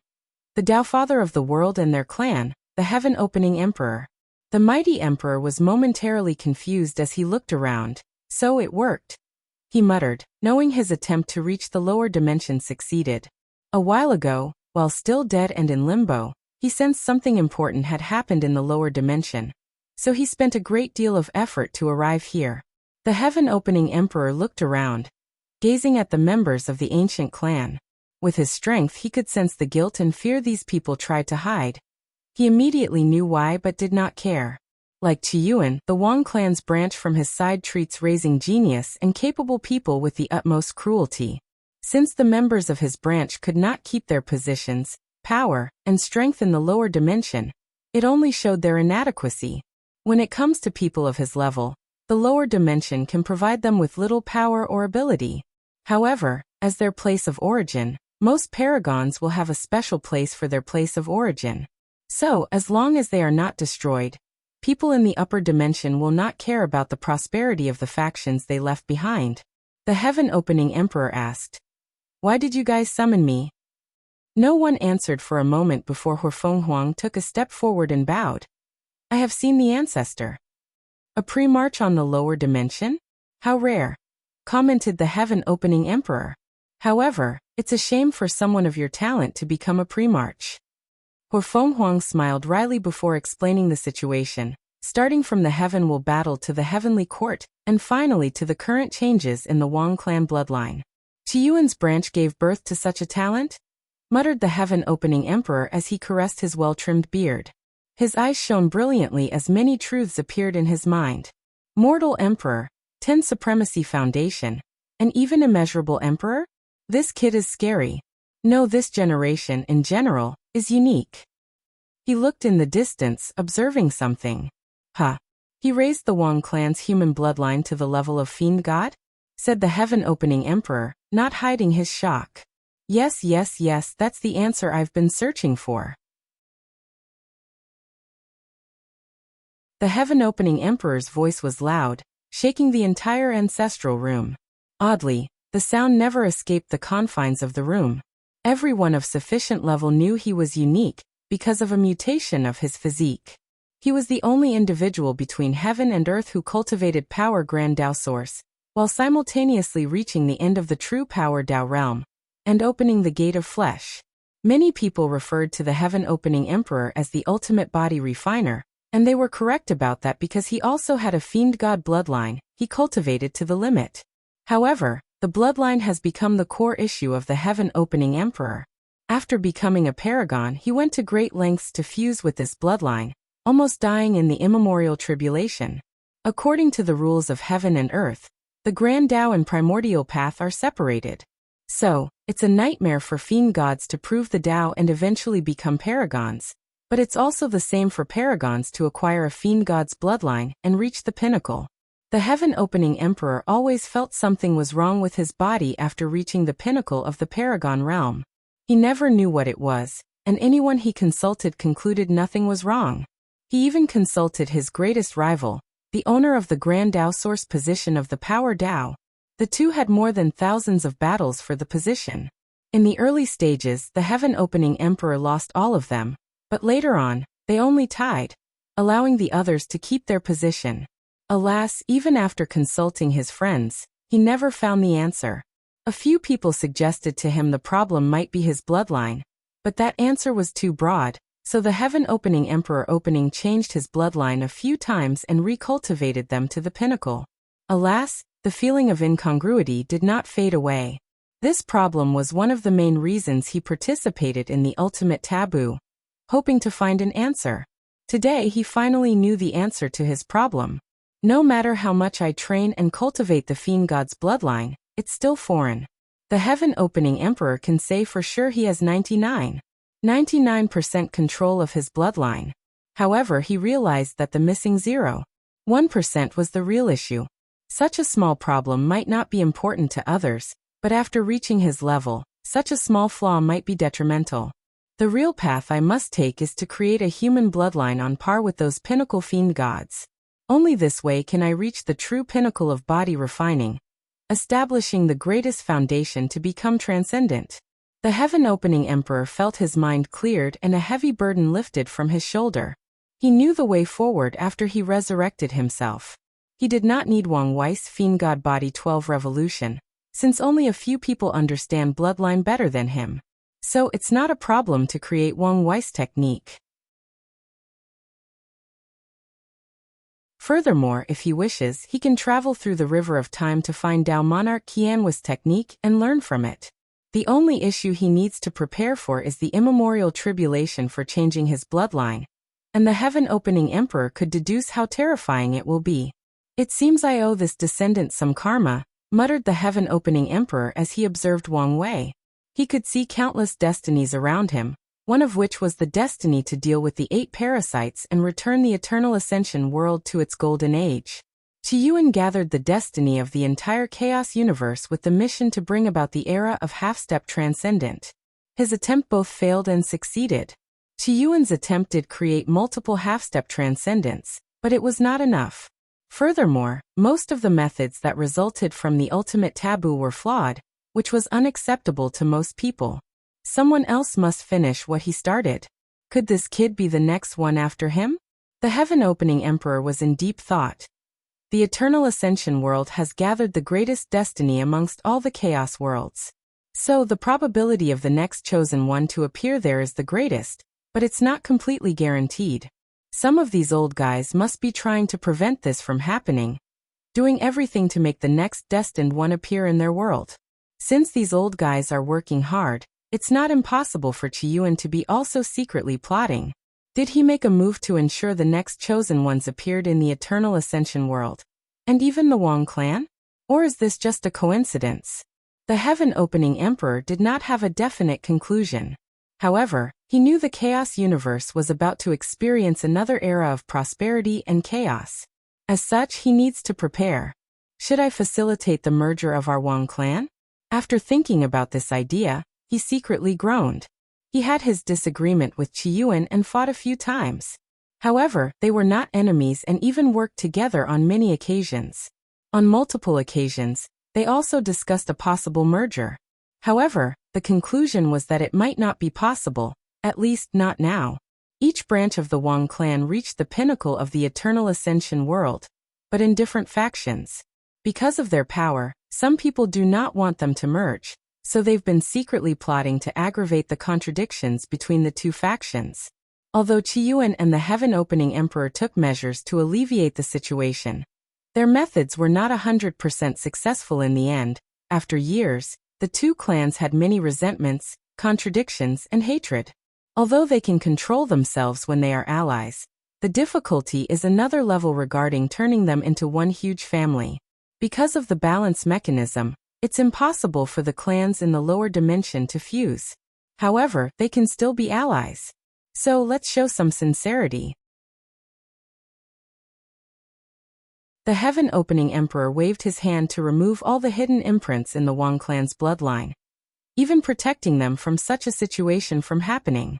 He then used some of his own luck to bless the clan, giving them one last chance to prove themselves. Finally, he looked at the ancient clan. I will give you some wisdom. Whether you listen or not, it's up to you. How dare the unfilial descendants not listen to the ancestor? Said these people immediately and in tandem. However, the Heaven-Opening Emperor did not care whether these words were sincere or not. The Heavenly Emperor's strength has reached the pinnacle of the Emperor realm, meaning he is one step away from being able to battle Empyreans.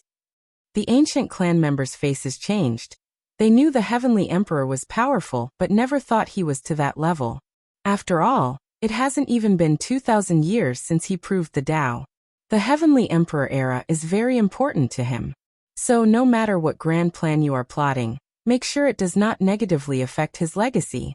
Otherwise, he will annihilate you no matter the price he has to pay. Huofeng Huang and the elders' hearts sank.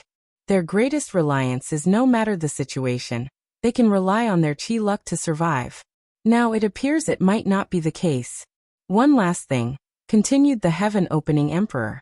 Before ascending, the Heavenly Emperor will definitely condense a golden body of merit and acquire the title of sage. By then, the backlash of luck from the clan will be nothing to him. You've been warned. After saying these words, he disappeared as if he were never here.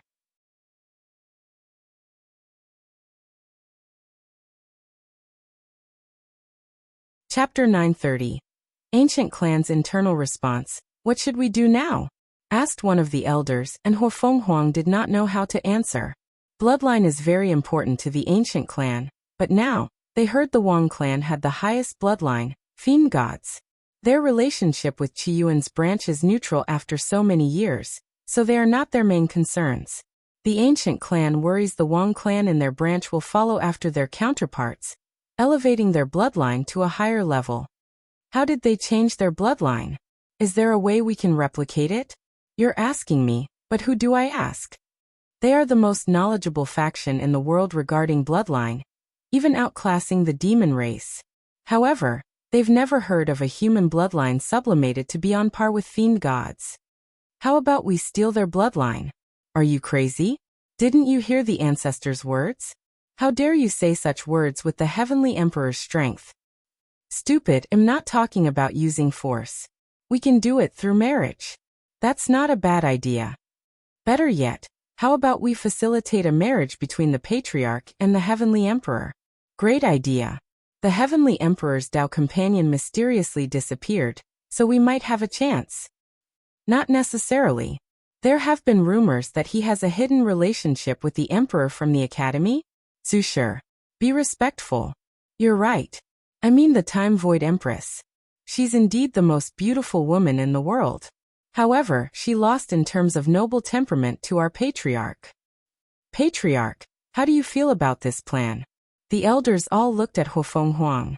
No matter how much they plan, the final choice is hers.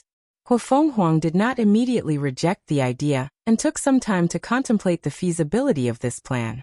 In all categories, the Heavenly Emperor was the perfect man. He was handsome, powerful, wealthy, noble, and had a powerful physical body. Alas, in the end, she shook her head. Based on his personality, I doubt he will take a second wife. She has observed the heavenly emperor closely, and even in his interaction with Su Shi, he could see this was a man with an iron will, and would not deviate from his chosen partners. Such a trait was not unique to him, as most members of the Wang clan had similar traits. They would choose one Dao companion, and live their entire life being faithful. Such an anomaly often made people wonder whether it was this reason why the Wang clan was so powerful. In each generation, they will often have one Dao companion and one child. Certain people believe the heir of the Wang clan gathered the entire bloodline, talent, and luck of the clan, hence why only one child per generation. So what is our next step of action? Their ancient clan has been planning for countless years to set up a devil catastrophe and save the world, thus gathering merit and luck. Unfortunately, with one chess move from the Heavenly Emperor, all the pawns they left in the Western continent were slaughtered, ruining their plans. Now they have to worry about the possible merger of the two Wang clan, losing the destiny of the Dao father. The situation has changed, so we need to adapt, said Huofeng Huang. Our main objective is to revive the clan, and the first step in that plan is for me to become an eternal emperor. And the main requirement for this transition is merit, analyzed Huofeng Huang. The Heavenly Emperor has great ambitions. According to my calculations, the influence of the court will probably spread to other world communities. As long as we play our part, it's not impossible to gather the needed merit. Are we just abandoning all our efforts so easily? There are devil cultivators in other world communities, but we can still proceed. I prefer if we relied on ourselves than on the grace of the Heavenly Emperor. Our plan will have a backlash. You should all know this, said Huofeng Huang, and the elders agreed. Their actions can indeed save the world, but they cannot completely escape the karma for unleashing these devil cultivators. So there will be backlash, but the clan's plan is to use as little luck as possible to deal with it. By then, the clan's luck would have been so prosperous that such a loss would be minimal. The ancestors' wisdom to us has revealed much information, continued Huofeng Huang. The Heavenly Emperor's contradiction with us is that he feared the backlash of our actions would affect the Heavenly Emperor era. Everything that rises must fall. This era will be glorious, but it will eventually end. The backlash for our plan could be the catalyst to destroy that era. These people could deduce how Heavenly Dao used their actions to bring balance to the Heavenly Emperor era in the future, ending it after reaching its acceptable limit. Exactly, so unless we ever take the Heavenly Emperor position, we cannot proceed with the original plan, nodded Huofeng Huang. So what should we do? The answer to this question is simple, she replied with shining eyes. The world's political landscape will change in this era, with every faction trying their very best to cultivate heavenly emperors. So if we want to revitalize our clan, we must cultivate as many competent heavenly emperors as possible, and use the luck of the court to revitalize our clan's destiny. Is it possible for us to be as powerful as in ancient times? Or even surpass the Dao opening sect? Huofeng Huang was quiet. Unless their clan can cultivate a peerless genius like the current heavenly emperor, such a thing is not possible. Regardless, she did not want to give some of these elders a blow to their fragile hearts and ego. As long as we cultivate more heavenly emperors than them, we still have a chance, replied Huofeng Huang, deciding to say a partial truth. We need a step-by-step plan, said Huofeng Huang's father, who became one of the core elders of the ancient clan after his daughter's rise. The heavenly emperor promised to revert the environment to innate. This might be our chance, suggested someone. We now have the methods of becoming primarchs. Soon, this method will become valuable. So, before this knowledge becomes public knowledge, we can use this time to establish as many advantages for our clan as possible. Once the environment changes and innate chi becomes ubiquitous, innate demon gods reappear, so the path of primarchs will shine again in the myriad emperor world. With their ancient clan's foundation with innate bloodlines, they will have a great advantage. True, even the demon race cannot compete with us in this area. The Heavenly Emperor will definitely try to delay the spread of the Primarch technique, as much as possible to give the Tao opening sect an advantage. So, we only need to cooperate with him and aid as much as possible, added Huofeng Huang. What about the primordial god cultivation system? Do we want to spread it? That might not be a good idea. The Heavenly Emperor already said he would optimize the origin system. Plus, such a thing that involved the core destiny of the Tao opening sect, he won't play around. Two factions hold the destiny of Tao Father, the ancient clan and the Tao opening sect. Interestingly, both originated from the Wang clan after the Heaven opening emperor, and Qiyuan created a cultivation system and opened the Tao to all sentient beings. So they knew the Heavenly Emperor would never allow any other cultivation system to replace the origin system, thus affecting one of the core luck of his sect. We don't need to spread our system and contradict with the Heavenly Emperor, said Huofeng Huang. But also don't need to be fearful about the situation. Many people will be interested in the primordial god system and will study or cultivate it. I deduce that some people will try to secretly get some technique from us. We can take this opportunity to get some benefits. Everyone nodded at this approach. No matter how powerful the Heavenly Emperor is, he cannot control people's curiosity and desires. Furthermore, not everyone is compatible with the origin system, so they might wish to try the primordial god system once the environments change. We have established an initial plan for how to deal with our relationship with the Heavenly Emperor. Now let's discuss how to retrieve the god position we previously lost to the Eastern faction, said Huofeng Huang with killing intent flashing in her eyes. Yes, we cannot swallow that breath. The best solution would be for the Patriarch to become an Eternal.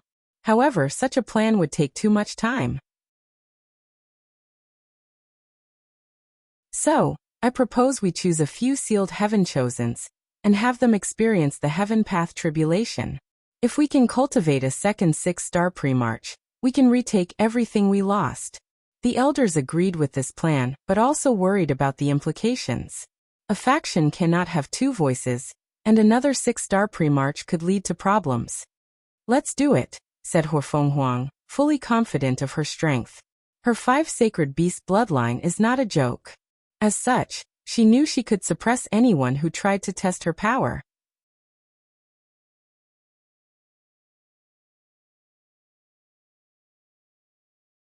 Chapter 931. Fear and Swift Reaction, huh? Muttered Wang Wei as he sensed something. What happened? The power of fate flashed in his eyes, revealing most of the secrets of heaven and earth. The ancient clan's destiny has changed? He looked at the moon, his eyes penetrating the incalculable distance between his location and their small world. It's the Wang clan? Wang Wei concentrated as he soon discovered the truth. Someone removed all the imprints in their bloodline? Even their chi luck was blessed. Many thoughts flashed in his mind as he analyzed the situation. Did the ancient clan summon their ancestors? The one who appeared was the heaven-opening emperor. Wang Wei tried to see the past and discover the truth. However, an invisible power blocked all his attempts, making him understand someone of a higher power than him was involved in this situation. As such, he had no choice but to use his intelligence to analyze the situation. The changes in the clan's bloodline should have alerted him. Was he interested in my human fiend god bloodline? Why did he remove the clan's bloodline imprints? A sign of goodwill? Is he trying to merge the two clans? Numerous thoughts flashed in his mind as he analyzed numerous possibilities, before coming to a conclusion. A merger in the lower dimension is impossible. However, it's still possible to work together in the future. He did not know much of the political situation of the upper dimension. The knowledge he stole from the primordial dragon was mostly based on the recent era after the parasites took over. Furthermore, most of the dragon's memories are about him sleeping and cultivating, trying to activate his bloodline. Something is wrong, thought Wang Wei after deducing what happened. The lower dimension is sealed, so it should not be so easy for the Sword Empress or the Heaven-opening Emperor to interfere. Even the Academy had brief contact with Emperor Kong. Such an anomaly immediately caught his attention, so he began to analyze the situation. Supreme Unity should still have the advantage in the confrontation against true heavenly Tao. So, if the latter can allow other people to interfere in the lower dimension, Supreme Unity should also have this power. There is a high chance he allowed true heavenly Tao to break the rules, so he can take the opportunity to intervene. Wang Wei immediately frowned. If that's the case, dealing with these traitors and spies will not be as easy as I anticipated. Wang Wei suddenly stood up as he thought of something. He immediately acted, which caused a sensation throughout the world. A giant hand appeared above the central continent, towering over one of the most dangerous places in the myriad emperor world, the Nether Hell. As soon as the hand appeared, it transformed into colossal chains that surrounded the place. "You dare!" roared a powerful voice before another gigantic hand emanated from the Nether Hell, trying to block the chains. However, before it succeeded, a dark gold dragon with 9 claws and a crown around its horn appeared and passed through the chains, leaving countless dragon marks on tattoos. The Heavenly Court's Chi-Luck Dragon? Damn it! Little Heavenly Emperor, this is not over, roared Old Man Nether as he watched helplessly as he lost the newly acquired freedom. Wang Wei watched everything calmly, as expected. If he were Supreme Unity and secretly influenced the world, the best way to deal with himself would be to secretly help his enemy, and the best option is Old Man Nether, a powerful Empyrean living in the lower dimension. After regaining his freedom, he only needs to wait for the right time to sneak attack, and Wang Wei would suffer tremendously. Luckily, I acted fast enough, thought Wang Wei, feeling slightly scared after imagining the consequences. The good news is now I know Old Man Nether's strength does not exceed 75%. Plus, he seems very restricted in his actions and power. Wang Wei exhaled deeply before returning to his retreat, ignoring the chaos on the outside. He could foresee how scared many people would be. After all, the aura revealed by Old Man Nether is 100 times scarier than his own. Knowing such an existence is living next to them will keep many people awake. Of course, a few brave idiots will think this was an opportunity since there was someone who could balance the Heavenly Emperor's power. Wang Wei has already prepared for these idiots, leaving his power in the seal. Anyone who approaches with the intention of removing the seal will be annihilated, and Wang Wei will not even spare the faction behind them. Eternal Ascension World, the Dark Truth. Supreme Unity opened his eyes. Those damn Tao overlords are too smart for their own good, he thought coldly. With his strength, it was impossible for a little emperor to detect his methods. Even the heaven-opening emperor's projection could detect the means he used to free Old Man Nether, so his plan failed only because the latter deduced what he wanted to do. The feeling was annoying since it felt like he had lost control of the situation. It was like someone was in his mind reading his thoughts. If only I could crush that little bug, thought Supreme Unity, looking at the woman next to him. A hint of annoyance flashed in his eyes before swiftly being replaced by his cold and emotionless face. Be patient. I only need to wait until the deal with Heavenly Book is concluded. Plus, these pawns can still be of value. Supreme Unity closed his eyes. Meanwhile, Mithria was also deep in thought. I was careless, she thought after sensing the Empyrean aura that appeared in the lower dimension. Her action of stopping the Dark Truth is pointless because everything she tried was of no use. The fog was a power of a higher level of transcendence than her and Supreme Unity. As such, they could not stop its ever-growing presence. Luckily, the rate of growth was extremely small, indicating they had more time to deal with the situation. Mithria stayed before the fog because it was easier to monitor Supreme Unity in this citation. And she also believes the latter felt the same. While I was doing things secretly, he was also not wasting time. I need to be more careful of him, she concluded. I also need to speed up things.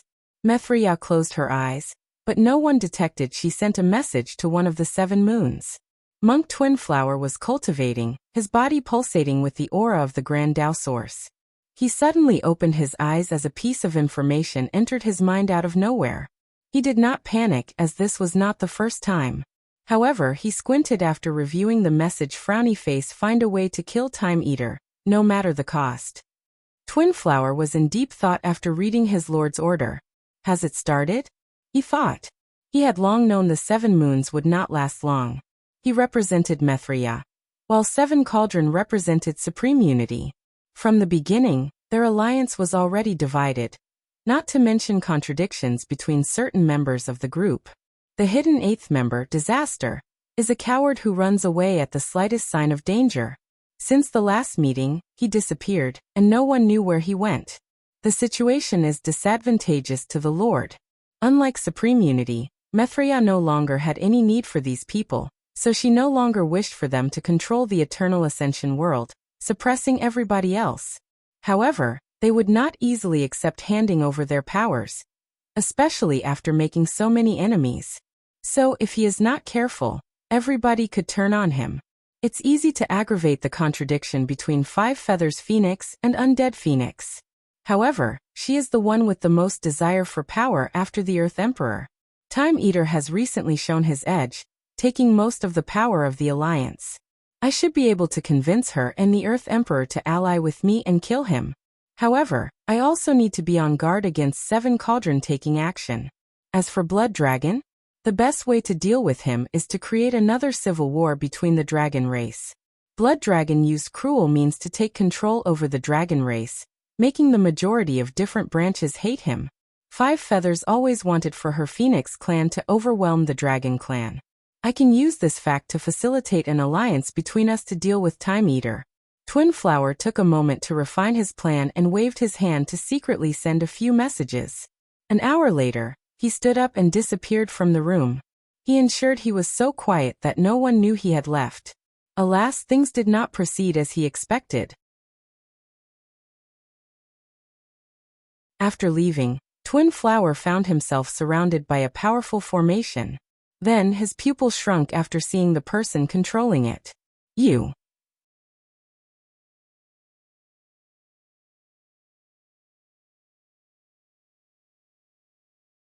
Chapter 932.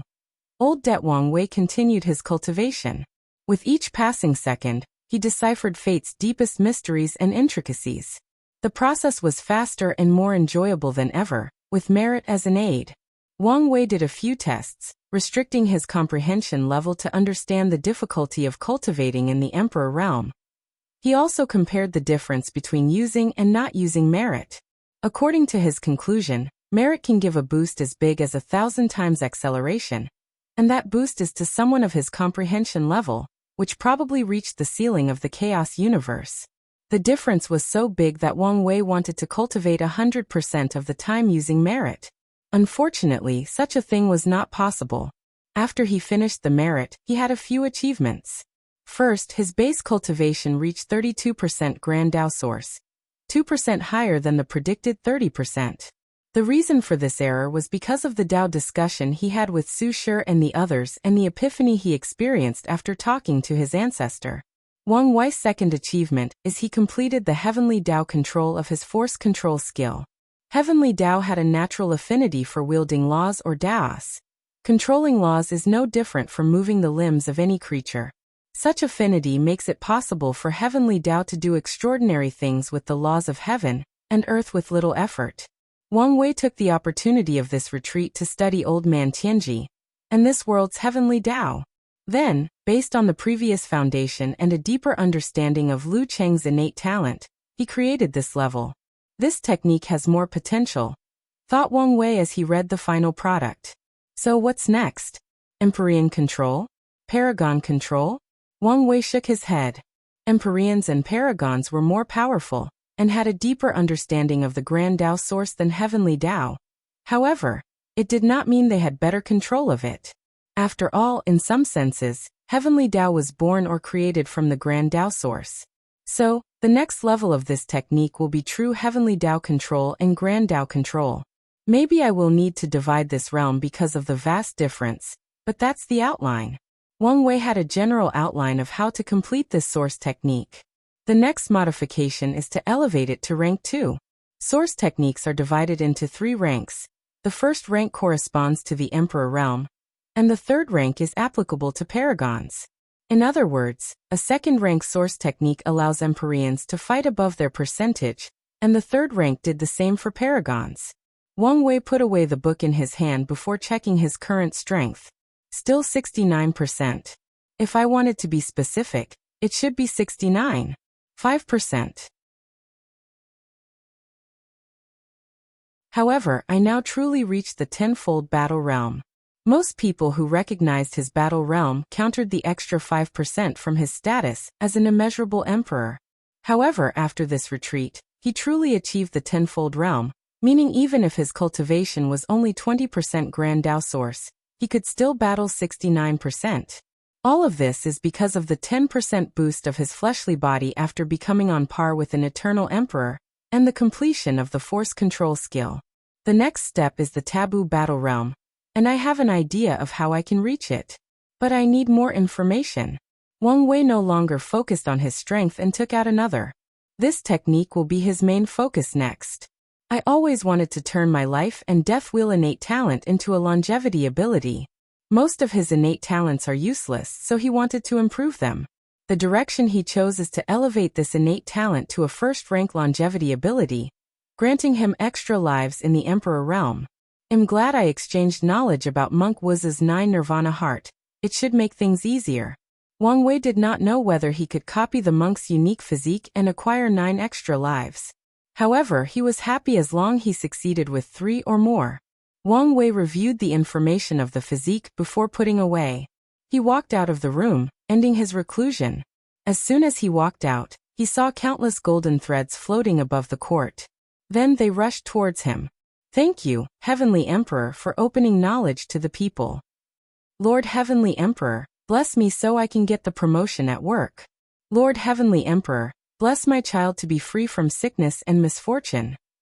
Almighty Heavenly Emperor, ruler of heaven and earth, please bless with great wealth and multiple marriage fate line.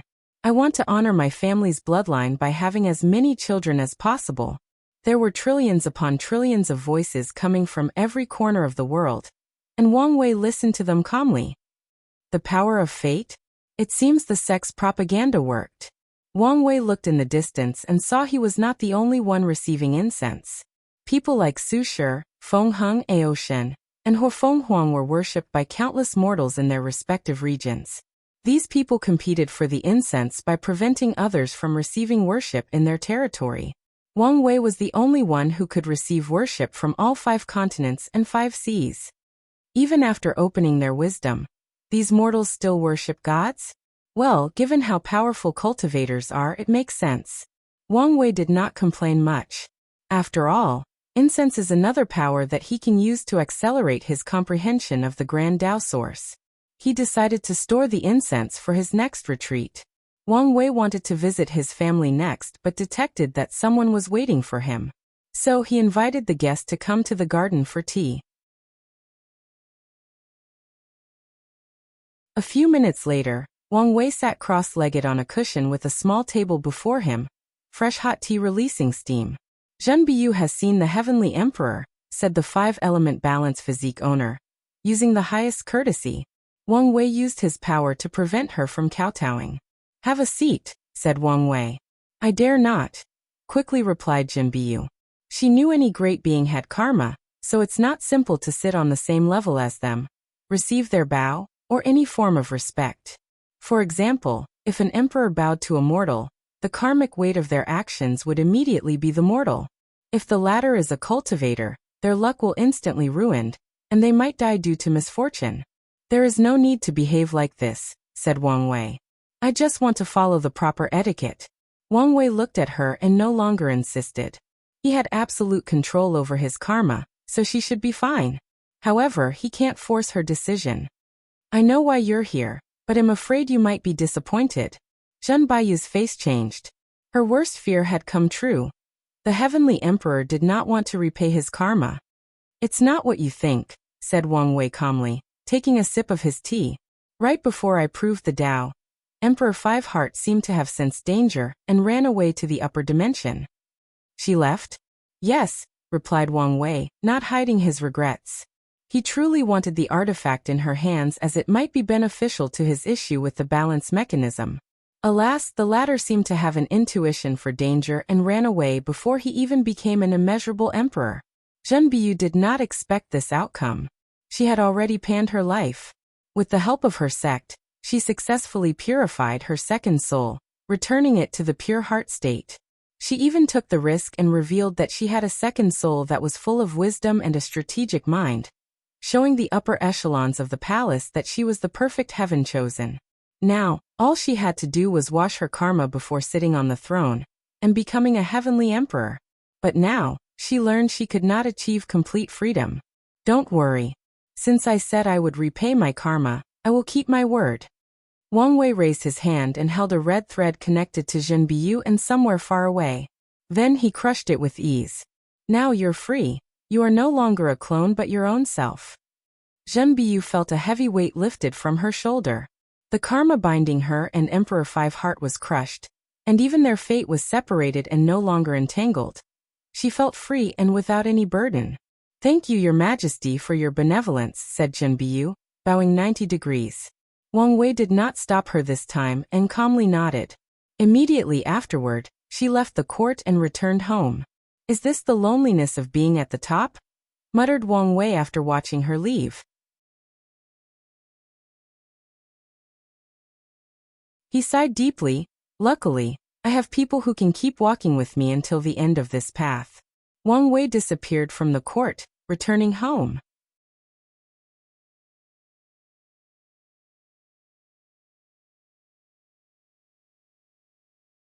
Chapter 933.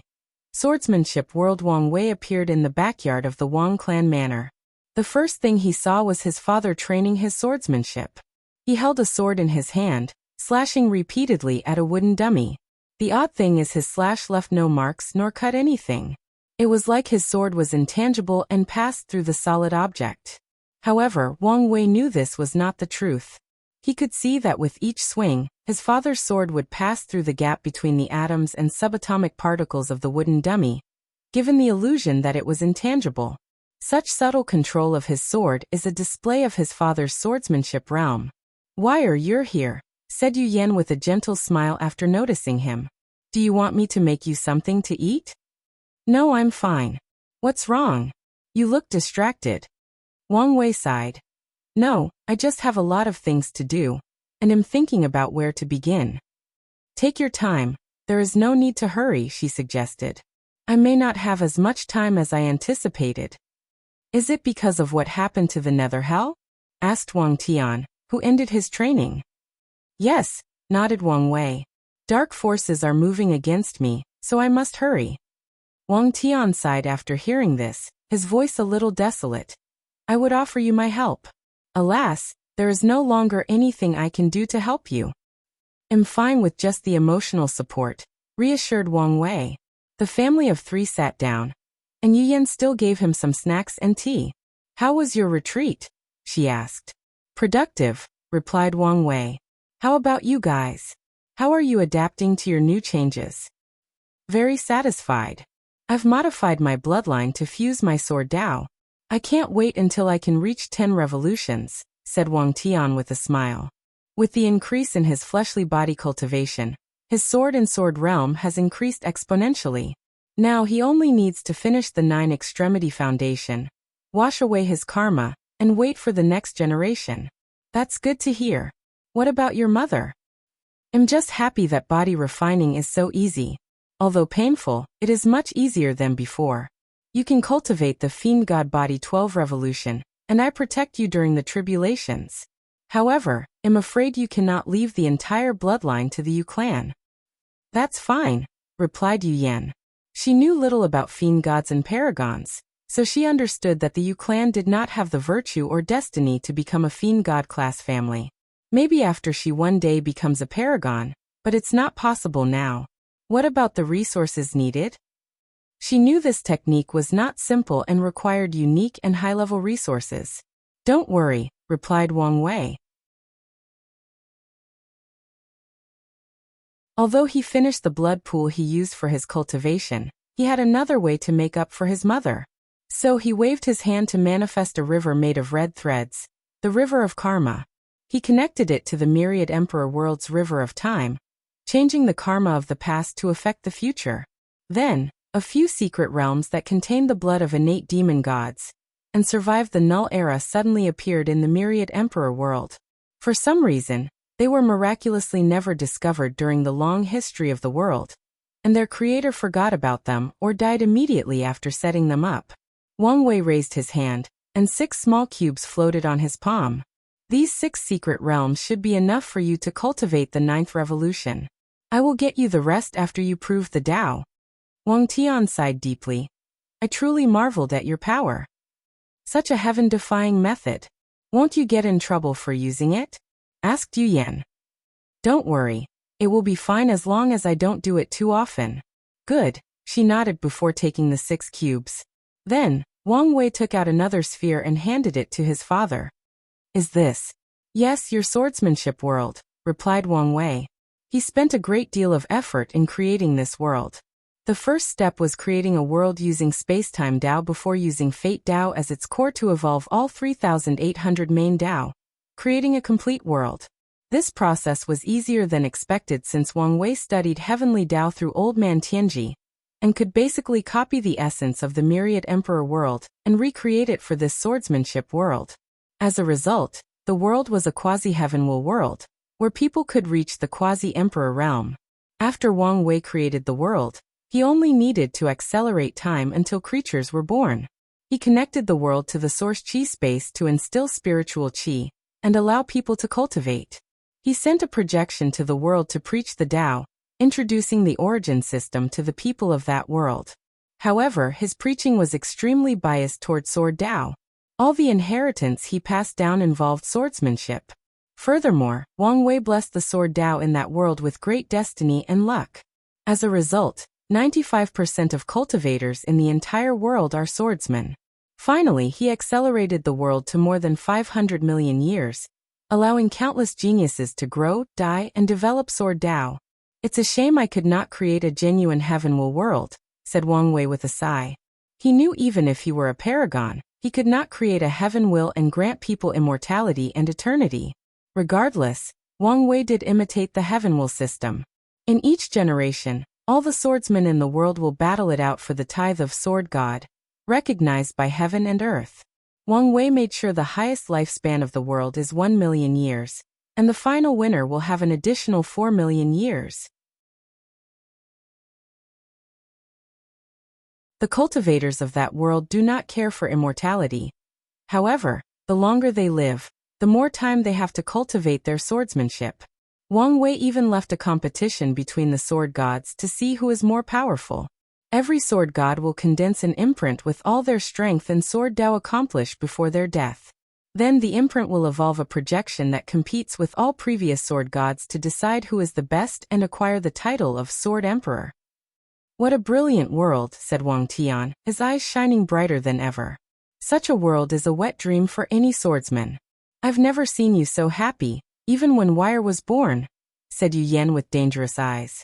Wife, you've wronged me, Wang Tian quickly said, making his wife only snort coldly at him. Sometimes, she wondered whether he loved swordsmanship more than her. Thinking about this, she decided to give him the cold shoulder for a few days. Are you satisfied with this world? Asked Wang Wei, changing the topic to prevent his father from getting into too much trouble. More than satisfied. However, I feel 500 million years is too little. Can you expand the time? Wang Tian wanted nothing more for this world to develop longer and have more sword gods. Then, when he sends his incarnations, he will have more competitors for the position of Sword Emperor. However, Wang Wei shook his head. I have prepared a few specialties for you in the current generation. It will be too much of a pain to change it now.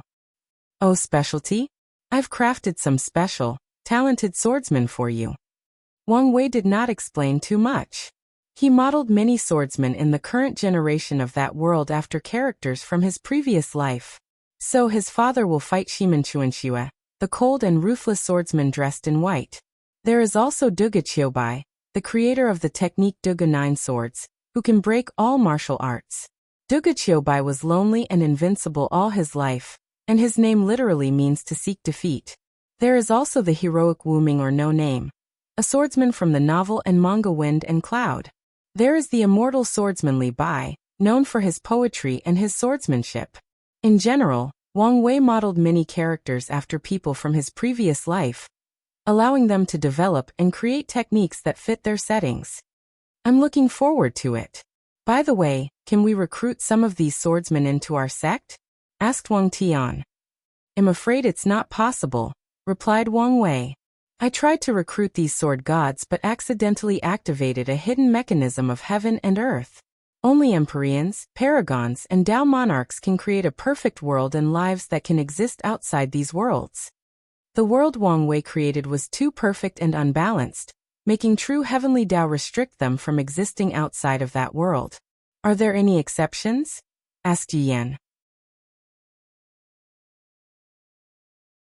Creation Tao, but even then, things would not be so simple, replied Wang Wei. I guess it makes sense. Wang Wei was about to say something else when he sensed something. Grandfather's out of seclusion, he uttered, looking in one direction.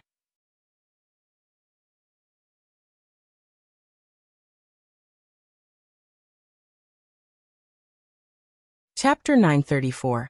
Clarity. Wang Chang walked toward the three of them. Wang Wei could immediately tell he was different. The death aura surrounding him was gone, replaced by an unmatched vitality. From afar, he could hear the sound of his blood rushing to his body, followed by his powerful heartbeat. He could already imagine the old man's strength but noticed something else. He was not as happy as usual. Normally, he would have been laughing his heart out, talking as loud as his heart wished. However, his grandfather seemed quiet until he reached the table. My favorite grandson, how are you? Said Wang Chang before patting Wang Wei on the head. I'm your only grandson, replied Wang Wei, rolling his eyes. But Grandpa, why do I feel like you're not in the best mood? Hey, said Wang Chang with a sigh. I left my seclusion, prepared to go show off to my old friends. Then, I realized most of them are already dead. The room was quiet. Unlike Wang Wei's Heavenwell battle, where he had the strength to spare his competitors, his grandfather's battle was cruel, and only a few people survived. Although most of these people were his rivals, they were also people he knew the longest. Some were only competitors because of the circumstances. They respected each other and could be described as friends.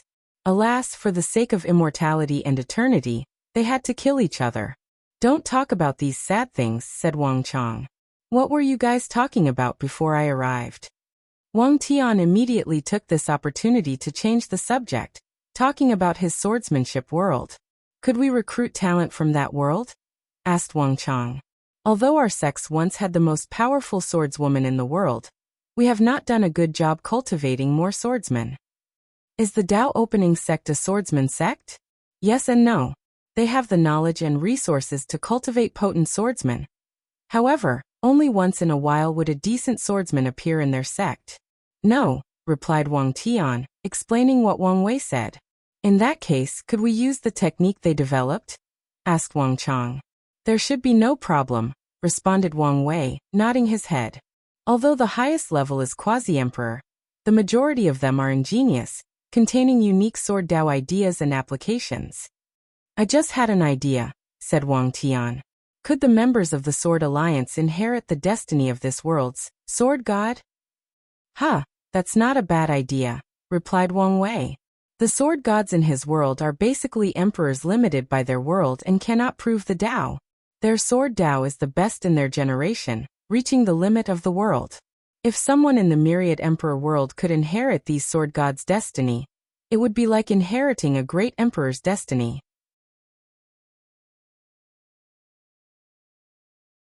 It's also a way to continue the legacy of these swordsmen limited by the world they were born in.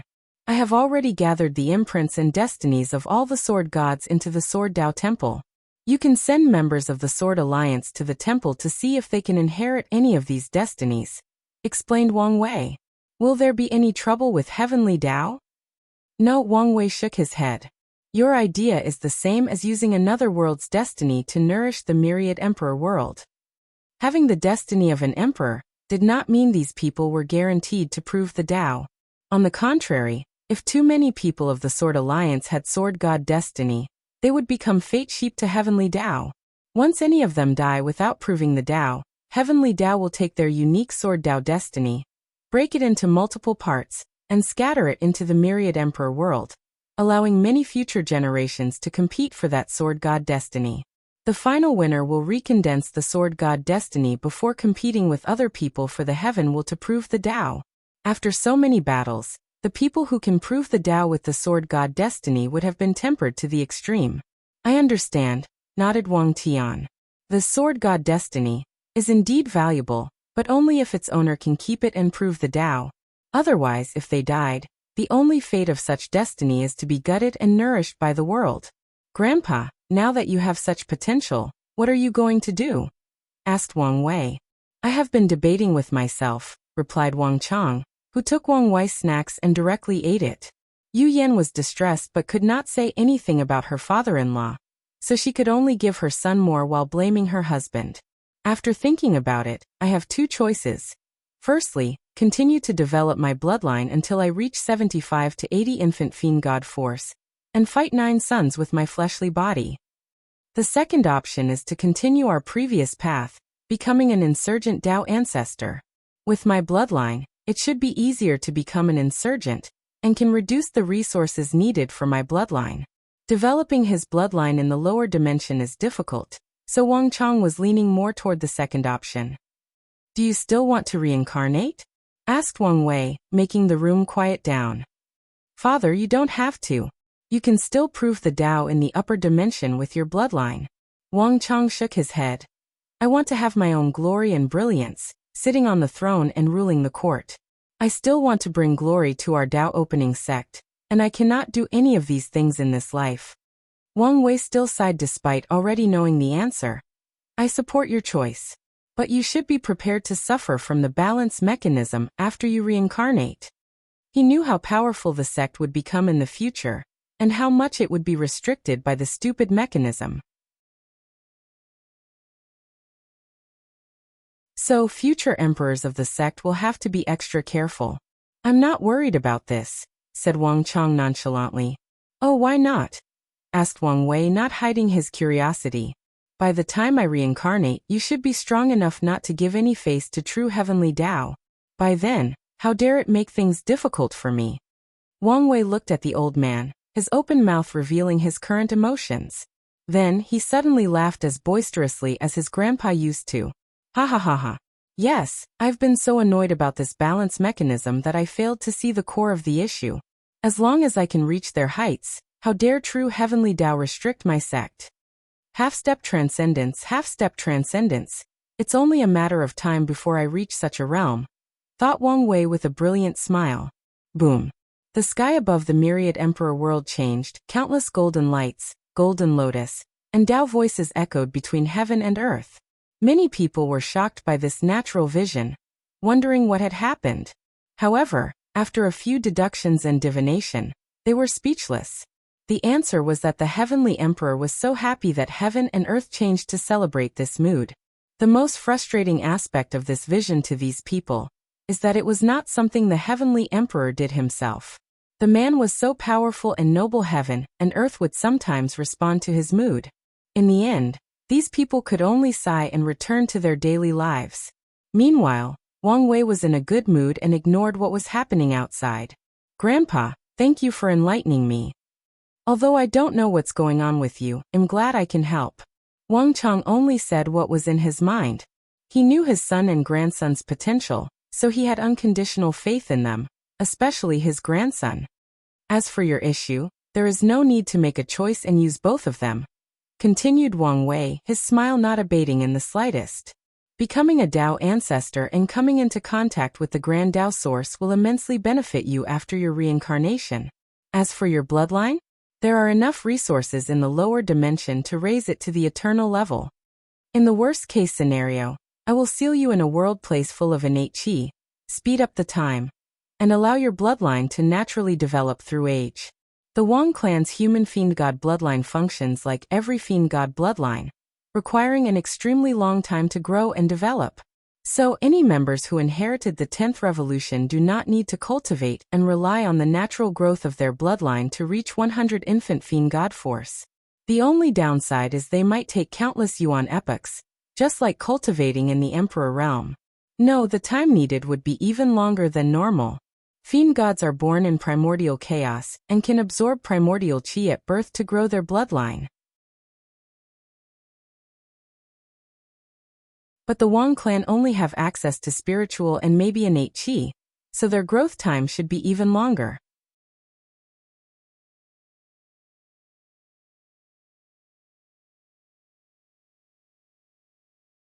Chapter 935.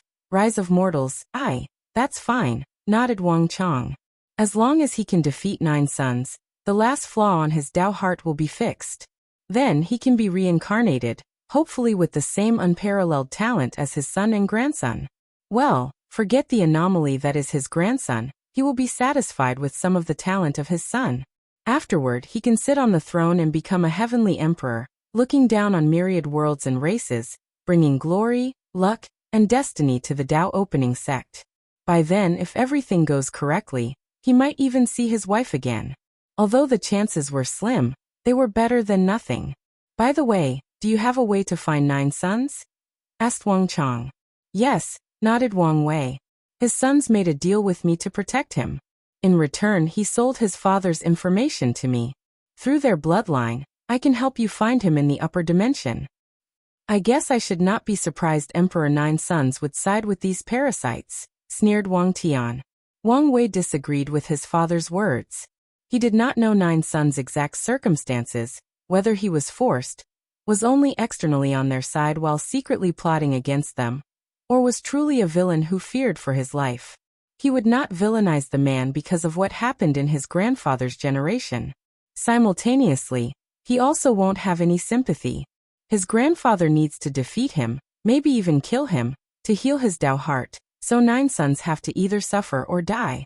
Let's not talk about this, said Wang Chang, and everybody agreed to change the subject. Wire, now that you left your seclusion, does that mean it's time for me to move to my family? Asked Yu Yan with worry in her eyes. Now is indeed the perfect time, uttered Wang Wei. He had opened the wisdom of all mortals in this plane, so it was indeed time to prepare for his mother's proving Dao method. However, there is no need to hurry. Let's wait until after Li Jun and Yan Liling become emperor. Although it was the perfect time, he did not want to separate his family so soon. Won't that affect the plan? Don't worry about it, reassured Wang Wei. We might even use them to prove the Dao in the deception method. That's fine then, nodded Yu Yan. Wang Wei spent the rest of the day with his family. The next day he had 2 things on his schedule. The first one was having a talk with ancestor Wucheng. However, the latter would take a few dozen years before exiting his retreat, so Wang Wei focused on the second task. He did not leave the sect but sent an invisible projection to travel through the central continent. His first destination was the Emperor Enlightening Academy's domain. He wanted to check the development of their mortal civilization. 700 years passed since the second court meeting, leaving 300 years until the third.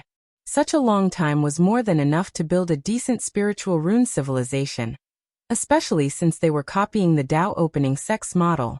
As soon as Wang Wei arrived at this place called Black Stripe City, he felt a strange incongruity. He saw many modern concepts in the form of constructs, like cars, airplanes, trains, and buses. He even saw people with flying carriages, changing the setting from modern day to futuristic. However, according to his modern Earth cognition, everyone dressed in ancient clothes had long hair and spoke like ancient people. It's like ancient people suddenly developed futuristic technology, but these technologies also looked ancient, thought Wang Wei, secretly shaking his head. Wang Wei continued walking and noticed everyone had one thing in common, a bracelet on their wrists. He watched a young man across the street tap his hand on the bracelet, and a holographic screen appeared before him.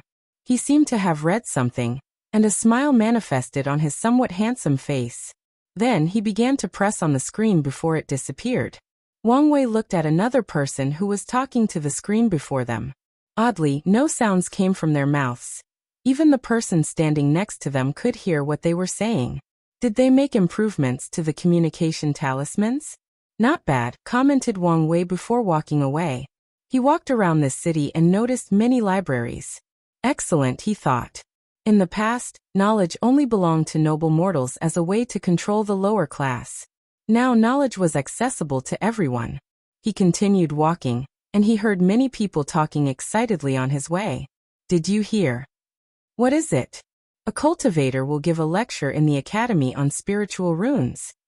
Why are you so excited? Wasn't there one last month? Yes, said a third person in this group of 3. I heard the Emperor Enlightening Academy is trying to catch up to the Tao opening sex region. So many cultivators have given lectures in the past 100 years, trying to accelerate the growth of our civilization. You guys don't understand, said the first person who spoke. According to my sources, the person who will give the lecture is a quasi-emperor and an alchemist. After hearing the word quasi-emperor, the other two showed a look of envy, longing, and fear. In this current age of information, everybody knows the existence of cultivators and how powerful they are. As such, they understand the capability of such a powerhouse. An alchemist? Such a cultivator should deeply understand divine runes, so their explanation of spiritual runes should be very profound. The three of them were extraordinary citizens who could tap into the potential of their spiritual power. As such, they enrolled in school at a young age to learn about spiritual runes in the hope of developing their civilization. That's why I'm so excited. No matter what, we must attend this lecture, even if we have to buy a seat in the black market. True, nodded one of them before a look of worry took over his facial expression. I hope another northern barbarian will not affect the lecture like last month. The faces of the other changes were in public, so don't say these words. The group looked around to see if anyone heard them, and then they rushed to their destination. Wang Wei calmly watched this with a smile. Then he continued his tour. He first went to see a recorded story. He chose a romance story. He could see through such a low-level illusion with his power, but he shut down his mind and enjoyed the movie. However, Wang Wei regretted his action.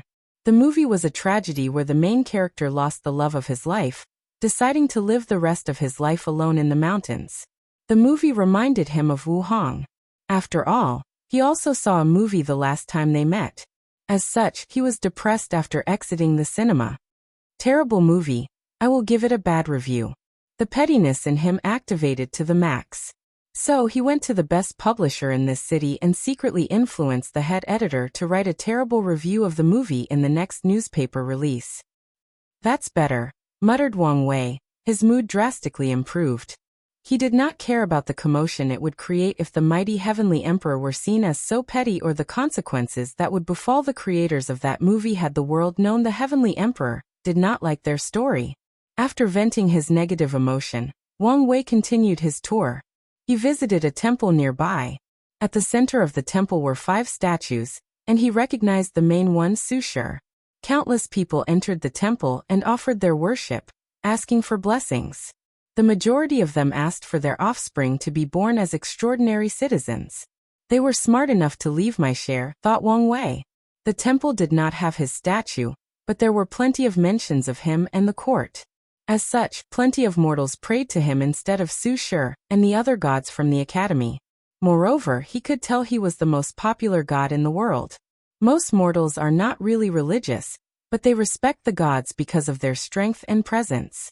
So when they pray or think of any god, the first that comes to mind is the most powerful one, the heavenly emperor. Let's check other regions, thought Wang Wei before heading to the transmission gate for mortals. He created an identity before buying a ticket to travel to another domain. The price is too expensive.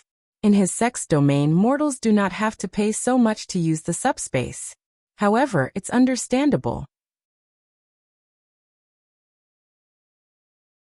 After all, the Tao opening sect has been developing their mortal civilization for more than 300,000 years, and they have reached the limit. These factions are doing nothing but catch up and have only been developed for 700 years. It's not hard to understand why they are still way behind.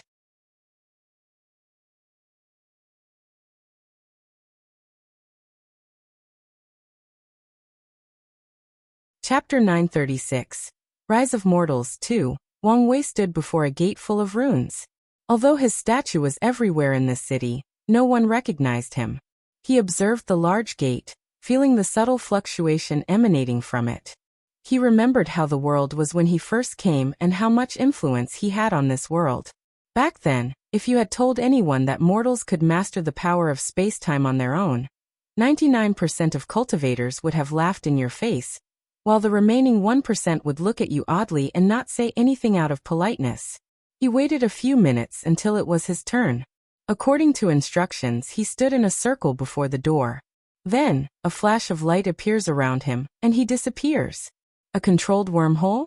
Not bad, he thought before finding himself inside an all-white space that was shining as bright as the stars. His mind seemed to feel like it was looking at infinity itself. If I were immortal, then this subspace would indeed be a version of infinity, thought Wang Wei. Before long, he found himself in another room with a magic circle on the ground. There was no gate around him, but Wang Wei could tell the entire compound was the teleportation gate. A woman stood before him with a gentle smile. She immediately welcomed him and explained how to leave the compound.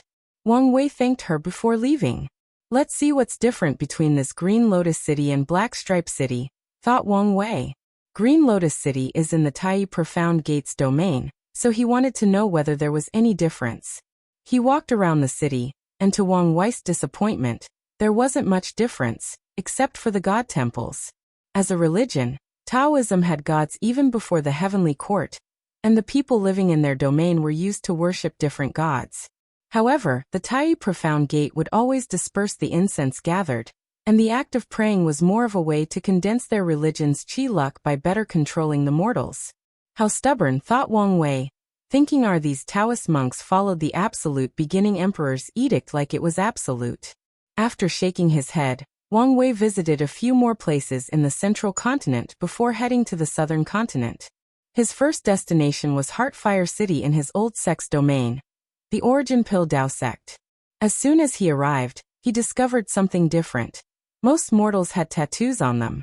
Some hid them with some sort of potion. Others naturally could hide them in their bodies, while the rest did not care and let them show. Totem warriors? Has it spread to mortals? Wang Wei was intrigued, so investigated. He went to a hospital and saw a bunch of children that had been born.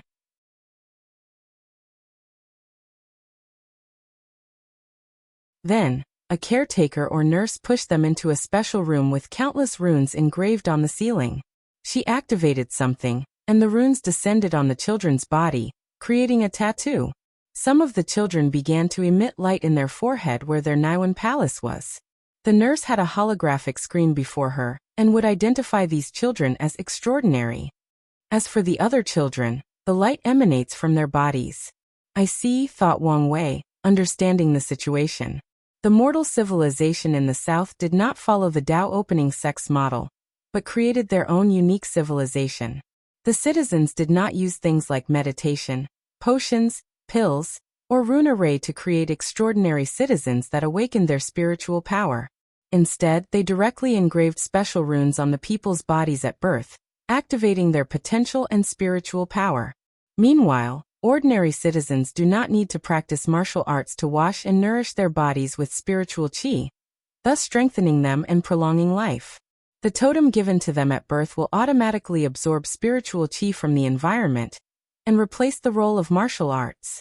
Different paths to the same destination, thought Wang Wei with a smile. He was glad these people did not directly copy his sect. That would be boring. It's good for the mortal spiritual rune civilization to have variety. He then proceeded to analyze the difference between these two mortal civilizations. The totem allows the citizen to awaken their spiritual power at birth, saving them a great deal of time. However, my people who have to meditate for a long period of time before succeeding, their spiritual powers are scattered and harder to control. It's the same for body totem.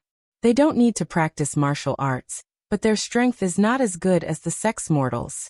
However, they can also add more totems to their bodies to make up for this fault.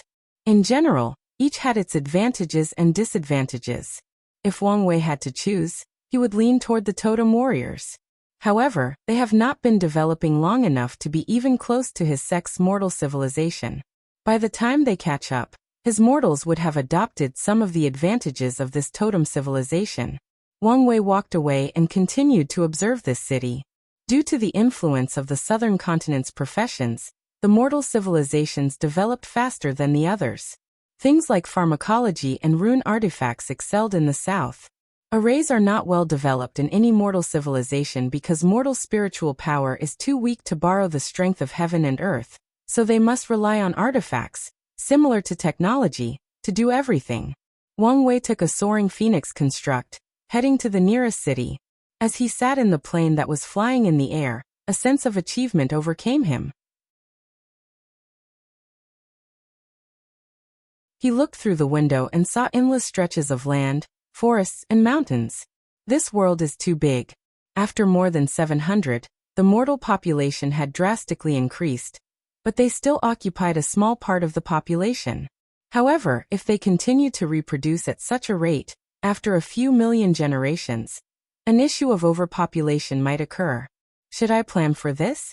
He thought about it for a moment and decided to ignore it. Once the court spreads to the lower realm and other world communities, mortal migration will help with this problem. Additionally, Wang Wei knew that this world will not always be peaceful. After he leaves, not all heavenly emperors will be able to reign in these ambitious cultivators, allowing mortals to grow and develop. Once a weak emperor takes control, the cultivators will have no restraint, fighting everywhere and destroying countless mortal cities and civilizations. They must be restrained, thought Wang Wei before continuing his tour. He focused on observing the gods of the southern continent. Su Shi is worshipped as the god of the south, along with some gods from the academy. However, to adapt to the local situation, Su Shi also allowed gods that originated from factions in the south to be worshipped as well. After visiting the south, Wang Wei looked in the direction of the origin Pildao sect. Lu Cheng's destiny and fate were still shrouded in a cloud that blocked all his investigation. However, his fate shadow guard has infiltrated the sect and learned the latter is refining a pill, and he seemed obsessed with it. Moreover, Lu Cheng went to great lengths to hide it from others, especially him. Flame Emperor, what are you planning? Thought Wang Wei. He analyzed the situation countless times and had many theories. Alas, there was not enough information to come to a conclusion. It doesn't matter. I have a feeling your path will lead to me in the end, thought Wang Wei before leaving. He headed to the eastern continent, trying to see if their civilization was anything unique. As soon as he landed, he sensed the difference. The mortal civilization in the east seemed to have inherited the martial spirit even present in the cultivation world of the east. They were also greatly influenced by the fact that most swordsmen's lineage was in the east. The martial art that Wang Wei developed to help people keep fit turned into a world of mortal martial arts, with mortals who became as strong as divine altar realm cultivators. Moreover, this was not the only unique aspect of the Eastern mortal civilization. A grand event was happening in Warrior City, so Wang Wei bought a ticket to the Colosseum. In his private room, Wang Wei calmly watched the events. When it began, his mouth twitched. Human versus robots? He thought. At the center of the stadium was a man in martial clothes with a long sword. Opposite him stood a humanoid puppet more than 5 meters tall. Wang Wei could tell a mortal was inside the puppet, controlling it like an exoskeleton suit. The battle was thrilling, at least it was to the crowd. In the end, the swordsman won as he successfully chopped the puppet made of wood and ores harder than steel. Wang Wei noticed he was an extraordinary citizen, who could place temporary runes on his body to boost his physical attributes. Rune martial art? Human ingenuity is truly a wonderful thing, thought Wang Wei before staying to watch the next battle. It was the same swordsman against a divine sea cultivator. The final result was the cultivator's victory, but he barely won. Wang Wei could tell he was trying his best. The cultivator left the Colosseum feeling humiliated. However, he did not dare act out.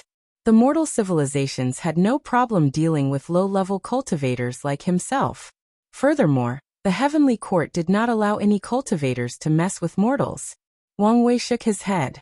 The man accepted the Colosseum invitation, probably thinking it was easy money. But who knew he was only inviting humiliation to himself? In the end, it's because cultivators have not truly integrated with mortals, concluded Wang Wei, but that was to be expected. After all, it has only been 700 years. Extraordinary citizens can now live between 250 to 300 years, meaning only 2 generations pass for them, let alone cultivators. So there is still a lot more work to do before a perfect integration could appear. In the end, it might not even be perfect. More importantly, the court needs to have strict written rules. Wang Wei has shown how he felt towards mortals, so these factions followed his will. It did help they could also benefit. However, The heavenly court has yet to establish strict and written rules for everybody to follow. A lot of work has to be done in the next meeting, thought Wang Wei while tasting the unique food of the East. He enjoyed tasting the food of each civilization. So far, his favorite has been the spiciness of the South. After the battle, nothing interested him, so Wang Wei headed to the Western continent to check how the monks were doing.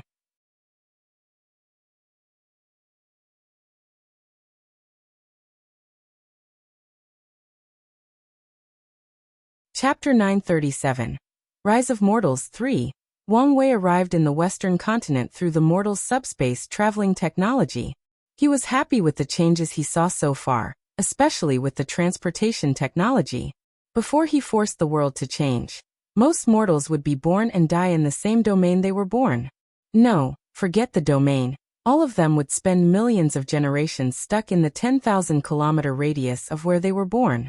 Only a few things like natural man-made disasters, dynasty changes, and famine would make them change location. However, 99% of them would die in the process, ending their lineage. Now, any mortal with a decent income can travel the entire world, going from one domain to another and from one continent to another. After everything is settled, use of the subspace should become cheaper, and everyone can travel anywhere with relative ease. After walking out of the portal, Wang Wei secretly used his power in the subspace. Order. No cultivators can enter the subspace. Disorder, unless they have permission from the court and are going to do things like repair or fix certain problems. The subspace that connected the entire world of mortals was subtly changed, and only a few people noticed the difference.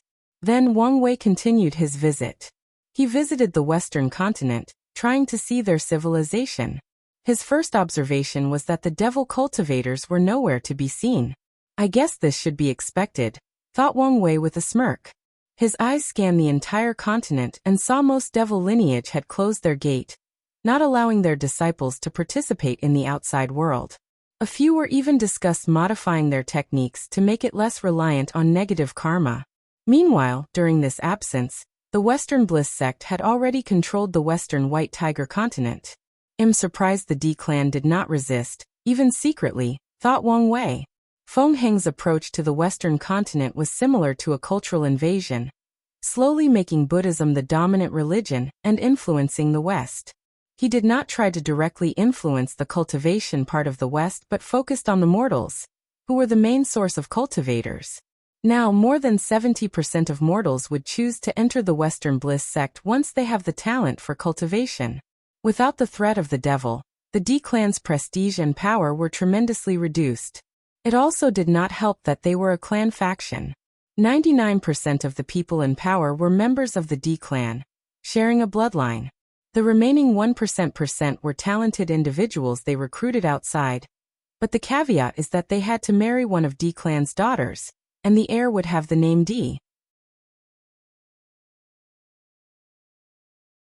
Many people do not accept becoming the D clan son-in-law, making it difficult to recruit foreign cultivators. In the past, some people had no choice, either marrying into the D clan or becoming a devil cultivator. But now they could also choose the Western Bliss sect. Feng Heng was smart and created the Outer Hall, a faction in the Western Bliss sect that cultivated Buddhist techniques, but did not believe in Buddha or the religion. These people only had to follow certain rules and precepts, and other things did not matter. Many people praise him for his benevolence, but Wang Wei could tell the trap in this method. If these people want to cultivate the Buddhist technique to a higher level, they must have a deeper understanding of the Dharma, meaning they must read and understand Buddhist scriptures and ideologies. In the end, most of them will convert to the religion to reach higher realms. Such a method is good in the early stages, but it will leave a flaw for Buddhism later on, thought Wang Wei. Since he was also part of Buddhism, he decided to warn Feng Heng. Does he already know? I see. He's using this method to strengthen the weak foundation of Buddhism. However, he should leave methods to deal with the issue before ascending. For a moment, Wang Wei thought the monk had allowed the idea of reviving Buddhism to affect his mind and made such an error. That's fine, thought Wang Wei before continuing his tour. The West also had a unique mortal civilization, and it involved Buddhism. While invisible, Wang Wei watched a battle between two individuals in a forest outside Holy Light City. A mortal monk and a Tier 3 demon beast. Donor, I know you were enlightened and know right from wrong. It's not too late to redeem yourself, serve your sentence, and become free once again. Ridiculous. Demons should be free and wild. So what if I ate a few humans? This is my nature, replied the black tiger with white stripes on its back. Wisdom and knowledge are the keys to changing one's innate nature. So, it does not matter whether demons despise societal rules and restraint. All of you monks have golden tongues. I won't listen to any of your words. In that case, donor, please have a taste of my Arha-subduing demon fist, said the monk before taking on a martial pose. The battle was fierce, but a few hours later, the monk defeated the tiger demon, who was on par with the divine altar realm cultivator, and captured it.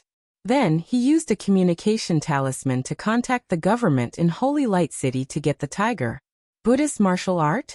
Interesting, thought Wang Wei before leaving. He entered a temple and watched a young monk create a magical artifact. The monk held a beard before him and constantly chanted Buddhist mantras. Finally, a phantom of a monk floated above him and waved his hand to bless the bead, turning it into a magical artifact.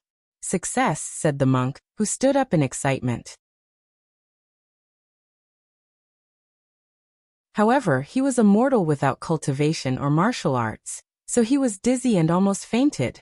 Luckily, he held on to something before falling. Another path besides extraordinary citizens? Thought Wang Wei as he realized what Feng Heng had done. He revived many of the fallen monks from the incense era in the form of spirit, turning them into gods of Buddhism and receiving incense from mortals.